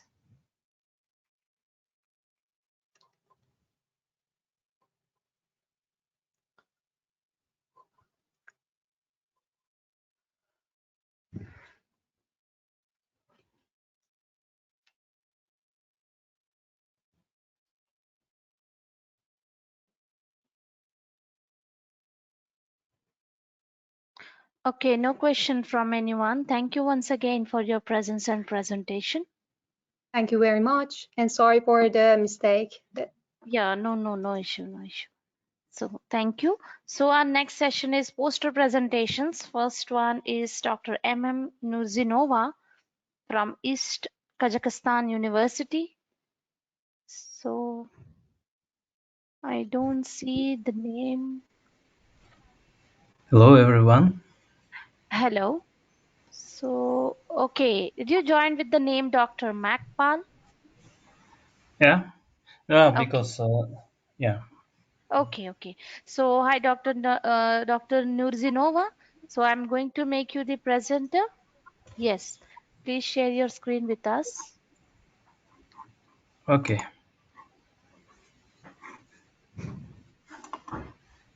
Yes, we can able to see your screen. Yeah, Yeah, you can make it a full screen and somewhat zoom in so that we can able to see the content properly. okay. So can you see? Yes, we can able to see that. Okay. Yes, perfect. Hello, everyone, for all participants. Today, our theme, the methodology of studying the gas thermal methods of coaching from UHMWPE in the course of physics specialties of the university. This report prepared by Nurzinova and the Skakov. The main idea of our poster, the higher educational of our republic have important task to implement and finds way to achieve quality education. That is why preparation for qualitative specialists it's very important, and we choose this topic to increasing the contribution of science to the socio-economic development of the country.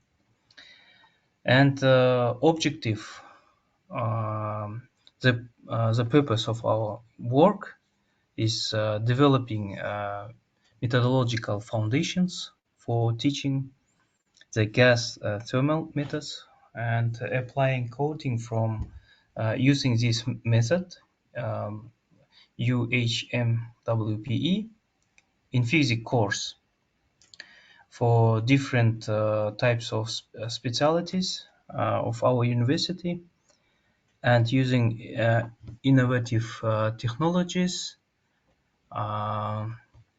to lead to leading our significant socio-economic development. And the path to professional competence lies through the development of training technologies for specific fields and fundamental and specialized scientific disciplines.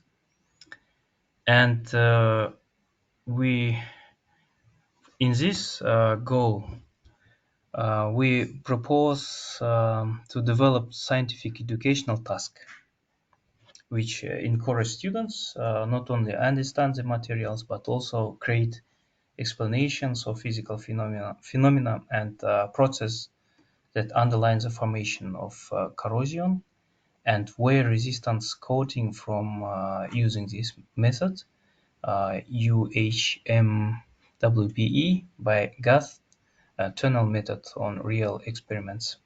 And you can see two figures, figure 1 and figure 2. Figure 1 is a Venn diagram and figure 2 is the assembly view.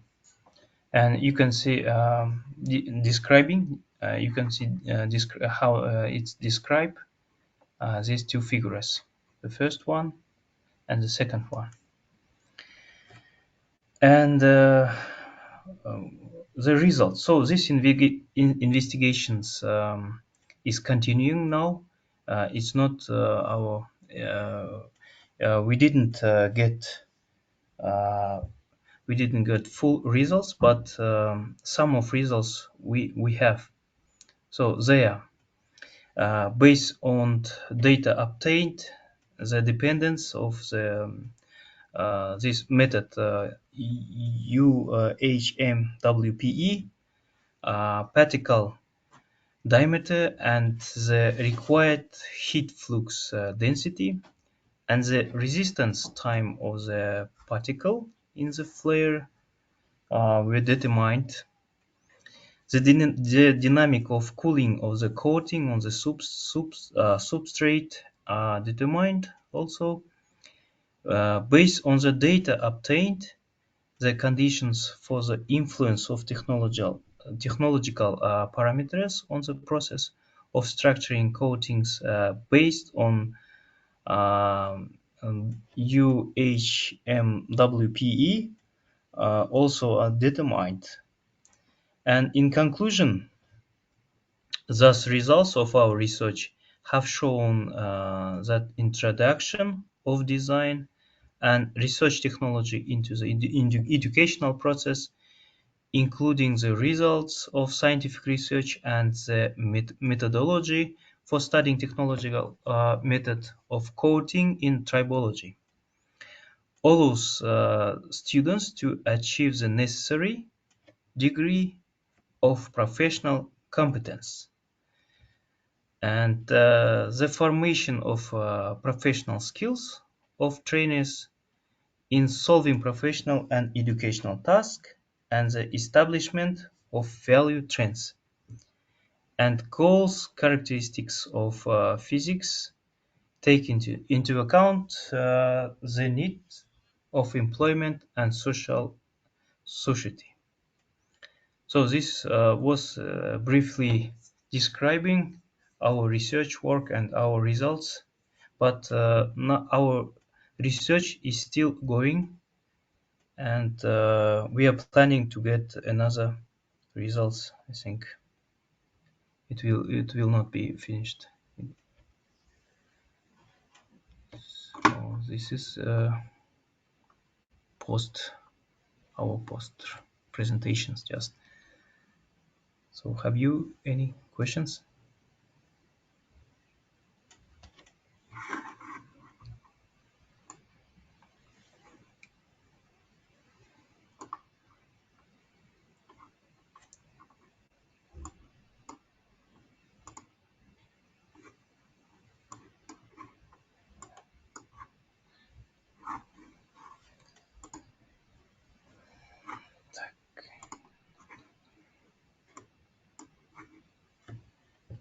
Have you any questions? Yeah, hello. Yeah. Thank you, Dr. Zinova, for your presentation. So, anyone having any questions? Yeah, one question from Mikhail Colred. You can see in the chat box. He is In the asking chat for box, yeah. full picture of figure 3. Full picture of figure 3. Okay. So let me share. Yeah, full pictures like this. General scheme of gas thermal spraying of thermoplastic materials. You can see, and descriptions in figure 3.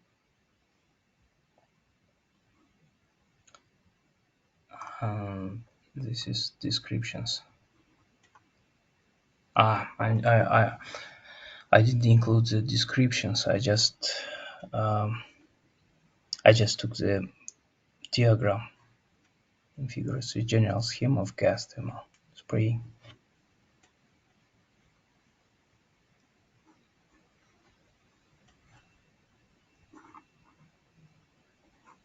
Okay, thank you. So, anyone else have any questions? Only one question here. Can you present the full picture? Oh, okay. Okay.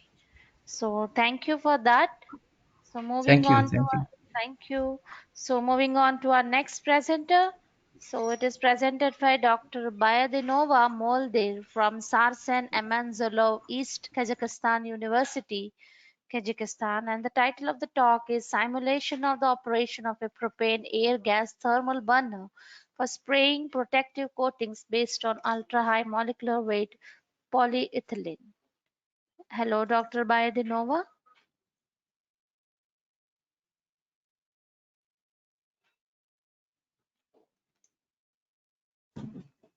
Yes. Hello.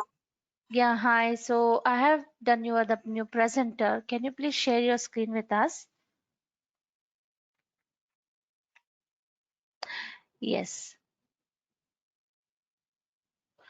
We can able to see your screen.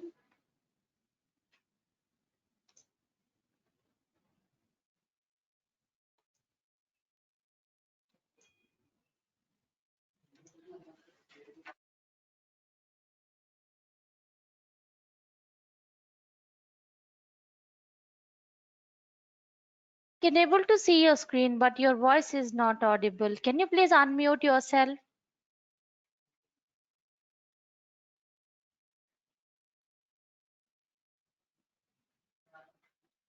Hello, Dr. Bayandinova.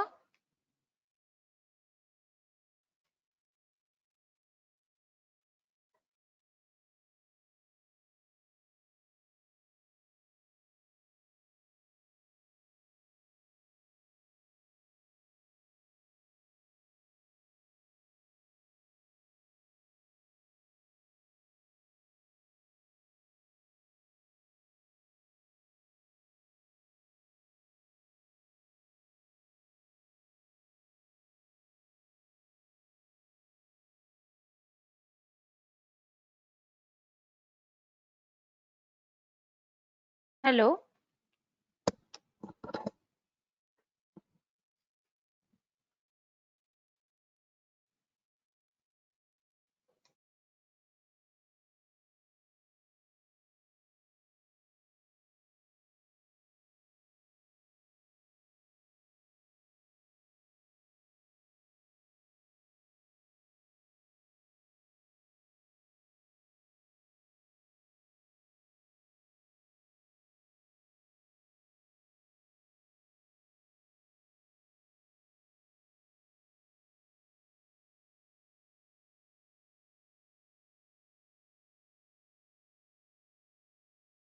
Hello, Dr. Bayandinova. Your voice is not audible.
So sorry for the interruption as Dr. Bayandanova has some network issues. So we will proceed with next one. So the next presenter and the last one is Dr. Lida Liliana Arias Pereira from Federal University of Minas Gerais, Brazil. Hello, Yeah. Dr. Lida. Hello. Can Yes. you hear me? Yes. So I'm going to make you the presenter. Yes.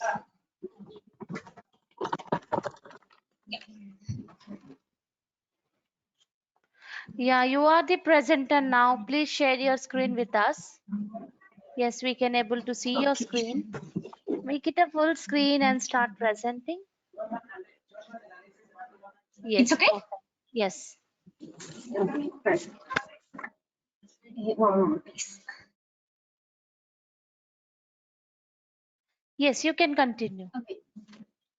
Good afternoon, everybody. Thank you very much for the opportunity. My name is Lida Arias. I'm master's degree in technological innovation. Today I'm going to talk about my investigation thesis developed in my last 2 years ago. And it is entitled Magnetic Neutral Nanoferrites for Recovery of Lead, Iron, Aluminum, Manganese from Superficial Water, Preparation, Physicochemical Characterization, Proof of Concept, and Technological Prospection. Well, first I'm going to introduce with the reflection in the water. Well, more than 70% of the Earth's surface is covered with water, but only 1% of the planet is clean water.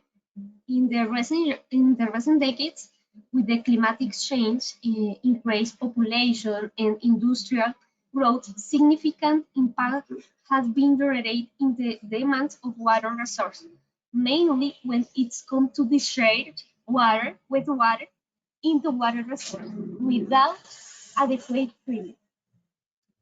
There are another factors that aggrave this situation, such as breaking of dams that contain many resources, such as lead, iron, aluminum, manganese, and other metals, for example.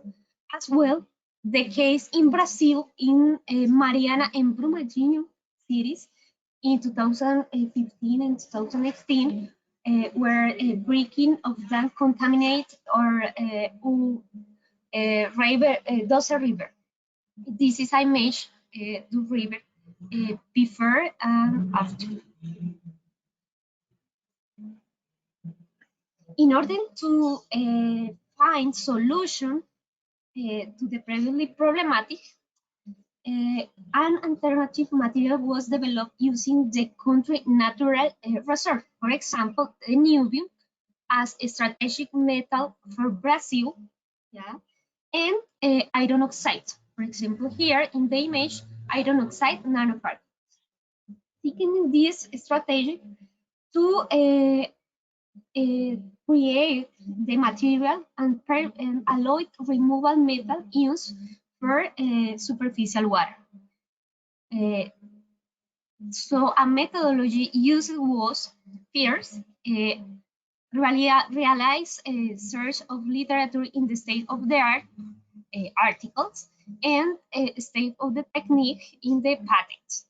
Second was synthesize the niobium nanoferrites with different preparation or proportion of niobium. Once the material was prepared, it was characterized by 15 techniques where the morphology, size, crystallinity, magnetization, etc. was identified. After the metal absorption, experiment was performed to evaluate the efficiency of niobium nanoferrites, yeah, such as a magnetic absorbent. Recently, the investigation have proposed to promote more the innovation in new materials. The the first results, the graphic represent the use of nanoferrites with different combinations. For example, for remotion ions, metal ions. The results represent, for example, divalent ions with ferrites, nanocomposites, hydrogels, and other types of mixture of nanoferrites. Yeah. Here was presented the equation pattern keywords to found these patterns. The three databytes were used: Darwin, length, and orbit, Questel orbit, that was a public and private database. Here you can see the relevance of this work, because I don't understand found documents which relate the Nubian and nanoferrites for this explicit application. After, I characterized of magnetic nanoabsorbent by FTR sites, zeta potential. I identified the composition with fluorescent, X-ray fluorescence, X-ray diffraction, etc. And here, the same image show the characteristic shapes of the ferrites, spherical shapes. And you can see the agglomeration of the nanoparticle, because the size is between the range in 18 nanometers and 2 nanometers approximately. The Raman spectra can be seen. The vibrational modes correspond to modes of hematite in AMG and EG. Here, the diffractogram represents the crystallinity of nanomaterial. The first sample, for example, here, have more crystallinity compared with another sample, because here have more increasingly newly in the structure ferrites. Here, the curves of the hysteresis loops technique revealed reduction of the saturation magnetization of Nubian nanoferrites from 58 to 10 EMU grams. For to conclude that more Nubian inside during the structure ferrites, less magnetization. The next experiment was the batch absorption experiment. This study was conducted in batch system. They influence the same some parameters such as absorbent type, absorbent dosage, for example. Initial pH, initial meta concentration, and contact time was studied. For example, here I present one model, factor analysis. Here the surface contour of the ions, in this case lead, and here iron, such as absorption profiles of magnetic nanoferrite at different pH, and 20 minutes of contact for lead and 40 minutes of contact for iron. Here you can see efficiency of this nanoabsorbent, because in time less than 1 minute you can obtain if it absorbs same 100% of absorption with a pH 4.7 approximately. Also, here in the absorption of iron ions, you can obtain in time contact 40 minutes 63% of the remotion. Yeah.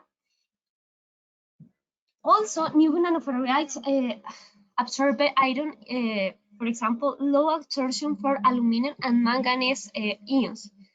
For this, the next experiment was use a proof of concept when use Dose River water, and here was identified absorption for lead 38.9% and absorption of manganese for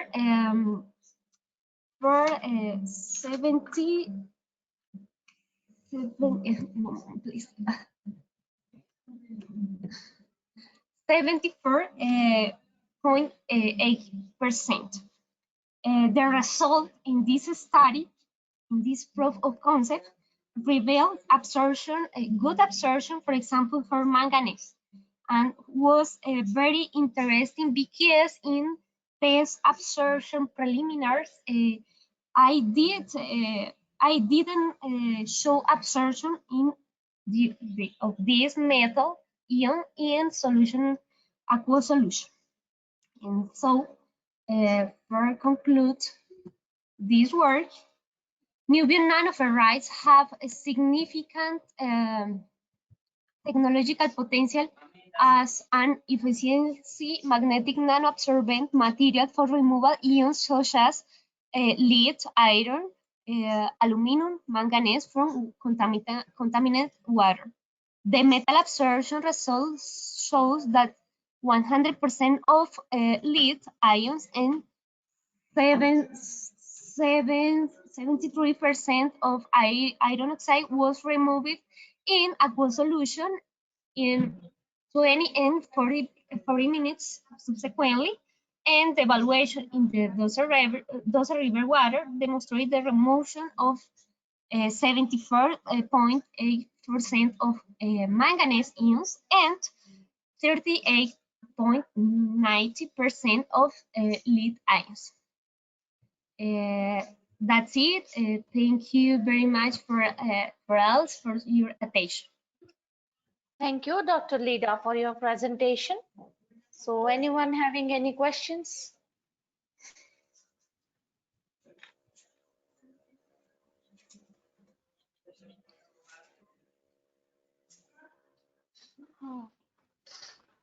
Okay, no question from anyone. Thank you once again for your presence and presentation.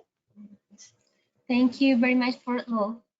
Okay, so hello, Dr. Bayandinova. So are you okay now to present your poster presentation?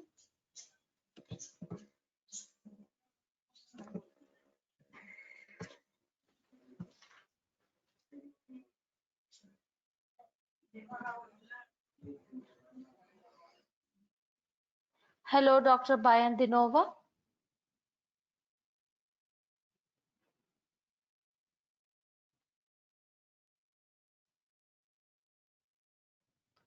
Okay, as she is not responding, I think she is not in the program.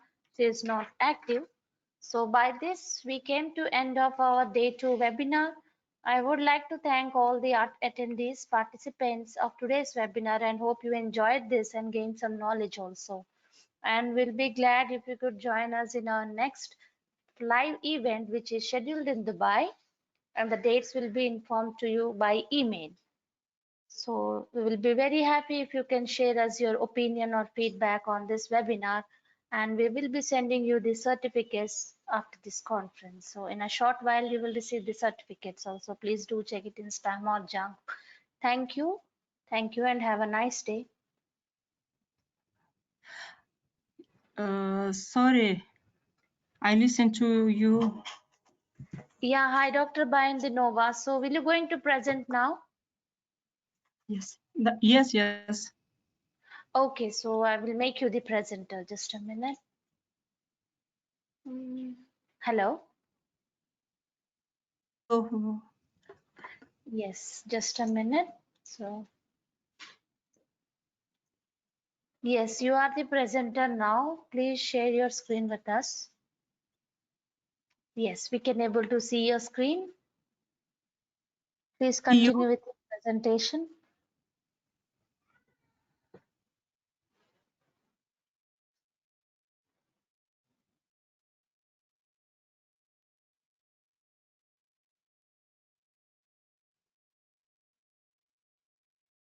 Hello, Dr. Bayandenova. Hello. Yes, please continue. See you da. Please. Okay, so we have to see the poster, right? So there is no explanation.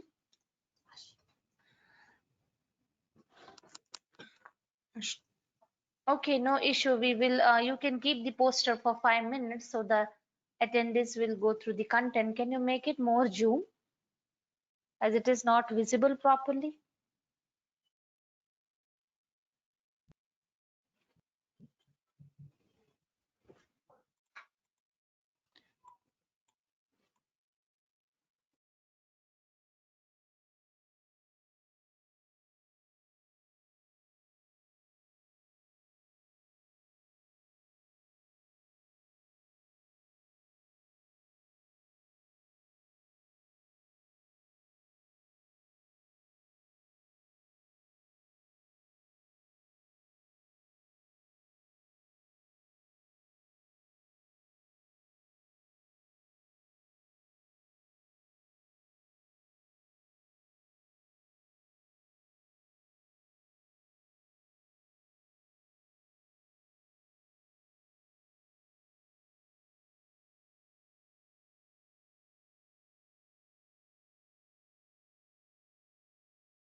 So thank you, Dr. Bayandinova, for your poster presentation. So if anyone have any questions, please mail us so that we can forward to Dr. Bayandinova, or you can ask here as well.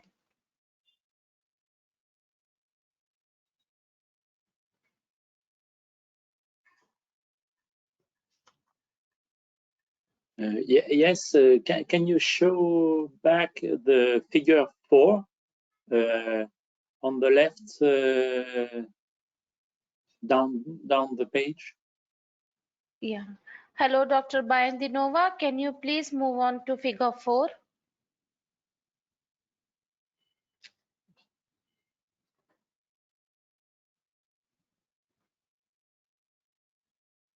Yeah.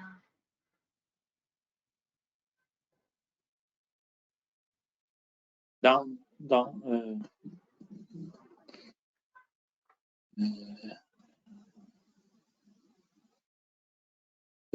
Below.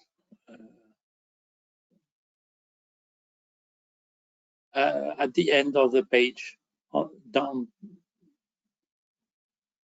No. Please go to down. Yes, yes. Okay. And again, yes, and again, below there is some graphics here that are not visible.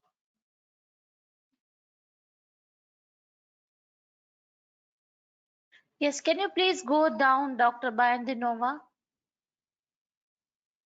Yeah, is it the figure, Dr. Michael? Oh yes, that's great. Okay.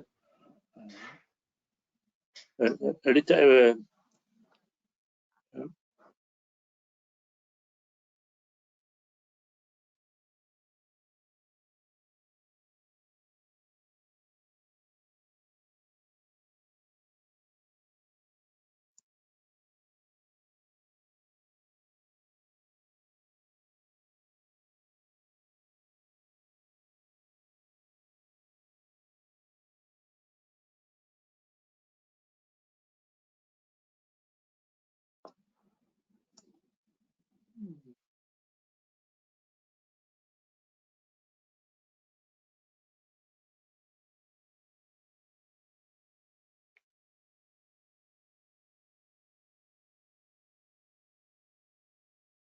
So anyone else have any questions?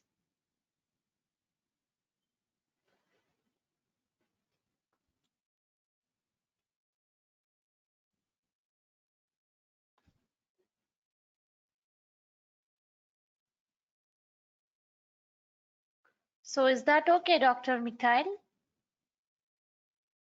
Yes, that's all right. Thank you very much. Okay, thank you. So thank you, Dr. Bayandinova, for your presentation. So by this, we conclude our day 2 webinar. And as we have said that we will announce the next date of live events, which will be scheduled in Dubai. We'll send to your email ID with the dates of the conference. And we wish to see you all in that conference as well, and making it successful one as this webinar has done. And also we'll send you the certificates. So as the program is over in a short while, you will receive the certificates as well. Please do check it in spam or junk. Thank you one and all. Have a nice day. Okay. Okay, thank you.